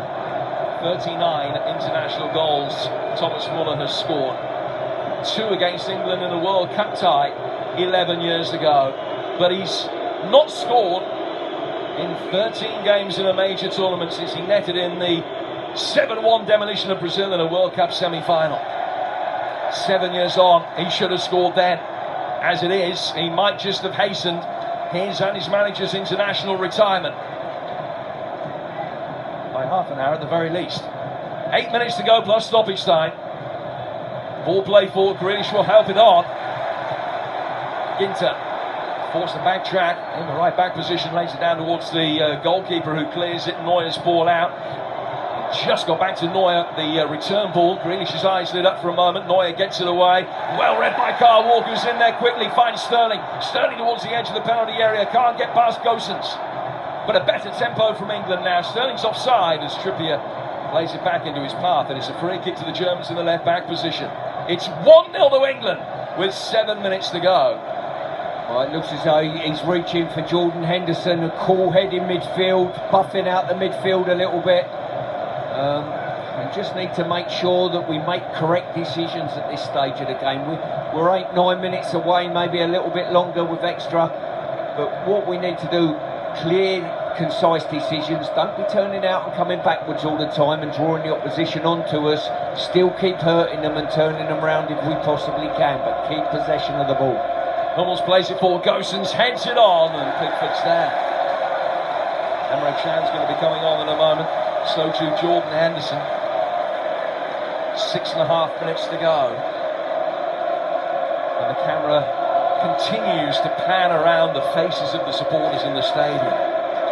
England fans on a high, but also many of them praying, hands in front of their face, nails being bitten as well. So they have seen it all before. It's just an exercise in match management for England now. Got 15 minutes to hold on from the goal going into full time. They've had one enormous let-off already, but they're halfway there. Mats Hummels has got it to the back for Germany. Hummels chips it down towards the left-hand side for Thomas Muller, who, this goes against Germany, will relive that particular moment for a long, long time. Gnabry trying to turn it around the corner. Stones knocks it away from him. Kane then is able to turn. Grealish to his left. Sterling to his right. Needed it to be played early. Kane still got it, but the chance of getting Sterling away on the counter has gone. Now he plays the ball towards Sterling, but Germany have got the bodies back as a result. Trippier then back inside his own half for Walker. Walker back for Stones. Stones all the way back for Pickford, who just motions as though he's going to launch it long upfield, but finds Walker instead. Walker forward towards Declan Rice. Rice down the right-hand touchline. Trippier onside. Tries to nutmeg Gosens to find Sterling. Can't do so. England have a player down hurt. It's Rice on this near touchline. Gosens hurt as well. Play goes on. Shaw's got it. Shaw from left back finds himself as a centre forward for a moment. Slips into his left. Grealish. Kane. 2-0 England. Bring on the quarter-finals. And with 5 minutes to go, England have a 2-goal lead, and everybody's too long in the tooth to think that this is unassailable, but it feels as though it so nearly is. We've waited and waited for this moment since 1966. England 2, Germany 0, and in a tournament that is absolutely wide open, England can smell the finish line and a place in the quarter-finals. Fantastic finish there, good set-up play, and when it felt to Kane, middle of the goal, you know he's not missing. Shaw's done brilliantly there. Turnover of possession, Germans unhinged all over the place, and then quality ball in. It's going to be touch and go on an offside. I think he's just onside. Grealish has delivered a wonderful ball. Little curler straight onto the head of Kane. No chance for Neuer. Harry Kane scored in his only previous appearance against Germany back in 2016, but he never scored in the Euros, and his involvement in these England matches have been criticised, not influencing the game enough. But his goal-scoring record kept him on the field. That's 7 goals in major tournaments for England, his 35th goal for his country, and few, if any, will have given him the pleasure that that one has. England will make a change. Henderson for Rice with 3 minutes plus stoppage time to go. Now yesterday we saw late drama in both games. We saw Spain and we saw France blow 2-goal leads in the last 10 minutes. England aren't there yet. They just have to keep a lid on their emotions. They have to keep a belief. They have to keep the back door shut. But they're nearly there.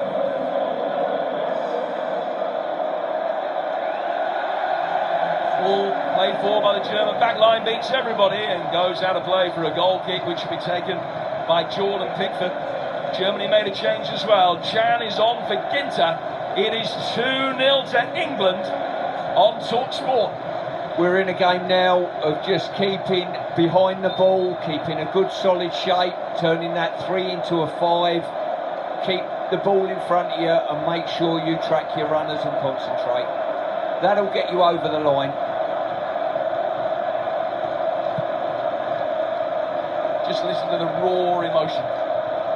Pickford playing it forward, Kane helping it on. What will that goal do for him in this tournament, I wonder? Sterling blocked off. Germany able to play it out from the back. Play down towards the left-hand touchline. Leroy Sané on for Germany as well. He's replaced Gosens. Germany just throwing everything at England here. England trying to stand firm, leading by 2-0. Sterling on 75, Kane on 86. Sané. Jordan Henderson shuffling across, forcing Sané to play it back for Emre Can. Can trying to get himself into a position to unleash one from distance. He works it wide to the German right-hand side. Kimmich for Rudiger. Rudiger firing it in. Excellent header away from John Stones. Kroos will chest it down.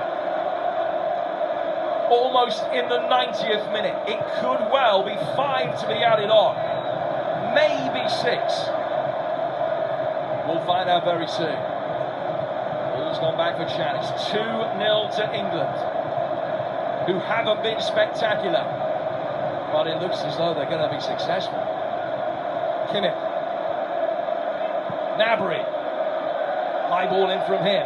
Arched through from one side of the penalty area to the other. Leroy Sané has got it. Sané, left-hand side of the box, dropping his shoulder, clipping it in, headed away by Maguire. Left-footed shot from Goretzka, shanks it wide. He was the late hero against Hungary, not to be today. And Joachim Löw is within minutes of injury time of the end of his remarkable 15-year reign as the German coach. And he started going out with a whimper, it seems. England 2, Germany 0. How many extra minutes to be added? Only 4. We'll take that. Yeah, when that ball was tossed in the box there by Sané, it's Maguire's header. He's not got enough on it, and when it fell for Goretzka, he just got his shot wrong. But certainly we're looking pretty composed in the game, I think. Happy for the Germans to have the ball now, sit off, get a nice compact shape. Rudiger.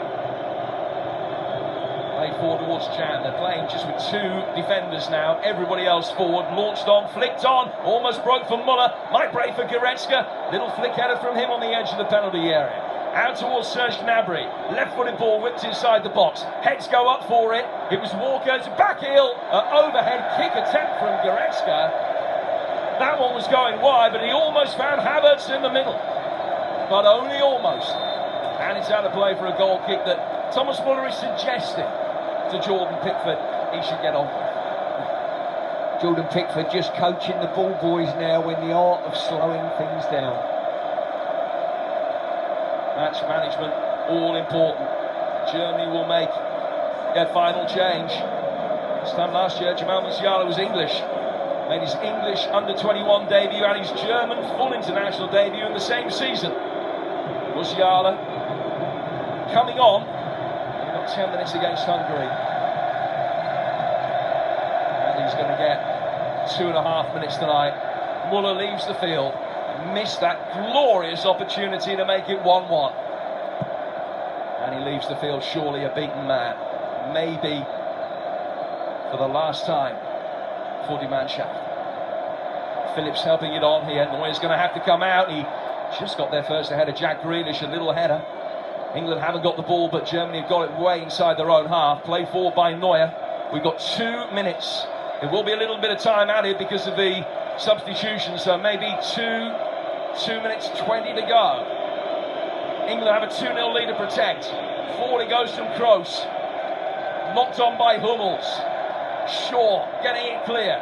Little battle of head tennis from close quarters between Chan and Kane. Right-footed ball swept in by Toni Kroos. It's caught by Jordan Pickford. And England are going to do it. They're not there yet. But they kind of are.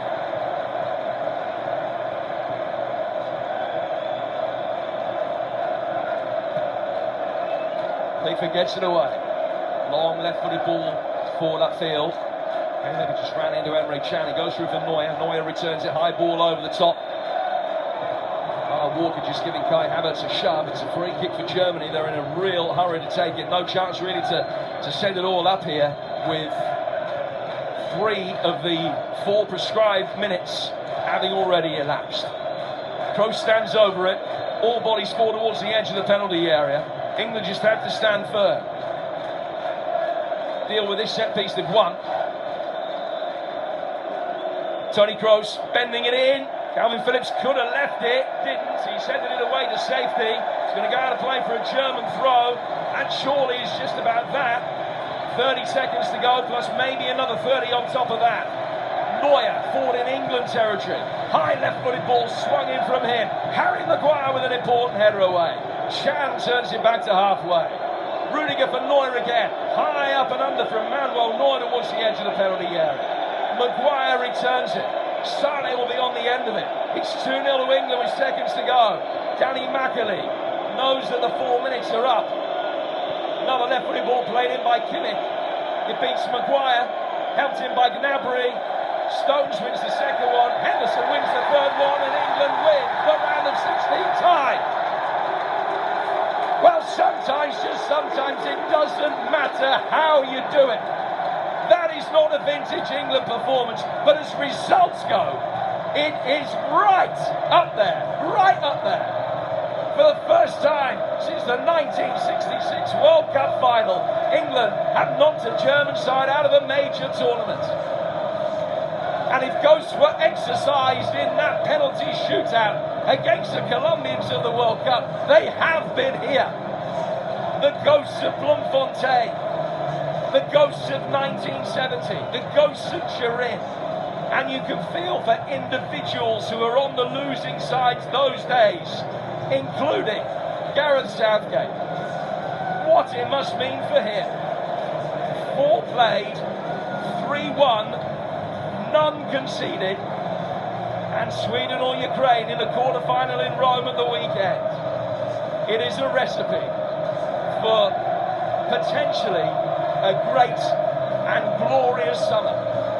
This is a day that nobody here will ever forget.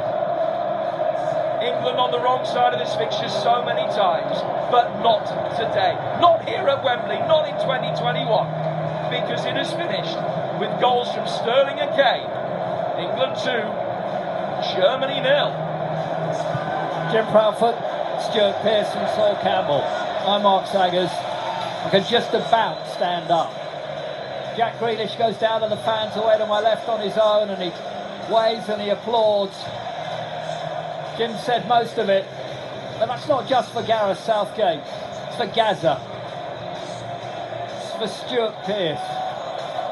It's for many other players who've struggled, and they've always tried their hardest, but they've been done over in the end by a side that somehow always finds a way to beat us.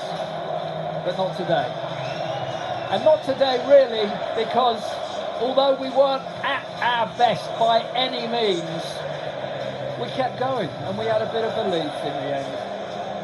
And Ed Sheeran's sitting next to David Beckham in the royal box. He'll have to pen a little number for that. My word, Harry Kane, he was terrible today. But that goal he finished was not easy. He crumpled. He was in 3 different parts. He was showing the old S-bend, and somehow, he got his head to it. All roads lead to Rome. But the Route 1 we're still desperate for. We'll be back here at Wembley in a final. There are still 9 teams left in. There's one game tonight on TalkSport 2. Sweden or Ukraine. That's next for England. Sweden or Ukraine. The Germans are going home. Gareth Southgate has been out there. And now he shakes hands and he hugs Jack Grealish. And now England, with just about enough energy to make their way round this pitch, and they're led by Raheem Sterling. And Sterling has been magnificent. Sterling has come from such difficult beginnings. He's had his moments, but he's had his greater moments. He's not only grown up, he's matured as a player, and now he took it on himself. There's no doubt about that. He just knew that he had to force it over the line. And England have done exactly that. And I can tell you as well, I haven't mentioned the England fans, but behind the goal are the real England fans, the ones that have followed them everywhere. They've followed them to Mexico City back in 1970, some of them. And since then, they've been all over the world. And since then, every time they've come up against Germany in a major tournament, they've been in tears. They've sunk to their knees. And England have been out. But not this time. We are all in it together. And we're in it together with England showing they are worthy of a place in the quarterfinals. Oh, that's just magnificent. That's not just made my day. It's not just made my week, Jim. That's nearly made your and my career. We've been up and down this blooming world for I don't know how long, with you telling me brilliantly of every moment of the game, and I've been sinking to my knees with you at the end of it, and we sort of shook our heads and thought perhaps next time. But we've seen it, and we've seen it for ourselves, and it's been magnificent. Sol Campbell, what do you feel like, Sol? It's unbelievable. Nerve-wracking when Muller was, you think, oh my God, what's going to happen here? And he misses. And that's the luck we really needed. We haven't had a lot of that in international football at times in Big knockout. time. Do you know what? We all slowed down. Yeah. We all, as one, all sort of led one way and all went, oh, and Jim Proudfoot kept it all going. And we felt it. And now, Stuart's singing. Well, I wouldn't go that far. He knows the words. He doesn't sound as though he knows the tune. Well, he knows the tune. Rocking. Even I know the tune. His head knows the tune, but his larynx doesn't. Let's just say that. What a glorious... And listen, yes. I know this is only around a 16 type. Doesn't matter. It is days like this as an England supporter that you live through. And I maintain that it's only by experiencing the adversity and the bad days, the Bloemfontein where we got battered, and days like that you really appreciate the good days when they come up. There haven't been that many, Jim, have there? But there are one or two, hopefully, more for us still to come. We deserve to be a little bit greedy. Look at this. Look at what is happening here right now. To be fair to the German fans, they are still waving their tricolour in the far corner. It's been a celebration of football. But look at England. Not a fan has left. They're all up. In front of us on the far side, the England players have seen some of their friends and their family as well, and they're enjoying the moment, and they deserve it. But this is all about these fans now for the next few minutes. So, where's it going to be tonight then, boys? Is it going to be Trafalgar Square? Probably for a little bit of time. Is it going to be down? Are we going to be going down Piccadilly? Probably for a little bit of the time. There'll be others just be going up to Cannons Park. That's where we always used to drift to. Great kebab shop up there. 3 o'clock in the morning, still be open. Why not? It's going to be magnificent for overnight. Let's just enjoy this moment. Seize the moment as England fans. We don't get many moments. 4 generations of England fans here. We've won nothing. We have. We've won everything in one way. We've beaten Germany in a major knockout, in a major competition. And I can't take that away from anybody who's here. And it's not been a full house, but it's been difficult times for everybody, and there's a spring in my step. Jim, tell me, I was nearly in tears, and so were you in the commentary there. I could feel you going, and I was just willing to keep you going. And Stuart Pearce just had to look at you, and you did keep going. Well, Stuart, how emotional is Stuart? He's not saying too much, because even Stuart, I can see it on your face, Stuart. This matters so much, doesn't it? I'm so proud for the manager and the players. Yeah. They deserve this. Yeah, They deserve this day. And going into the game, I said, this result will spark this country. It'll go crazy. We've got 4 or 5 days on the build-up now, and the momentum, I think, will sweep this team straight to the final. this result, I know the performance isn't comparable, but this result is the Holland of 1996. Yeah. It's just the night where it all comes together. And don't get me wrong, 75 minutes on the clock, you couldn't see it quite ending like this within 90 minutes with a 2-0 success. And Thomas Muller keeps his nerve, it's different. But instead, Germany were the ones that were mullered. England rode that little bit of luck that maybe we haven't had at previous times in previous tournaments. And yeah, you have to acknowledge that luck was there, but you have to take it and make the most of it. And I'm not ashamed as, I'm taking the journalistic hat off now, I'm not ashamed as a passionate England fan to have felt the emotion of that. That is such a significant victory after so many bumps in the road in the past. As I maintain, it wasn't a vintage performance, but it's opened the door. I'll tell you what else it's done as well. It's time for us now to pick our man of the match on TalkSport, brought to you by TradePoint. Man of the match on TalkSport with TradePoint. Making big jobs smaller with a range of handy in-store services like free timber cutting and trade paint mixing. Find us at B&Q or learn more at tradepoint.co.uk. I just sort of paused there and took a big sigh. I mean, I know my man of the match is, and it's not up to me to even mention it. But come on, Sol, come on, Stuart. Tex, there's a short list of 3 players here who I thought were all magnificent. First one, Pickford. Brilliant. Second one, Walker. Brilliant. Unbelievable. But the man of the match was Sterling. Absolutely. I'll say Sterling. Just the character, what he's shown today, and you know, as he said, what Stu was saying, no one wanted him to play, and he's played, and it's his 3rd goal. He's done marvellous. He's showed his real character, and he's really stepped up. So for me, Sterling. Oh. Thank you very much indeed, boys. You're absolutely right with all of that. Our man of the match brought to you by TradePoint, official sponsor of TalkSport's coverage of UEFA Euro 2020. Man of the match on TalkSport with TradePoint, sponsor of TalkSport's coverage of UEFA Euro 2020. Faker Others will bring us all the reaction from everybody involved live in the next hour. Jose Mourinho will be joining us as well. Jose got a lot of that right. He said he called it, didn't he? In many ways, the formation, it could just be who can play out each other better. And so it was to be. We've got all of that to come. Then we've got your chance to have your say. 08717 223344. That's the number for you to get in touch with the boys on the sports bar. If you want to know who England are going to play in the quarter-finals of Euro 2020, TalkSport 2. Russ Williams in the chair for that one. An 8 o'clock kick-off between Sweden and Ukraine. Just have a little breath, gentlemen, while I say to you in the end there, I looked at it and I never thought I'd see Germany throw in the towel.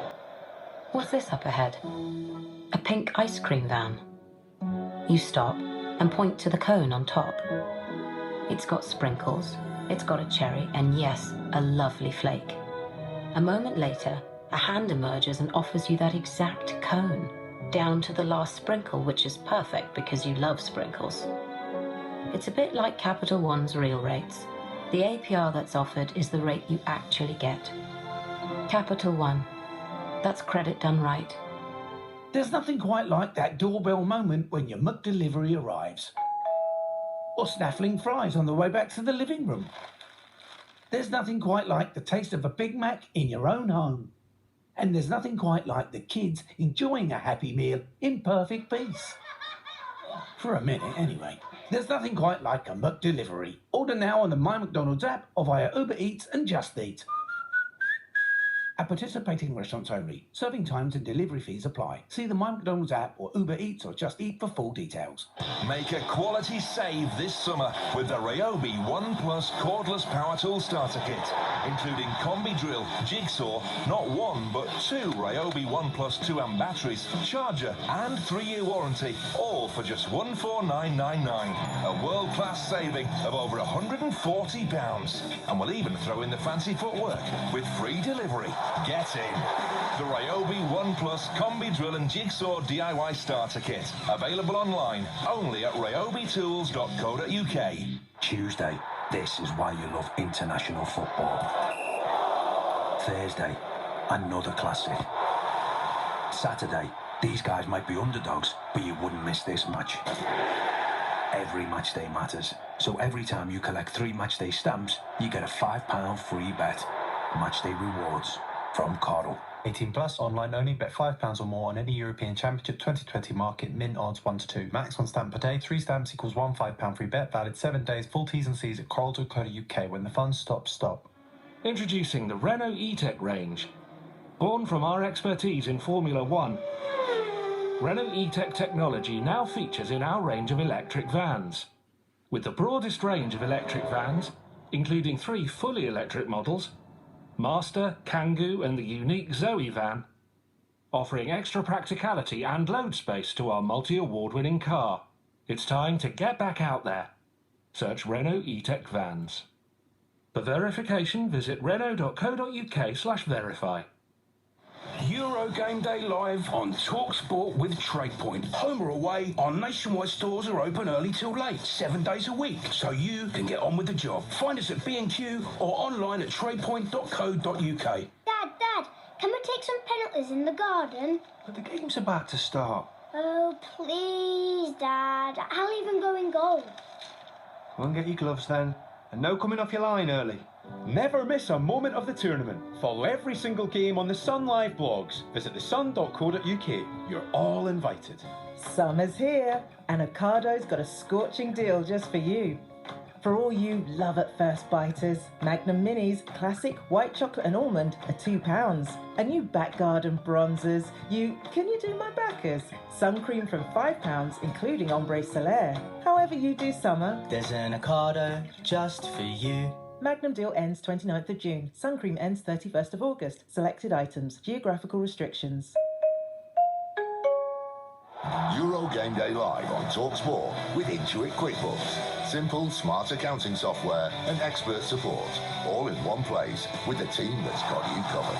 Intuit QuickBooks, helping you take care of business.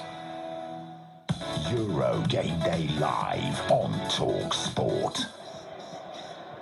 Right, let's get a little professional, if we can now. Oh dear, I don't know about that. If you're just joining us here, you've missed not a cracker, but an England win against Germany by 2-0. Sterling and Harry Kane with both the goals late on in the game.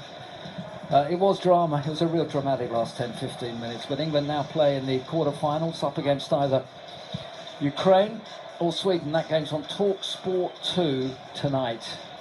Kick-off at 8 o'clock. Jose Mourinho will be joining us in a few minutes' time. I can see one or two of the England players, the manager now making their way to do some interviews. Faker Others, our England correspondent, is waiting for them there. And in the meantime, it's difficult to know where to go with this now, because the win was the important thing.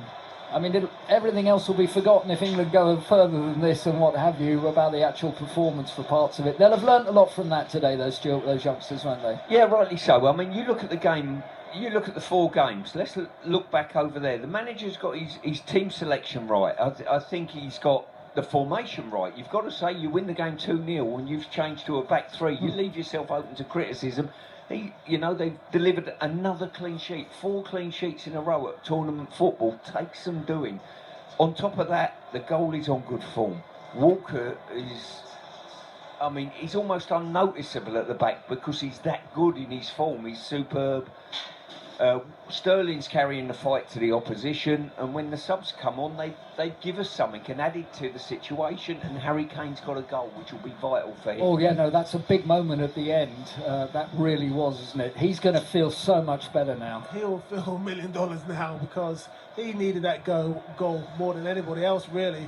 And for confidence, because he was looking a little bit leggy. Yeah, but for me, that goal now is definitely going to push him up, and he'll sleep good tonight and be ready to go again on the weekend. I don't know what the rest of Europe are going to be thinking looking in on that, but one thing that I did think of that is that, yes, there was the Thomas Muller where he snatched it, a couple of other opportunities, a couple of brilliant saves from Jordan Pickford. But I think as well that Germany, in a way, they respected that England side, you know. They didn't quite play as well as possibly they thought they were going to at times. They respected us because they couldn't handle us physically. Yeah. And the first goal, for instance, Sterling picks it up, he runs past 2 and 3 players and plays a 1-2, and then he gets on the end of things. They can't handle his pace. They can't handle Phillips driving past people. They can't handle Saka running at them. That's what we're extremely good at. And any nation that plays us going forward, and it's been the case over the last few years, the game in Spain now, counter-attack threat. We're so athletic as a team, it's fantastic. Absolutely is, isn't it, Sol? I think we just got to, play to our strengths, really, basically. And, yes. And don't go away from that. And that's what it's all about. But also, this will give us, massive confidence now. Everybody, from the subs to the management to the players playing, and everybody will be saying, yes, this will kick us on. Now it's just don't become complacent, really. I think what we've done as well, so we wrestled the momentum away from the Germans. There were times in the game where they look as though they were starting to grind us down slightly, and all of a sudden we've wrestled it back off them, and we said, no, we're not going to be rolled over as easy as you think. We're coming back at you. Yeah, no, I think that was important as well, and they'll have known and thought perhaps that they could have got at what is still a relatively young, even though it was the oldest team he's picked for a while, still a relatively young in knockout tournament football team. Yeah, and now, all that experience goes into the pot. That's what it's all about now, and they'll take it on to the next game. And, having the home crowd, fantastic today, pushing the guys on all the way, and they were fantastic today. Yes, now it's away, it's a different type of football, but, we should be confident now. Now we're stingy at the back. We're not allowing in too many shots, and we're sticking them away at the other end. So for me, and we scored more than one goal. It's quite nice. Yeah, you look at a couple of things that have fell in our place as well. People questioned about Maguire being part of the squad. Will he fully fit and whatever? It's been outstanding. I think they've been giving man of the matches to him over there by the podium. Yeah. And also as well, John Stones come back into form this season, and he's been a massive plus for us. Because there was a while back you thought, he's nowhere near he's not even in the squad, let alone being a frontline central defender. No, he's come back strong, and especially for his club, Manchester City, and he's played an unbelievable season as well. And also, Champions League final. And this was just, he's just beginning, isn't he? He's like, and for me, it's nice to see the lads not doing too much. They've still got a bit left in the tank. That's what I like to see. They're not really dead on their feet. They've got a bit more there, and that bodes well for the next games. Yeah, no, I completely agree with you, and they've got to get themselves obviously willed together again now. A different prospect, going to a different country for the first time in this tournament. But also I'm delighted as well for the progress of this England side now. It's not just been, a decent qualification from the group stage and then getting beat early in the knockout stage. They've got through a knockout game. We'll come and talk more about that with Stuart and with Sol and with Jose Mourinho joining us. We'll interrupt all of us if Fake or Others gets any of the players live. You're listening to Euro Game Day Live on TalkSport with Intuit QuickBooks, helping you take care of business. Euro Game Day Live on TalkSport with Intuit QuickBooks. Nail your accounting and CIS all in one place. Intuit QuickBooks, helping you take care of business. Make a quality save this summer with the Ryobi One Plus cordless power tool starter kit, including combi drill, jigsaw, not one but two Ryobi One Plus 2 amp batteries, charger and 3-year warranty, all for just $149.99. A world-class saving of over £140. And we'll even throw in the fancy footwork with free delivery. Get in. The Ryobi One Plus combi drill and jigsaw DIY starter kit. Available online only at ryobitools.co.uk. Dad, can we take some penalties in the garden? But the game's about to start. Oh, please, Dad. I'll even go in goal. Go and get your gloves then. And no coming off your line early. Never miss a moment of the tournament. Follow every single game on the Sun Live blogs. Visit thesun.co.uk. You're all invited. Picture this. You're on a bike, a nice bike. Suddenly you see a helpful sign, pothole ahead. So you speed up and bunny hop majestically over the pothole. You land perfectly. Wow.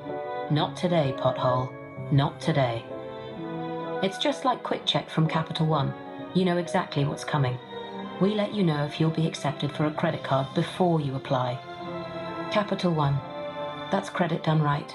There's nothing quite like a McDelivery in your own home. Or eating a quarter pounder with cheese in your PJs. There's nothing like tucking into a box set with a Big Mac. Or delving into your secret stash of dips. Then dunking a McNugget in 3 of your favourite sauces. Because what you do in your home is your business. There's nothing quite like a McDelivery.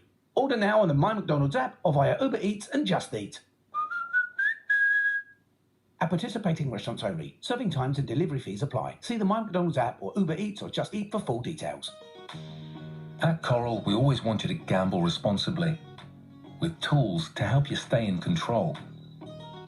You can set daily, weekly and monthly deposit limits to manage your spend. Track how long you play for, or set timeouts and take a break. Remember, always play within your limits and gamble responsibly. 18 plus, terms and conditions apply and are available at coral.co.uk. BeGambleAware.org. Summer's here, and Ocado's got a scrumptious deal just for you. Half in the sun, half in the shade picnickers get 3 for £7 on our picnic picks, like Higgity sausage rolls, holy moly guacamole, and mini innocent smoothies. And you back garden bronzers, can you do my backers? Sun cream from £5, including ombre solaire. However you do summer, there's an Ocado just for you. Ends 31st of August. Selected items, geographical restrictions. Introducing the Renault E-Tech range. Born from our expertise in Formula One, Renault E-Tech technology now features in our range of electric vans. With the broadest range of electric vans, including 3 fully electric models, Master, Kangoo and the unique Zoe van, offering extra practicality and load space to our multi-award-winning car. It's time to get back out there. Search Renault E-Tech vans. For verification, visit renault.co.uk/verify. Euro Game Day live on TalkSport with TradePoint. Keep your jobs running smoothly. Order online and collect in store within an hour. Find us at B&Q or online at tradepoint.co.uk. Selected products, restrictions apply. Sounds like summer, feels like football. Here comes the good stuff. You wait for Euro 2020. This Friday night from 7. Live full match commentary. Hazard, right footed shot. Oh! Screams into the bottom right-hand corner. Belgium versus Italy. Kick-off 8 p.m. Football without frontiers. TalkSport. Well, things here relatively calm at Wembley as Carl Stanley's men and women, the ground staff here, got the Flymos out, just taking off all the bits and pieces. They don't actually cut things, they just tidy it all up at this stage. The England friends and family are over there. They've seen 1 or 2 of their brethren, and they just wait for all the interviews to do and come. And well, we're hoping to hear from some of the England players and manager very shortly with Faker others. In the meantime, if you're just joining us here at 2-0, England eventually got it done against Germany and go through to the quarterfinals to take on either Belgium or Sweden. And it's in Rome at the weekend, and TalkSport will bring you all of the build-up and the game live. Sol Campbell, Stuart Pearce alongside me. Delighted to say once more Jose Mourinho is with us. Hi, Jose.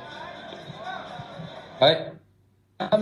Well, you said it in a way that you talked about all the systematic formation and everything, and then who might give, and it sort of worked out that way, really. But it was heartbreaking for a long time, and then it was emotional roller coaster ride all the way through everybody's bodies here at Wembley who was supporting England.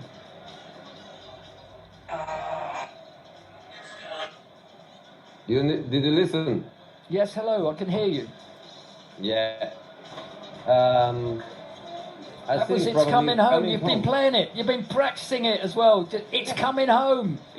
I know that you think it's coming home. We're even a step closer now, Jose. Yeah, very important step. Can I just stop you there for a moment, Jose? Because Harry Maguire is with Faker Others, our England correspondent. Harry, who are you texting right now? Family? Family, yeah, family. Congratulations. I think they're still in the stand, to be honest. But it's been tough because obviously we can't see them with the rules, so it's been a long 4 weeks. But yeah, the little girl's in there waving at me. So oh, bless. Nice. Well, it's been worth it, those long 4 weeks, when you get a feeling like that. No, of course. Best job in the world is playing for your country at football. So, no, it's been a magnificent game, a magnificent day. Brilliant to get the fans back in the stadium. The atmosphere was electric.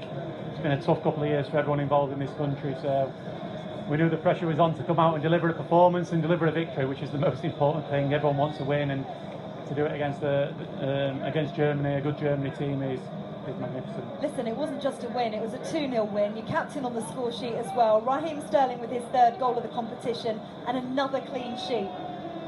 Yeah, obviously it's the perfect win for me. 2-0.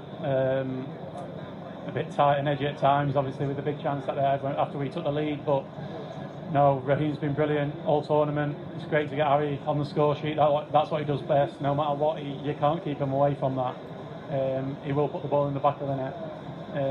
So we know we have match winners. Clean sheets are a big bonus, but it's a team effort. It's not just us defenders. It's a big team effort, and we build on that, and we build on it and take it to Saturday, because we know Saturday is going to be another tough test. That's the way it is in this competition. You see results yesterday. You see lots of teams who were expected to win finding it tough, and that's the level that we're at. If you don't perform to your highest level, you'll get punished, and we need to make sure on Saturday that we perform again. Yeah, you almost got punished. That Muller moment had everybody's hearts in their mouths. I saw you racing back. What was going through your head?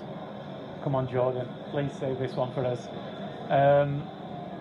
Listen, Jordan's been magnificent as well, so I must give credit to him, because anything what's going on target at the minute, he seems to be stopping, so I had great confidence in him. But no, he put it wide, but like I said, it made the game level again, which would obviously be a big blow, but we've dealt with setbacks, and at the moment during this tournament we haven't had a setback yet, so we know that we need to stay strong when that happens, and we need to build on it. But Raheem was brilliant all the way through the game. He worked tirelessly without the ball, and with the ball he had a huge contribution, so we'll forgive him for giving that one away. You'll find out very soon who your opponents are going to be in Rome. Where are you going to be watching the game? Probably on the bus back to St George's Park, which will be 2.5 hours. So no, listen, we know it's going to be tough whoever we play. You keep hearing things about the running that we have and things like that, but you see with results at this level, it doesn't matter who you play. You've got to look after yourself, look after your own performance, and make sure that you perform to a top level. And if you do, you give yourself a great opportunity of winning football matches. And if you don't, you'll get punished. Well done today. Thank you, Harry. Harry Maguire there. Thank you very much indeed to Faker Others. Stuart Pearce, did you hear just before that interview with Jose Mourinho? He was nearly spinning the discs. He was playing us.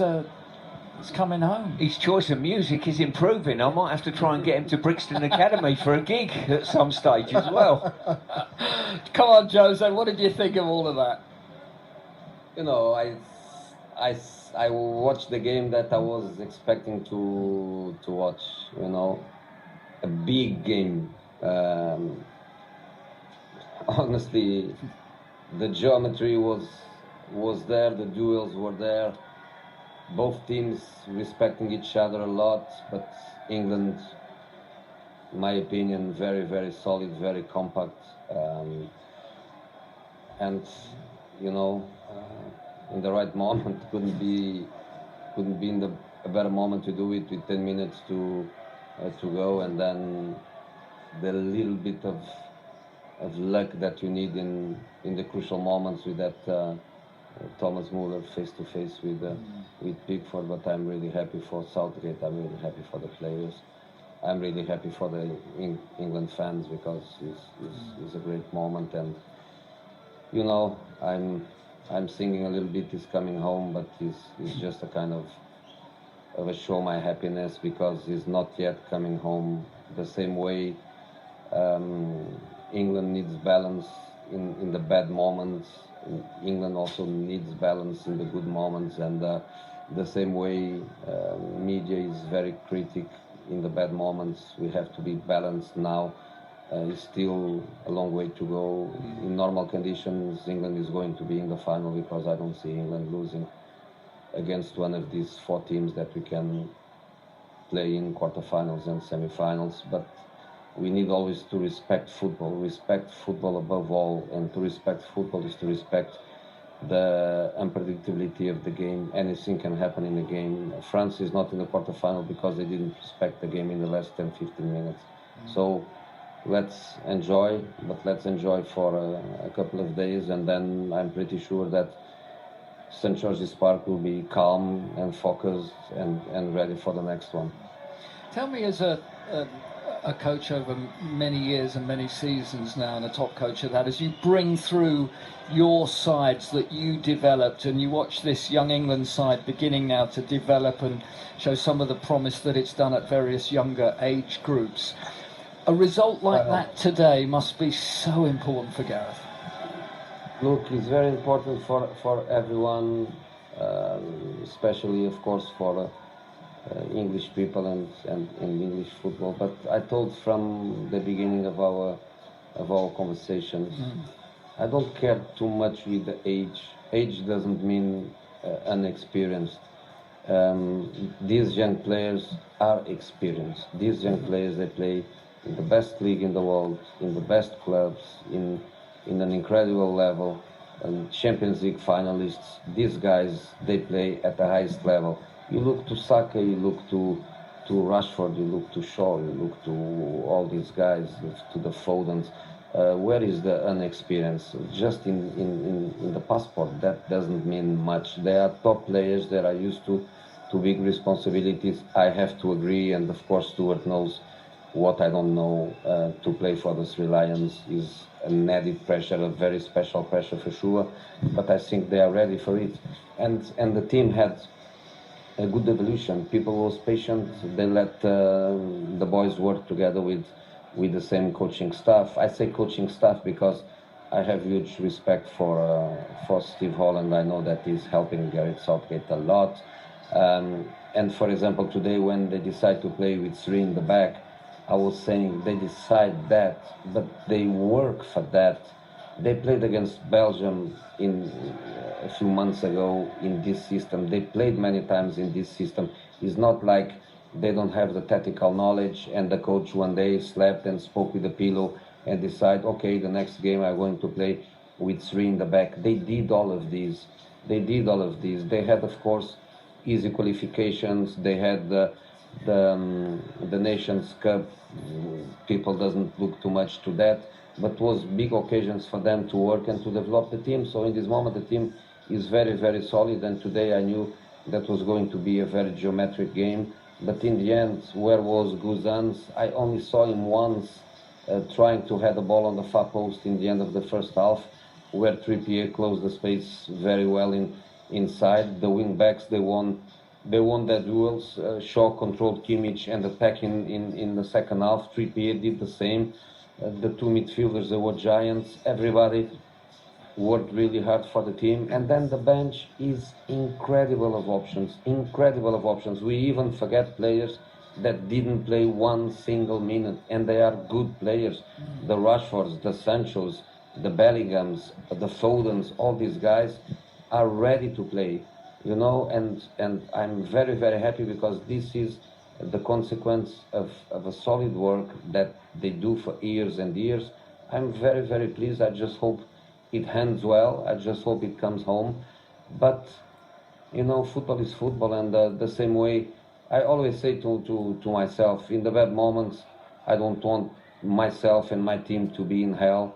In good moments, I don't want to be in heaven. And I think they should think exactly the same way. Calm down, enjoy now, but calm down, respect football. And to respect football is the best way to be ready for the next game.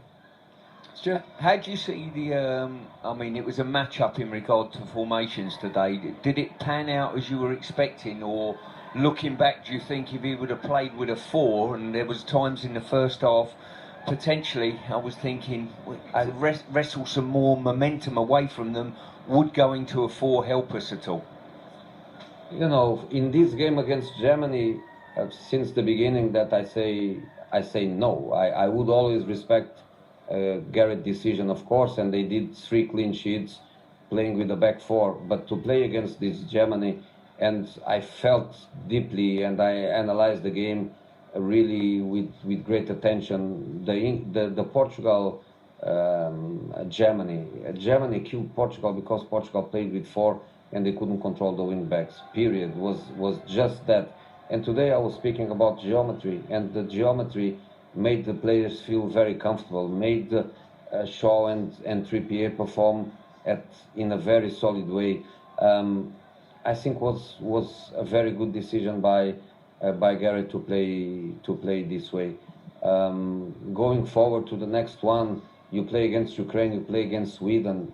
My question is, why a back 3? Doesn't make sense for me. So I think again, they have the tactical knowledge, the tactical experience. They can perfectly go back again to a back 4 and add one creative player to the team, because now against Sweden or against Ukraine, and eventually after against Czech Republic or Denmark, England is going to have the game in their hands. They will give the game to England. England has to be able then to destroy the organization of a team that considers England favorite.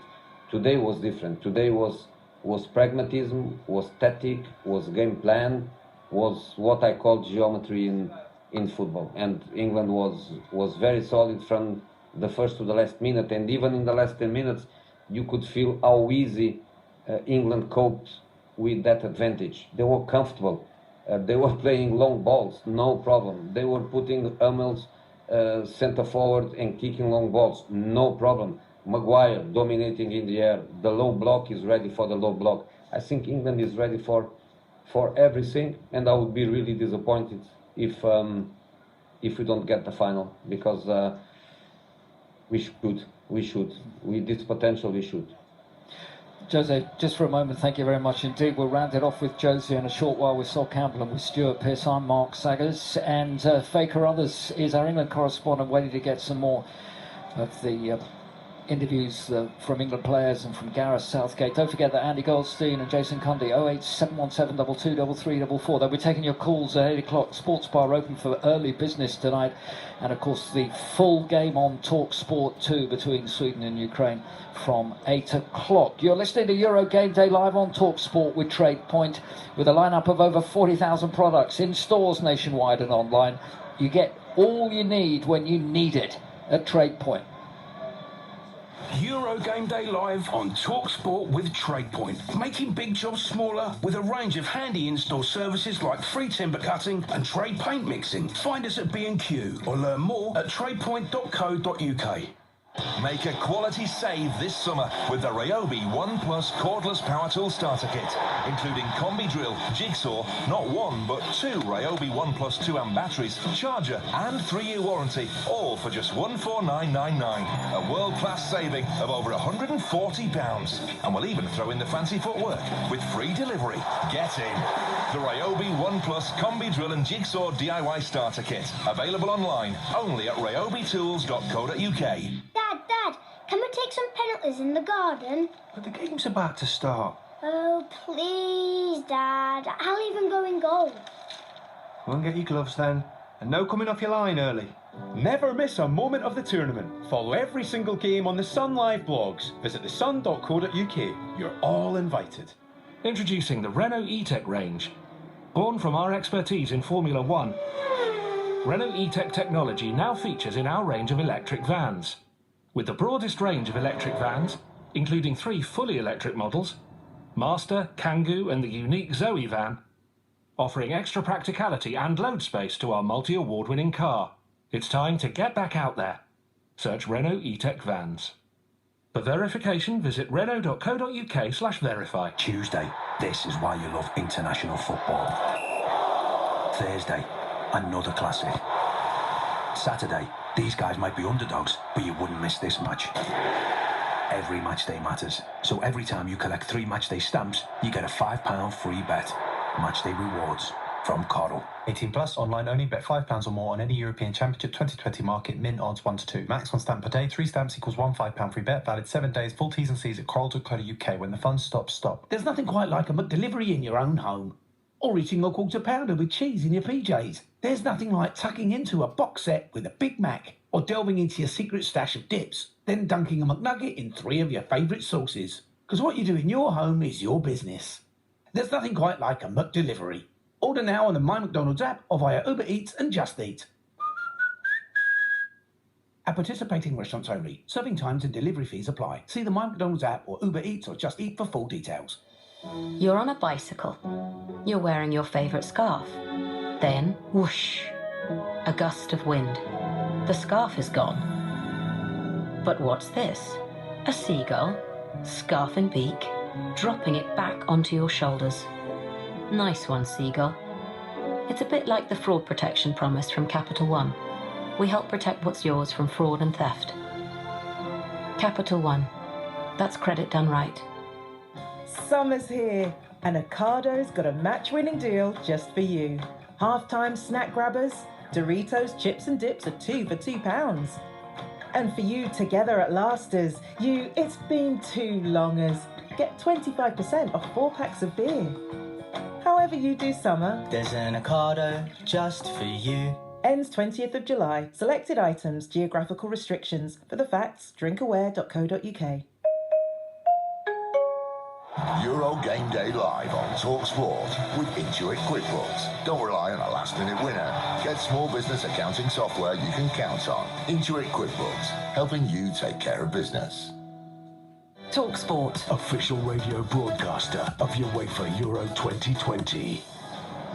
Well, England have been journeyed by 2-0, 2 late goals as well from Raheem Sterling and from captain Harry Kane. Let's join our England correspondent, Faye Carruthers. Thanks, Mark. I'm with the captain, Harry Kane. Wow, history made, Harry. I can see the smile on your face. Can you sum that up? It's hard to sum up, and yeah, it's incredible. I was speechless after the game. Just an incredible day, incredible moment for us as a team, us as a nation. Obviously, it's been a tough time for everyone the last 18 months. So, yeah, to know that we put a smile on quite a few faces today is special, and it's a day we'll never forget. But also, you know, we're a group with big expectation, big visions, where we want to be, where we want to go. So we can't get too carried away. We'll enjoy it, of course, but now we've got to focus on the next one because we've got to make sure that it's worth something. You're on the score sheet as well. Have you ever experienced anything like this moment before? No, I think that's, in my footballing career, that moment, scoring, seeing the fans, seeing my friends and family. It's just what you dream about when you're a kid, playing in an England shirt, playing at Wembley, knockout tournament against a team like Germany. Seeing that ball hit the back of the net was special. So, I'll take all them feelings, take all that positivity, hopefully into the next game, and hopefully we can build on this and have a clean sheet, which was vital today. And if we keep doing that, then we're on the right track. Excellent. See you in Rome. Cheers, thank See you later. Harry Kane with our England correspondent, Faye Carruthers. Jose Mourinho is with us, Sol Campbell and Stuart Pearce. Just round things up with Jose. Great to hear Harry Kane there. Real emotion in all of that. That's what you want as a fan when you listen to your England captain talking like that.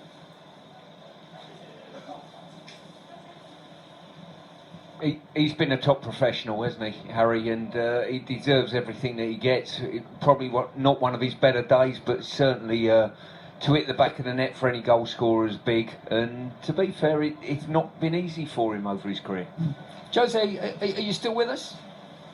Yes, I am. Oh, good. I was just going to say that. To you. It was absolutely fantastic to hear Harry like that. And in the end, he took that goal so well. A real predatory striker, and that's a big moment for him in this tournament. Of course it is, but honestly, knowing him, I believe that 1-0 with Sterling goal, he would be more than happy, and we will be celebrating exactly the same. But of course, a striker is a striker, and the goal is means everything for them. And as he was saying, to score against Germany, knockout at Wembley with the England shirt means everything for this kind of kid. For me, he deserves this, and he has a lot more to give. Of course, I believe that the team still has to learn more what Harry wants, what Harry needs.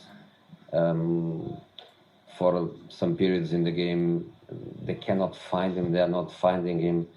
I believe that Sterling is playing amazingly well, but in my opinion, when he drops back, he occupies some areas where Harry likes to play, and Sterling attacking spaces behind can hurt even more. And I think everything is working amazing for them. Jose, do you think once the game kind of opened up, that's when Harry started to find the pace, the space in and around the box? And obviously, I feel this goal he scored will kind of kick him on for the rest of the tournament. Yeah, I believe that he's an experienced guy, and as I was saying, and knowing him like I know, he just wants his team to win. He's not chasing individual trophies. He's chasing a trophy that he never won, especially this amazing one with his own country. But I believe that, of course, when the space is there, he drops, he finds more spaces, there is more connection. But I believe that they have to find him more. They have to bring him more into the game, because he's a fantastic link player. And if they find him, technically he's very, very good. He has great vision.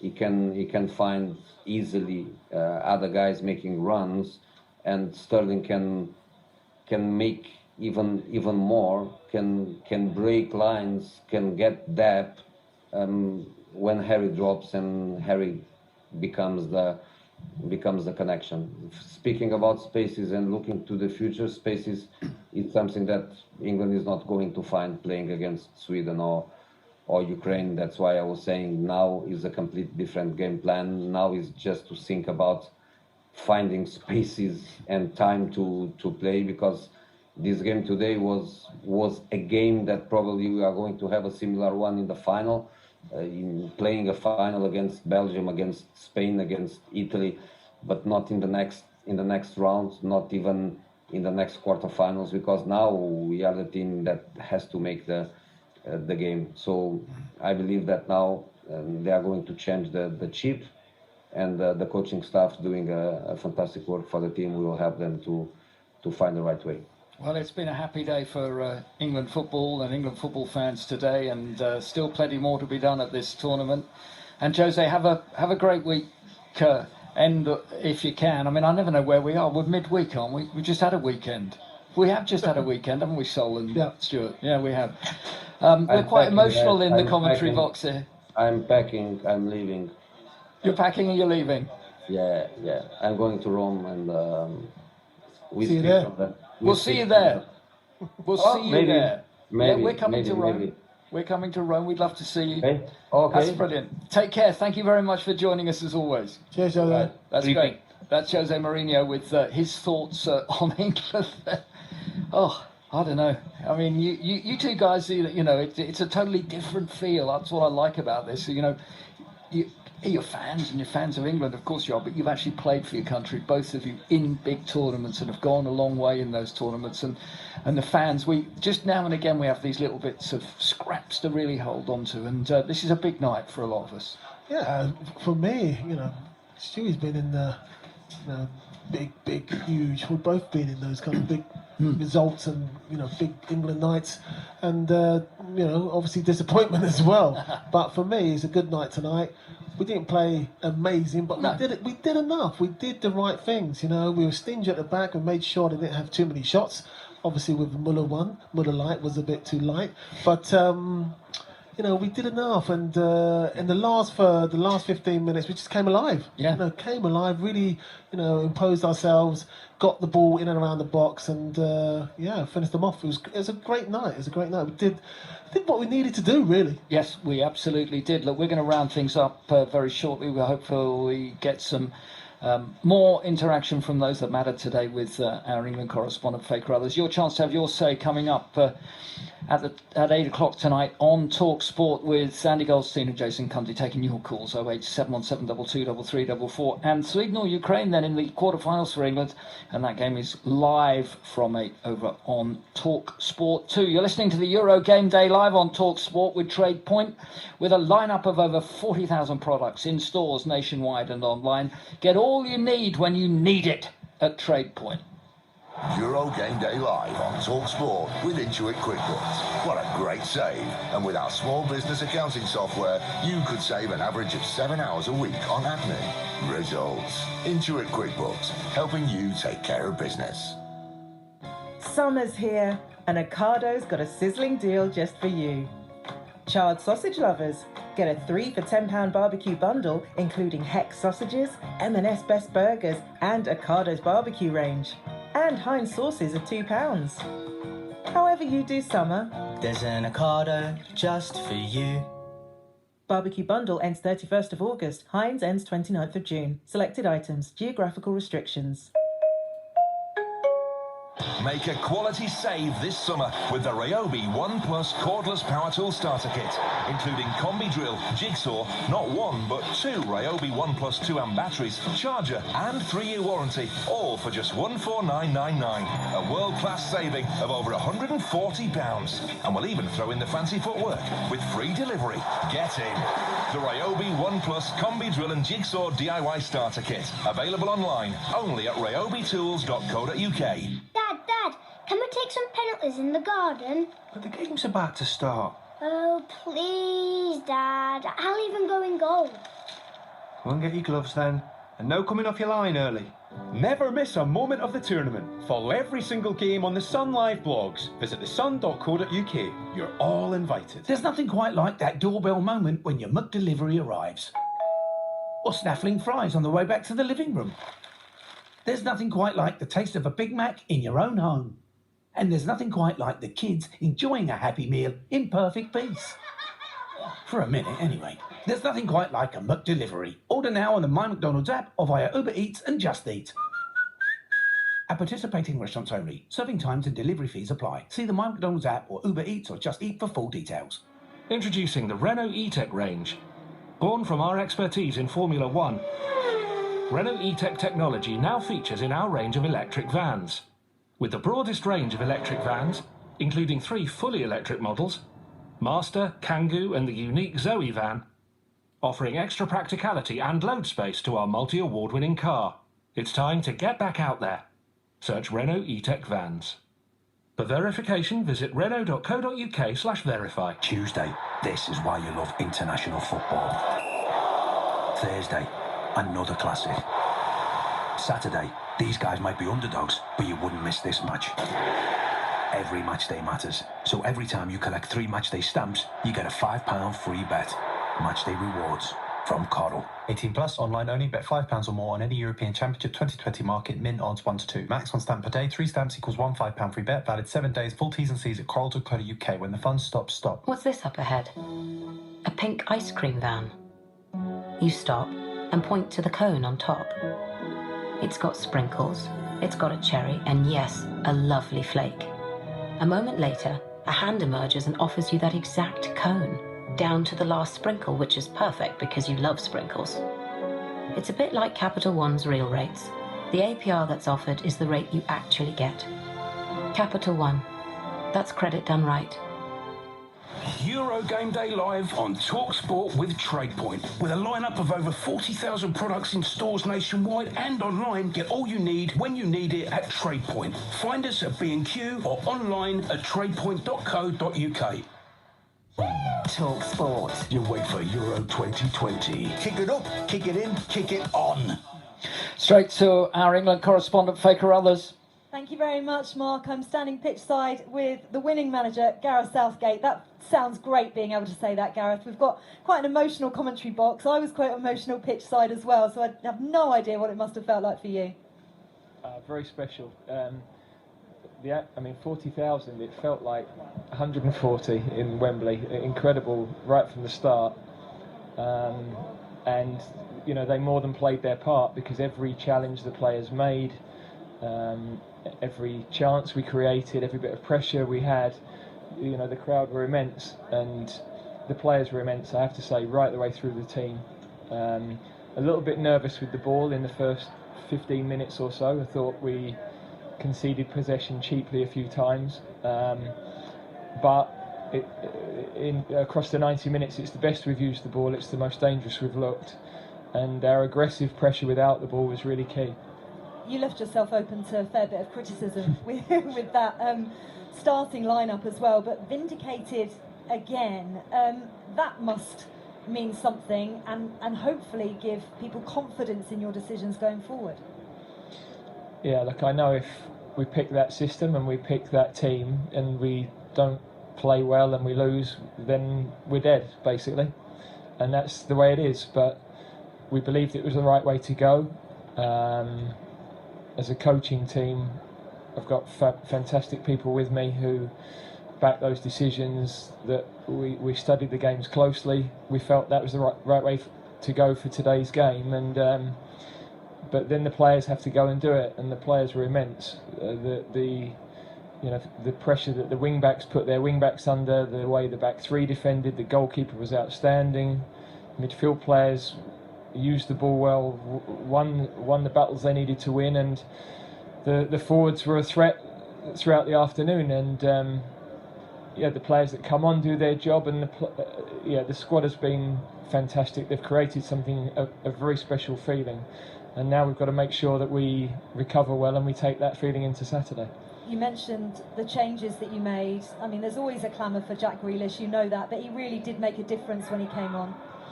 Yeah, he's a very good player, and I've got to just make sure we use him at the right moments, because he missed 15 weeks of football or something like that, and you can see the intensity of these games is so high, and the physical requirements, and to be able to bring him into the game when that had settled a bit today, and Bukayo I thought had a fabulous game, put them on the back foot right from the start. So yeah, it's the importance of the squad. Last night's games, there were 6 subs on for most of the teams by the end, and we've got strength in depth, and it's difficult for the players that aren't playing as much as they would want to. But even the guys that haven't played a minute here, they're playing a massive, massive part for us, and it's important they know that. Yeah, you spoke about mentality previously. We've spoken about it a lot, throughout this tournament and leading into it as well. But you've also got to have a little bit of luck, and that Muller moment, you must have had your heart in your mouth. Yeah, really, their best chances were when we conceded possession and they counter-attacked really dangerously. I think the goalkeeper did well on it. I'd need to see it back, but I thought he made it as difficult as he could, and he made a super save from Havertz as well, reflex save. But yeah, when that slid past the post, you start thinking, okay, maybe it is us today. Yeah, it felt like that, and you could feel that around Wembley as well. You mentioned the fans being amazing. You've now got to switch from elation to work mode again. What's next?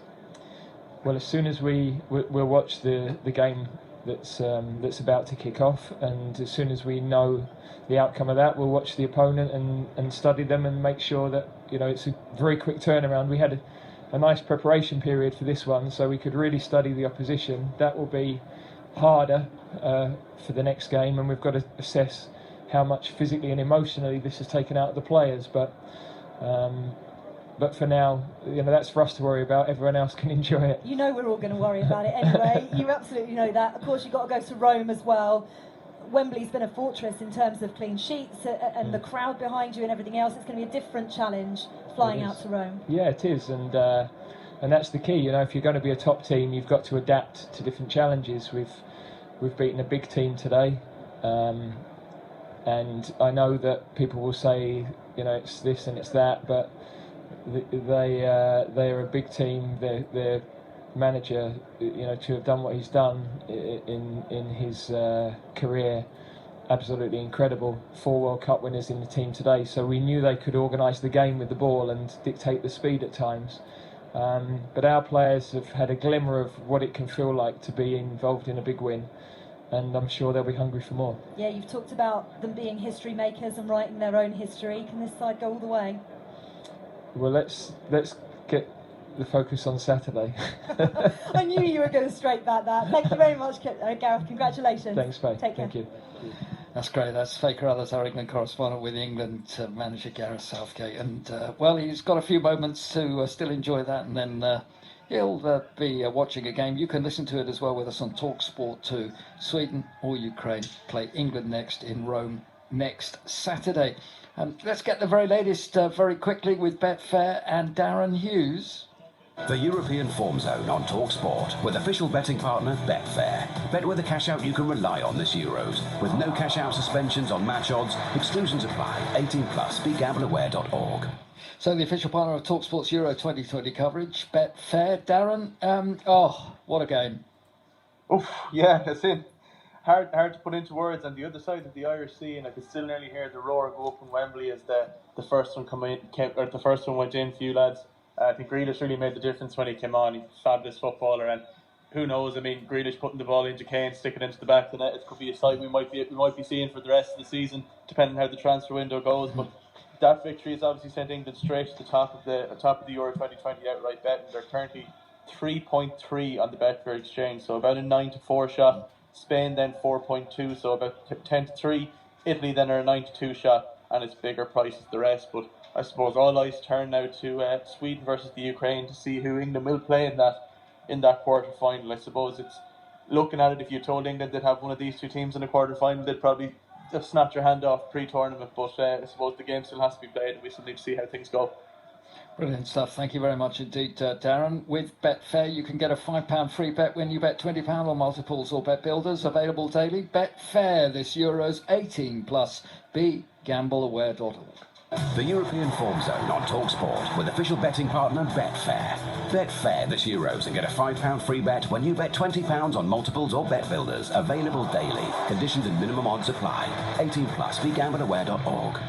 Well, it'll be different, Sol, in Rome. It certainly will be. We still wait whether it's Ukraine or Sweden, but all part of what is becoming a fabulous journey now for England. And that's what it's all about, the journey. Yeah, it's going to be difficult. It's different. I've played in Rome as well, and I had a wonderful 0-0 draw with Italy, so that was a magical night. I remember that one well. In the Olympic Stadium, of course. Yeah, so for me, this team can handle that.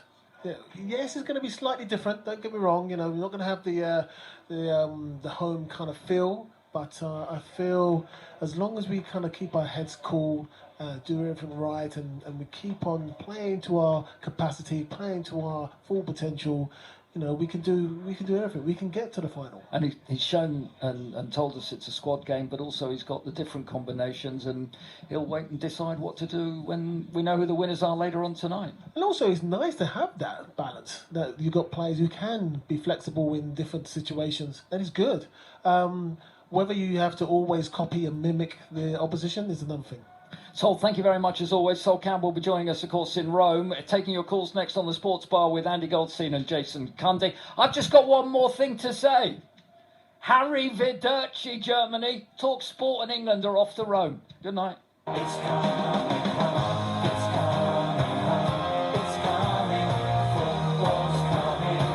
we are again. Germany.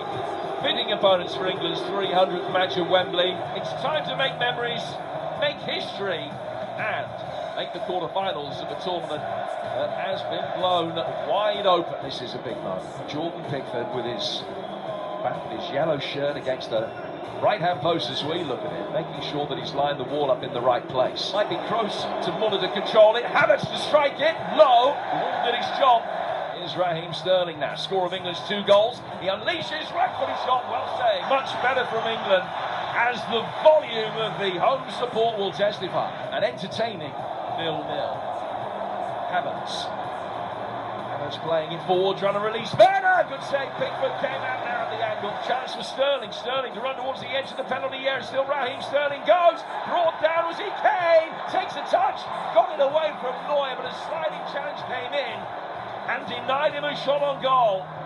England with a glorious opportunity that they couldn't really get right at the end of the first half. Gosens, who's done well to turn it in left-footed shot from the edge of the area. What a save! I'd be really tempted to flatten out to a 4. And the substitutions I would make one of the wing-backs off and maybe even Harry Kane as well and bring 2 on. One of those being Grealish. Grealish to Luxor. Low ball in. Sterling with the goal that gives England the lead. Yet again, he has done it. 1-0 to England with Sterling on the score sheet. Is a recipe for success. Sterling put under pressure by Kroos. Havertz is going to win it back, and the counter-attack is on. It's a chance for Thomas Muller, edge of the penalty area, and he's put it wide. What a miss! An unbelievable miss. Shaw's got it. Shaw from left back finds himself as a centre forward for a moment, slips into his left. Grealish, Kane, 2-0 England. Bring on the quarter-finals. It's coming home. It's coming home. It's coming. Football's coming home. It's coming home. Euro Game Day Live on TalkSport with TradePoint. With a lineup of over 40,000 products in stores nationwide and online, get all you need when you need it at TradePoint. Find us at B&Q or online at tradepoint.co.uk. I've been installing Samsung air conditioning systems for quite some time now, and I can tell you, they're at the top of their game. They provide proper training and support, so I can help my customers pick the right Samsung kit for them. With a 7-year warranty, smartphone operation, and stylish design. It's more than just cooling. Search Samsung Cooling to find out more. Style is in the air. Dad, I finished the car. Can I have my allowance? Have you washed it properly? Yeah. Have you done the wheels? Yes. Have you replaced the exhaust gas recirculation valve? Like getting your money's worth? Enjoy the delicious bacon mayo chicken. Just $1.39 from the McDonald's Saver menu. From 11 a.m, price and participation may vary. If you've got a Toyota, you can get a 12-month manufacturer warranty with every service, no matter what you've been up to. Done 80,000 miles as a touring magician? Abracadabra. There's warranties everywhere. Been servicing elsewhere? We're not jealous. You can still have a warranty. Our specialist Toyota technicians will check everything out and, as long as it's under 10 years and 100,000 miles, guarantee your car for a full 12 months as part of your service. Just search Toyota Relax. 12-month manufacturer's warranty on the completion of a service at an authorised Toyota centre. Vehicles must be under 10 years old and under 100,000 miles at the time of service. Vehicles are eligible where the original manufacturer's warranty has expired. T's and C's apply. Search Toyota Relax. Oh, afternoon, Caesar. Good afternoon. How are you getting on with my glorious city? Well, it's all finished, Gov. What? Yeah, it's all done. I've built the Colosseum, the aqueduct, the lot. You've built Rome? In a day? Yes. You're pulling my leg. No. Ah, you must have had your Weetabix this morning. Oh, I did, Gov. 3 of them. Now, there's still some grouting to do in your Roman baths, but I'll have that done by the end of the day. Have you had your Weetabix? With long-awaited getaways and a huge summer of sport, the annual hassle of switching energy providers probably isn't top of your list. That's why Look After My Bills will auto-switch you to a great deal every year. That doesn't mean just telling you you could switch. They actually, do it. Join over 500,000 people already doing away with the hassle this summer. Sign up for free in just a few minutes at lookaftermybills.com. Euro Game Day Live on TalkSport with Intuit QuickBooks. What a great save. And with our small business accounting software, you could save an average of 7 hours a week on admin. Results. Intuit QuickBooks, helping you take care of business. UEFA Euro 2020. One summer of sport. Game on, TalkSport. On DAB Digital Radio and 1089 and 1053 AM. The Sports Bar on TalkSport. All right, fans, here we go with the main event of the evening.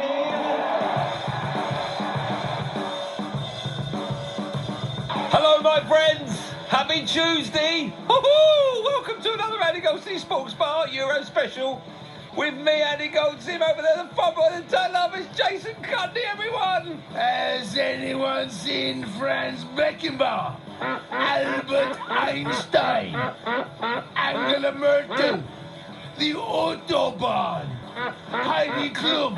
Jogi Löw? The Volkswagen Beetle, Steffi Graf, Ludwig van Beethoven, Arnold Schwarzenegger, Muller Light. Can you hear me, Stefan Kuntz?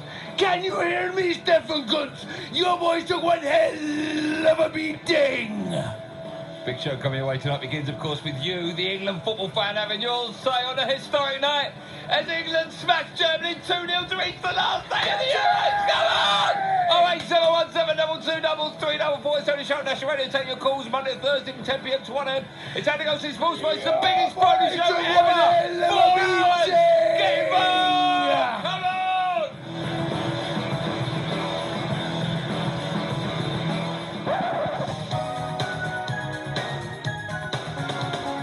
Grealish to Lunshaw, low ball in, Sterling with the goal that gives England the lead. Yet again, he has done it. 1-0 to England with Sterling on the score sheet. Shaw's got it. Shaw from left back finds himself as a centre forward for a moment, slips into his left. Grealish, Kane, 2-0 England. Bring on the quarter-finals. He's waited and waited for this moment since 1966. England 2. Germany 0 for the first time since the 1966 World Cup final.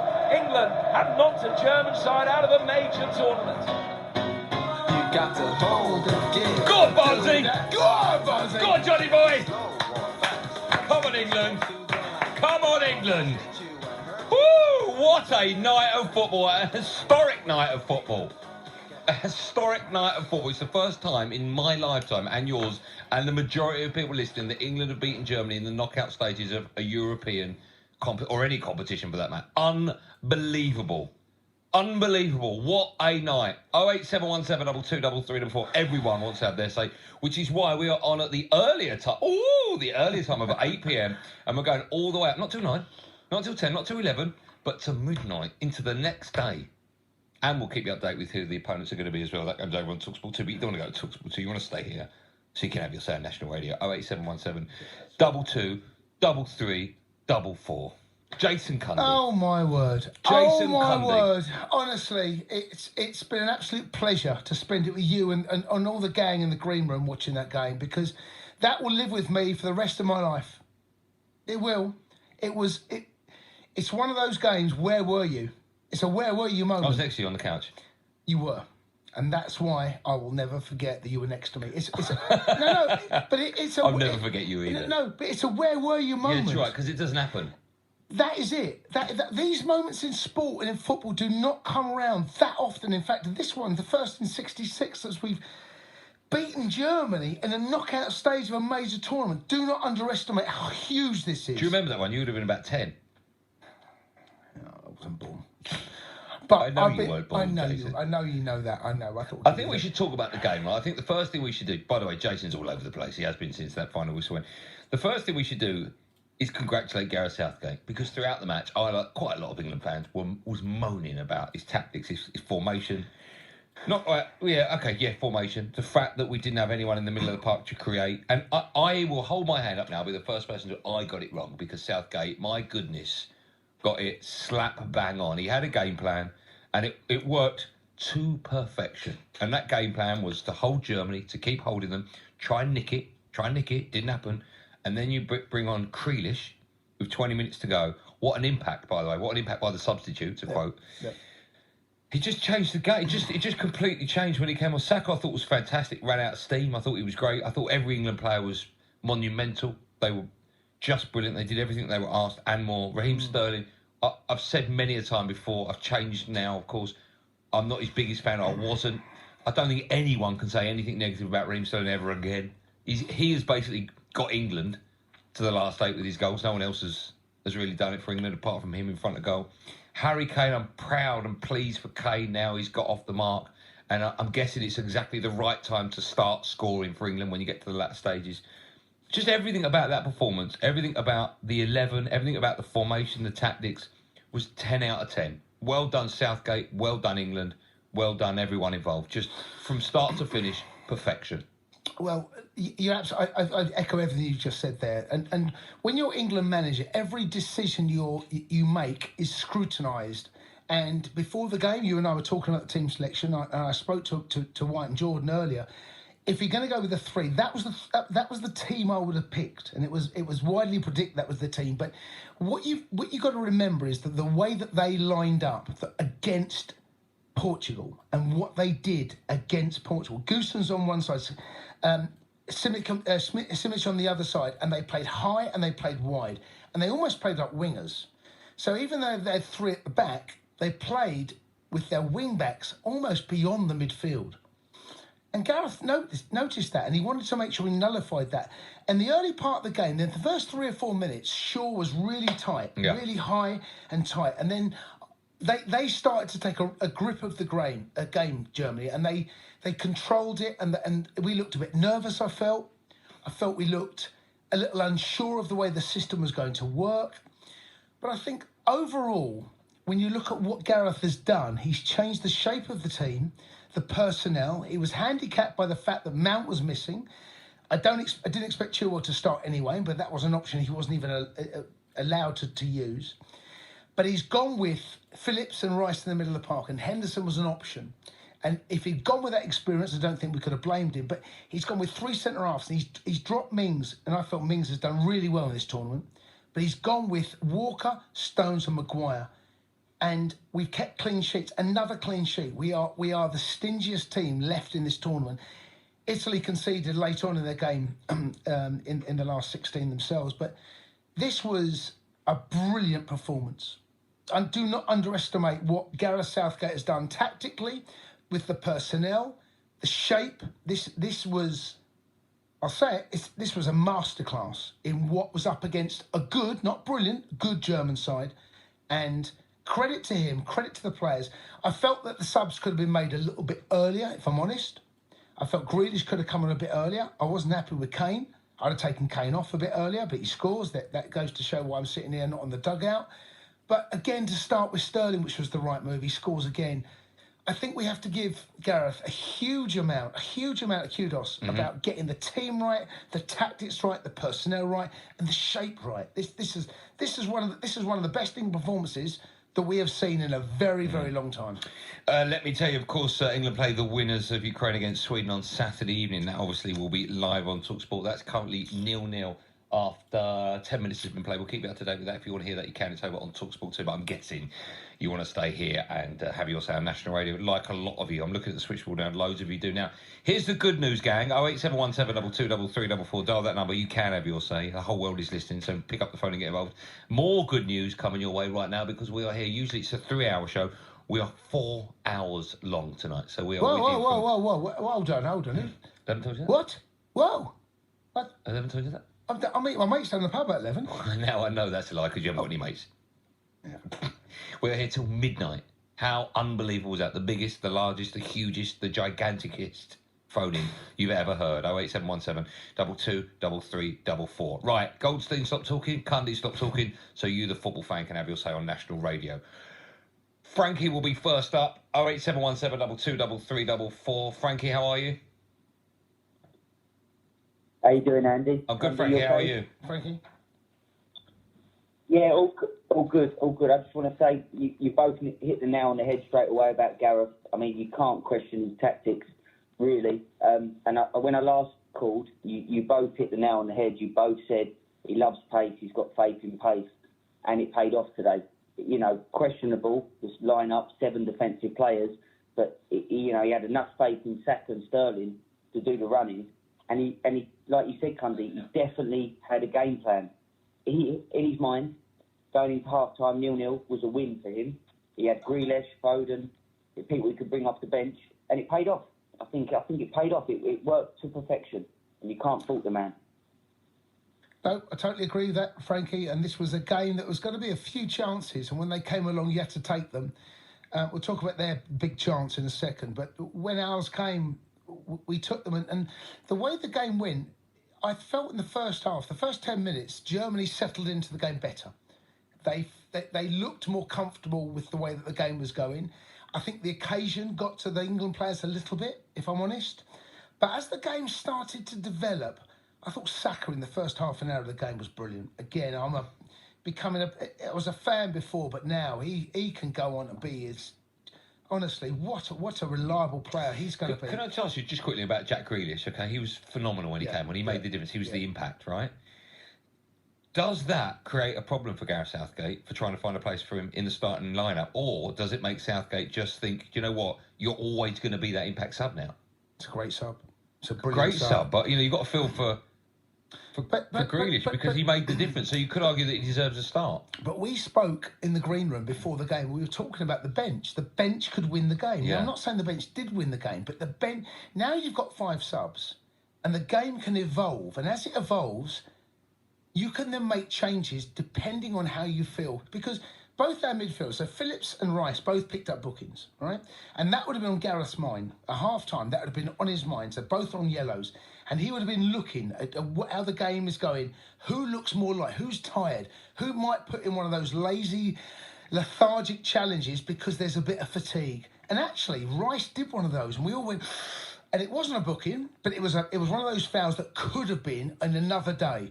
And about 5 minutes later, he takes off Rice. So I think as the game evolves and what you see unfolding in front of you, I think you have to make decisions based on what you're seeing. And when you've got 5 subs, because you can change half the team, I think you can afford to just be a little bit more relaxed and look at what's happening and how the game is developing. For example, bringing on Jack at that stage of the game when you felt that Germany were just starting to perhaps suffer a little bit. And he gets his subs right. You are listening to a Eurosport Sport special on TalkSport in partnership with Bet365. Me and him are with you till midnight tonight. No excuse. Pick up the phone, get involved on the night that England have beaten Germany 2-0 to book their place in the last 8 of the Euros. 08717 223344. The Sports Bar on TalkSport with Bet365, connecting sports fans across the globe to every game that matters. 18 plus, begamblerware.org. Love the feeling of being out on the road with the sun on your face and the wind in your hair? Get that feeling. Join the AA today. Our mechanics will usually get you going again in around 30 minutes of arrival. Plus, with unlimited call-outs, we'll always be there when you need us. Switch to the UK's #1 breakdown service from £6 a month. We'll get you back on the road. Join today at theaa.com. New customers only. T's and C's apply. For #1 verification, go to theaa.com/UK's #1. Good with people? Hiya, are you ready to order? We can help you take the skills you already have to a new role. Hiya, Millie. I've brought you a cardie. How are you feeling today? I'm all right, thanks, pet. For helpful advice and the latest vacancies, visit gov.uk/jobhelp. A good place to start. Hello, buddy friend. Boy, aren't you excited? Nervous. Well, up for the big game. Makes you want to kick back, jump up and down, hide behind the sofa. Well, luckily you can order exclusive deals on great food throughout UEFA Euro 2020 only on Just Eat. From Pizza Hut, KFC, Papa John's, Burger King, Greg's. Goal! What a finish. Get in, my son. We got it. Did somebody say Just Eat? Available exclusively on Just Eat from selected stores and subject to availability between June 4 and July 11. See justeat.co.uk for details.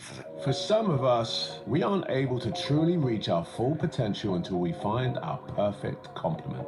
Whether in business, friendship, or love. These duos can challenge us. And they evolve over time. Sometimes they're fleeting. But always they help unlock our best selves. In our new podcast, Coupledom, we sit down with duos from all walks of life. Coupledom with Idris and Sabrina Elba. An Audible original podcast. Listen now. T-10. How fast could you boost your credit score with new Experian Boost? 6, 5, 4. Whoa. Boosted already? For the first time ever, you could boost your credit score instantly for free with new Experian Boost. Only at Experian.co.uk. Experian account linked to your current account is required. Score increase subject to status. Visit all new faster William Hill Vegas with all your favourite games in one place. Get a £5 no deposit bonus for infinite blackjack in our live casino sports lounge. That's fair play, fair value. Visit williamhill.com. It's who you play with. William Hill. Opt-in required 1 per customer. Sports Lounge Infinite Blackjack only. Max £5 bonus. 30 times wagering requirement. Max redeemable amount £50. Bonus expires 72 hours after issue. iOS app restrictions and T's and C's apply. 18 plus. BeGambleAware.org. UEFA Euro 2020. Eat my goal. This Saturday afternoon from 4. Live full match commentary. And that right foot was full of Danish dynamite. The Czech Republic versus Denmark. Kick-off 5 p.m. We've got the Euros covered. Talk Sport. Where on earth are you from? We from England. Where do you come from? Do you put the kettle on? Come on, everyone. Na na na. Na na na. Na na. England 2-0 against Germany. It was live on TalkSport. We are in the last day of the competition. We'll play the Ukraine or Sweden. That one is currently 0-0. It's live on TalkSport too, but you don't want to go there. You want to stay here and have yours say on national radio simply by picking up the phone and getting involved. 08717 223344. By the way, usually we're a 3-hour show. Tonight it's a 4-hour show. Bumper. So usually we get 3 packets of crisps. Tonight we get 4. Did you not negotiate the No, I didn't. extra packet of Walker salt and vinegar? Let's speak to, in the order in which people have called, Omar is up next. Omar, hello, good evening. Omar? Good evening, boys. Omar, would I be right in saying there is nothing like this tonight? There is nothing like this. Today felt different today, boys. Honestly, it just felt different. I'm very local to Wembley. I had to go and join with the crowd, join with the England fans. And it just felt optimistic. It felt like people were actually confident we were going to win today. And first of all, I have to apologise to Gareth Southgate because I slated him before the game and I said, what is going on with the selection? But he was right. And that is why Jason said, and now I'm going to say it, we're sitting here at home watching as fans, and he's the England manager. But before I go into the performance, I just want to say, where are the Raheem Sterling haters now? Where are you? Because I've heard you all week on TalkSport slate him day in, day out on every show, all right? He is our top scorer. He's our best player of this tournament. He's an inspiration for every youngster, every black youngster, every normal youngster, anyone in this country, and he's never ever shot back at the media. He's never shot back at the England fans or anyone who said that he's not good enough. But he's proven today that all of you know nothing. All of you know nothing. So rather than slate him, I want everyone to come on here and say how much of an amazing person and player he is. That's first of all. Second of all, Harry Kane. Other people came on here and said Harry Kane is not the best striker in the world. He should be dropped for Calvert-Lewin. He should be dropped for Calvert-Lewin. Can you believe what I'm saying right now? And he's come on and he scored. So I don't want to hear no negativity anymore. The secret to all these nations doing well at the Euros is getting behind your team. Get behind your team. And look what happened. Surprise, surprise. We're in the quarterfinals and we've got a clean run through to the final. Boys, I'm telling you right now, it's coming home. You heard it. Breaking news. Easy, Omar. There you go. So up until that point... I know. He wants the breaking news stat. Omar, do you want me to get you the breaking news stat? Does he? Please. Okay, I want to say it one time. Okay, go on then, do it and we'll chuck it on the end for you. Breaking news, guys, here from Wembley. It's coming home. TalkSport breaking news. No, honestly, boys, before I want to let other people have their say as well. I'm so proud of the boys. And I want to say that defence wins you titles, okay? It wins you. You have to have a good defence. And I thought the boys at the back, as much as the Sterling and Harry Kane, they're going to get a lot of credit. I thought Maguire was brilliant, colossal. I thought Stones was brilliant. And I thought Kyle Walker today was immense. These boys deserve as much of a shout-out as the boys up front as well. So I'm so excited, boys. I don't know what to do. It's coming up. That's what I can say. Well, thanks for your call, man. Have a lovely evening. It's a brilliant call. It's a brilliant call, man, because look, we're all England managers, okay? And that's here at TalkSport, we give the fans a voice and we have our opinions. You and I have different opinions at times, and the fans have their opinions. And as England manager, it must be the most scrutinised job in world football. It must be. because there is always team allegiance. So you support United, I support Chelsea, and there's always going to be that fact that he should play. No, he should play it right back. No, and this is what happens. And I have to say, Gareth, he said earlier in the week when he spoke to Faker others about he's not listening to the noise. And tonight's team selection tells me he ain't listening to the noise.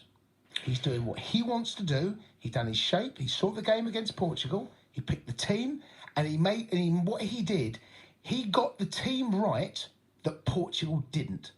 And that's the difference between tonight. Let me read this one. It's coming from Paul, because obviously every single call I'm looking at says, well done, England. This one is maybe from the opposite camp. Says, Andy and Joe, I love the show, but you guys have gone way over the top there. Dire first hour. Heading for toss of a coin penalty. Sterling running into dead ends every time. Everything ended with Sterling. What we could have done with Grealish with the ball in those situations. See, I think, again, that's very harsh. I agree, it's very harsh. Because the game now, we're looking at a very different tournament with 5 substitutions. We're looking at a game when an hour in, 75 minutes in, the game can be changed from the bench. You've got fresh legs coming on. Actually, I thought Jack, when he came on, I thought he struggled a bit, if I'm honest. I thought he made 1 or 2 mistakes. He gave a free kick away. He struggled to adjust to the tempo of the game. And actually, if you think about the goal, I think it was our first goal, he nearly gives it away, but recovers and just manages to toe it in. I think Kyle Walker's pass, he zips it into Sterling. Really good pass in between the lines and puts pace on the pass, which gets beyond their press. But I think that we have to respect what we're looking at now. This is a different tournament under different rules. And I think Southgate deserves a huge amount of Joe, I think you'll find I'm right when I say tournament football is tournament football is tournament football. Is tournament football. Yeah. Phil's an England fan. He's up next. Hi, Phil. How are you? Hello, Andy. Hi, mate. Hello, Phil. Hello, Andy. Hello, Jace. How you doing? All right, Phil. Had a few beers? I've had a few beers, yeah. I've got 9 words for you. We can't tell. Just be careful with your language, Phil, okay? We can't tell. Yeah, no language. I've got 9 words for you. Football's coming home on the 11th of July. Football's coming home on the 11th of July. That's 8. That's 8 words. You need one more, Phil. Couple more words, Phil. That's the final. That's the final on the 11th of July. Yeah, but you said I've got 9 words for you. You've given us 8. You need one more. Football is coming home on the 11th of July. Yes, it's 8. No, football is coming home on the 11th of July. That's 9. Yeah, but are you going football is or footballs? Are you using an apostrophe? Football is. You don't need the is apostrophe. Oh, footballs. there you go. Hey, Jace. Andy, I was really, really impressed tonight. Really impressed. Mm. Yeah, I thought Southgate guys' tactics spot on. Absolutely spot on. We agree. Yeah, everyone criticised him and said everyone was having their own team selection choices, but I think he got the tactics spot on. Good, Bill. We agree. We'll let you carry on at that part. Let's go on. Sorry, I just had a tweet here from Giuseppe Smythe. He said, "Smudger." Yeah, he said, "Educate Cundy. Arnold Schwarzenegger's Austrian." I told you we'd get one. Didn't I tell you that? Honestly. Didn't I tell you we'd get one? Didn't I? They love telling me you're wrong. Didn't I tell you that? What did I say? You did say that. I said chuck it in I've Arnold had loads, Schwarzenegger. mate. I've had loads. Thomas is up next. Hi, Thomas. Scotland fan. Hi, Thomas. Oh, Thomas. I don't know what I'm saying, Thomas. I know he's not there. There you go. There's your proof. We could... Thomas? Yeah, I mean, I could just... It's like the old Billetone game. Do you remember that? When you go over to the other side of the... I think I know when it's coming. It's coming in now. See? Do you want to try it? What? Go on, you have one go. It's coming in now. Oh, you're good at this. Okay, it's coming in now. Oh, that was a great shot. Do you want to go? Now. Good shot. I personally would love to play that all night, and I could. Yeah, there you go, I could. Let's go to Jason, he's an Everton fan. Hello, Jason. Hello, mate. How you doing? Oh, good, Jay. How are you? How you feeling? Yeah, I'm really happy, yeah. Happy as Larry, but I've got a bit of a headache now because I didn't think England would go through tonight, but if they get to the final, it's my little daughter's birthday on the 11th of July. How old is she? She's going to be 11, so... Right. What should we do? I don't know, I'm waiting for you to give me a... Shall we cancel the party, or what should we do? Or can we have both? Well, the game will be in the evening, so she can have a party in the afternoon. Well, this is what my missus has said, but... It's not even a question, Jason. If England are in the final of the Euros, even if you've got a wedding to go to, you're not going. Yeah, but it's, I've got a wedding as well in the morning as well. Right, listen, Jason. Tell your daughter it's her birthday on the Saturday. Kids don't remember these things, right? I'm serious. Job done. I've done that before with mine. They don't know. And then the wedding, whoever's wedding it is, they'll either have a giant screen or you're not going. This is going to make 20 years of marriage bust or not, but it doesn't. No, it's not. Any partner, be it a husband or a wife, who's not a football fan, will totally understand if England get to the final. All bets are off. Yeah. What about just a quick one? Just wanted to say Southgate, brilliant tactics. I've moaned about him non-stop. I've moaned about Sterling. Isn't it nice when you prove wrong for once in your life? Yeah, I agree with you. Jason, let us know how that party goes, but I'm sure you'll be fine. Just quickly, England, of course, played the winner of Ukraine against Sweden. That game is live over on TalkSport 2. Alex Crook and Chris Iwelumo watching. There has been a goal in the game. Let's go over to Jason Cunningham, who's to my right. Who's seen the goal, Jason? Yeah, Zinchenko scores it. It's on the left-hand side. Yarmolenko puts the ball with the outside of his left foot, crosses it into acres of space. He's still got a bit to do, Zinchenko. Hits it. He's got a lovely left foot, drills it down to the goalkeeper's left-hand side, goes into the side net in 1-0 Ukraine. And I have to say, I'm a little bit surprised at that. After watching Ukraine throughout this tournament, not been that impressed with them at all. Sweden have been very tough to beat. Who would you rather England face on Saturday night? Ukraine. Live on TalkSport. Okay. Yeah, Ukraine. Keep your calls coming in. That game, by the way, as I mentioned, is live over on TalkSport 2. Alex Crook and Chris Iwelumo watching it. Is currently Ukraine 1, Sweden 0.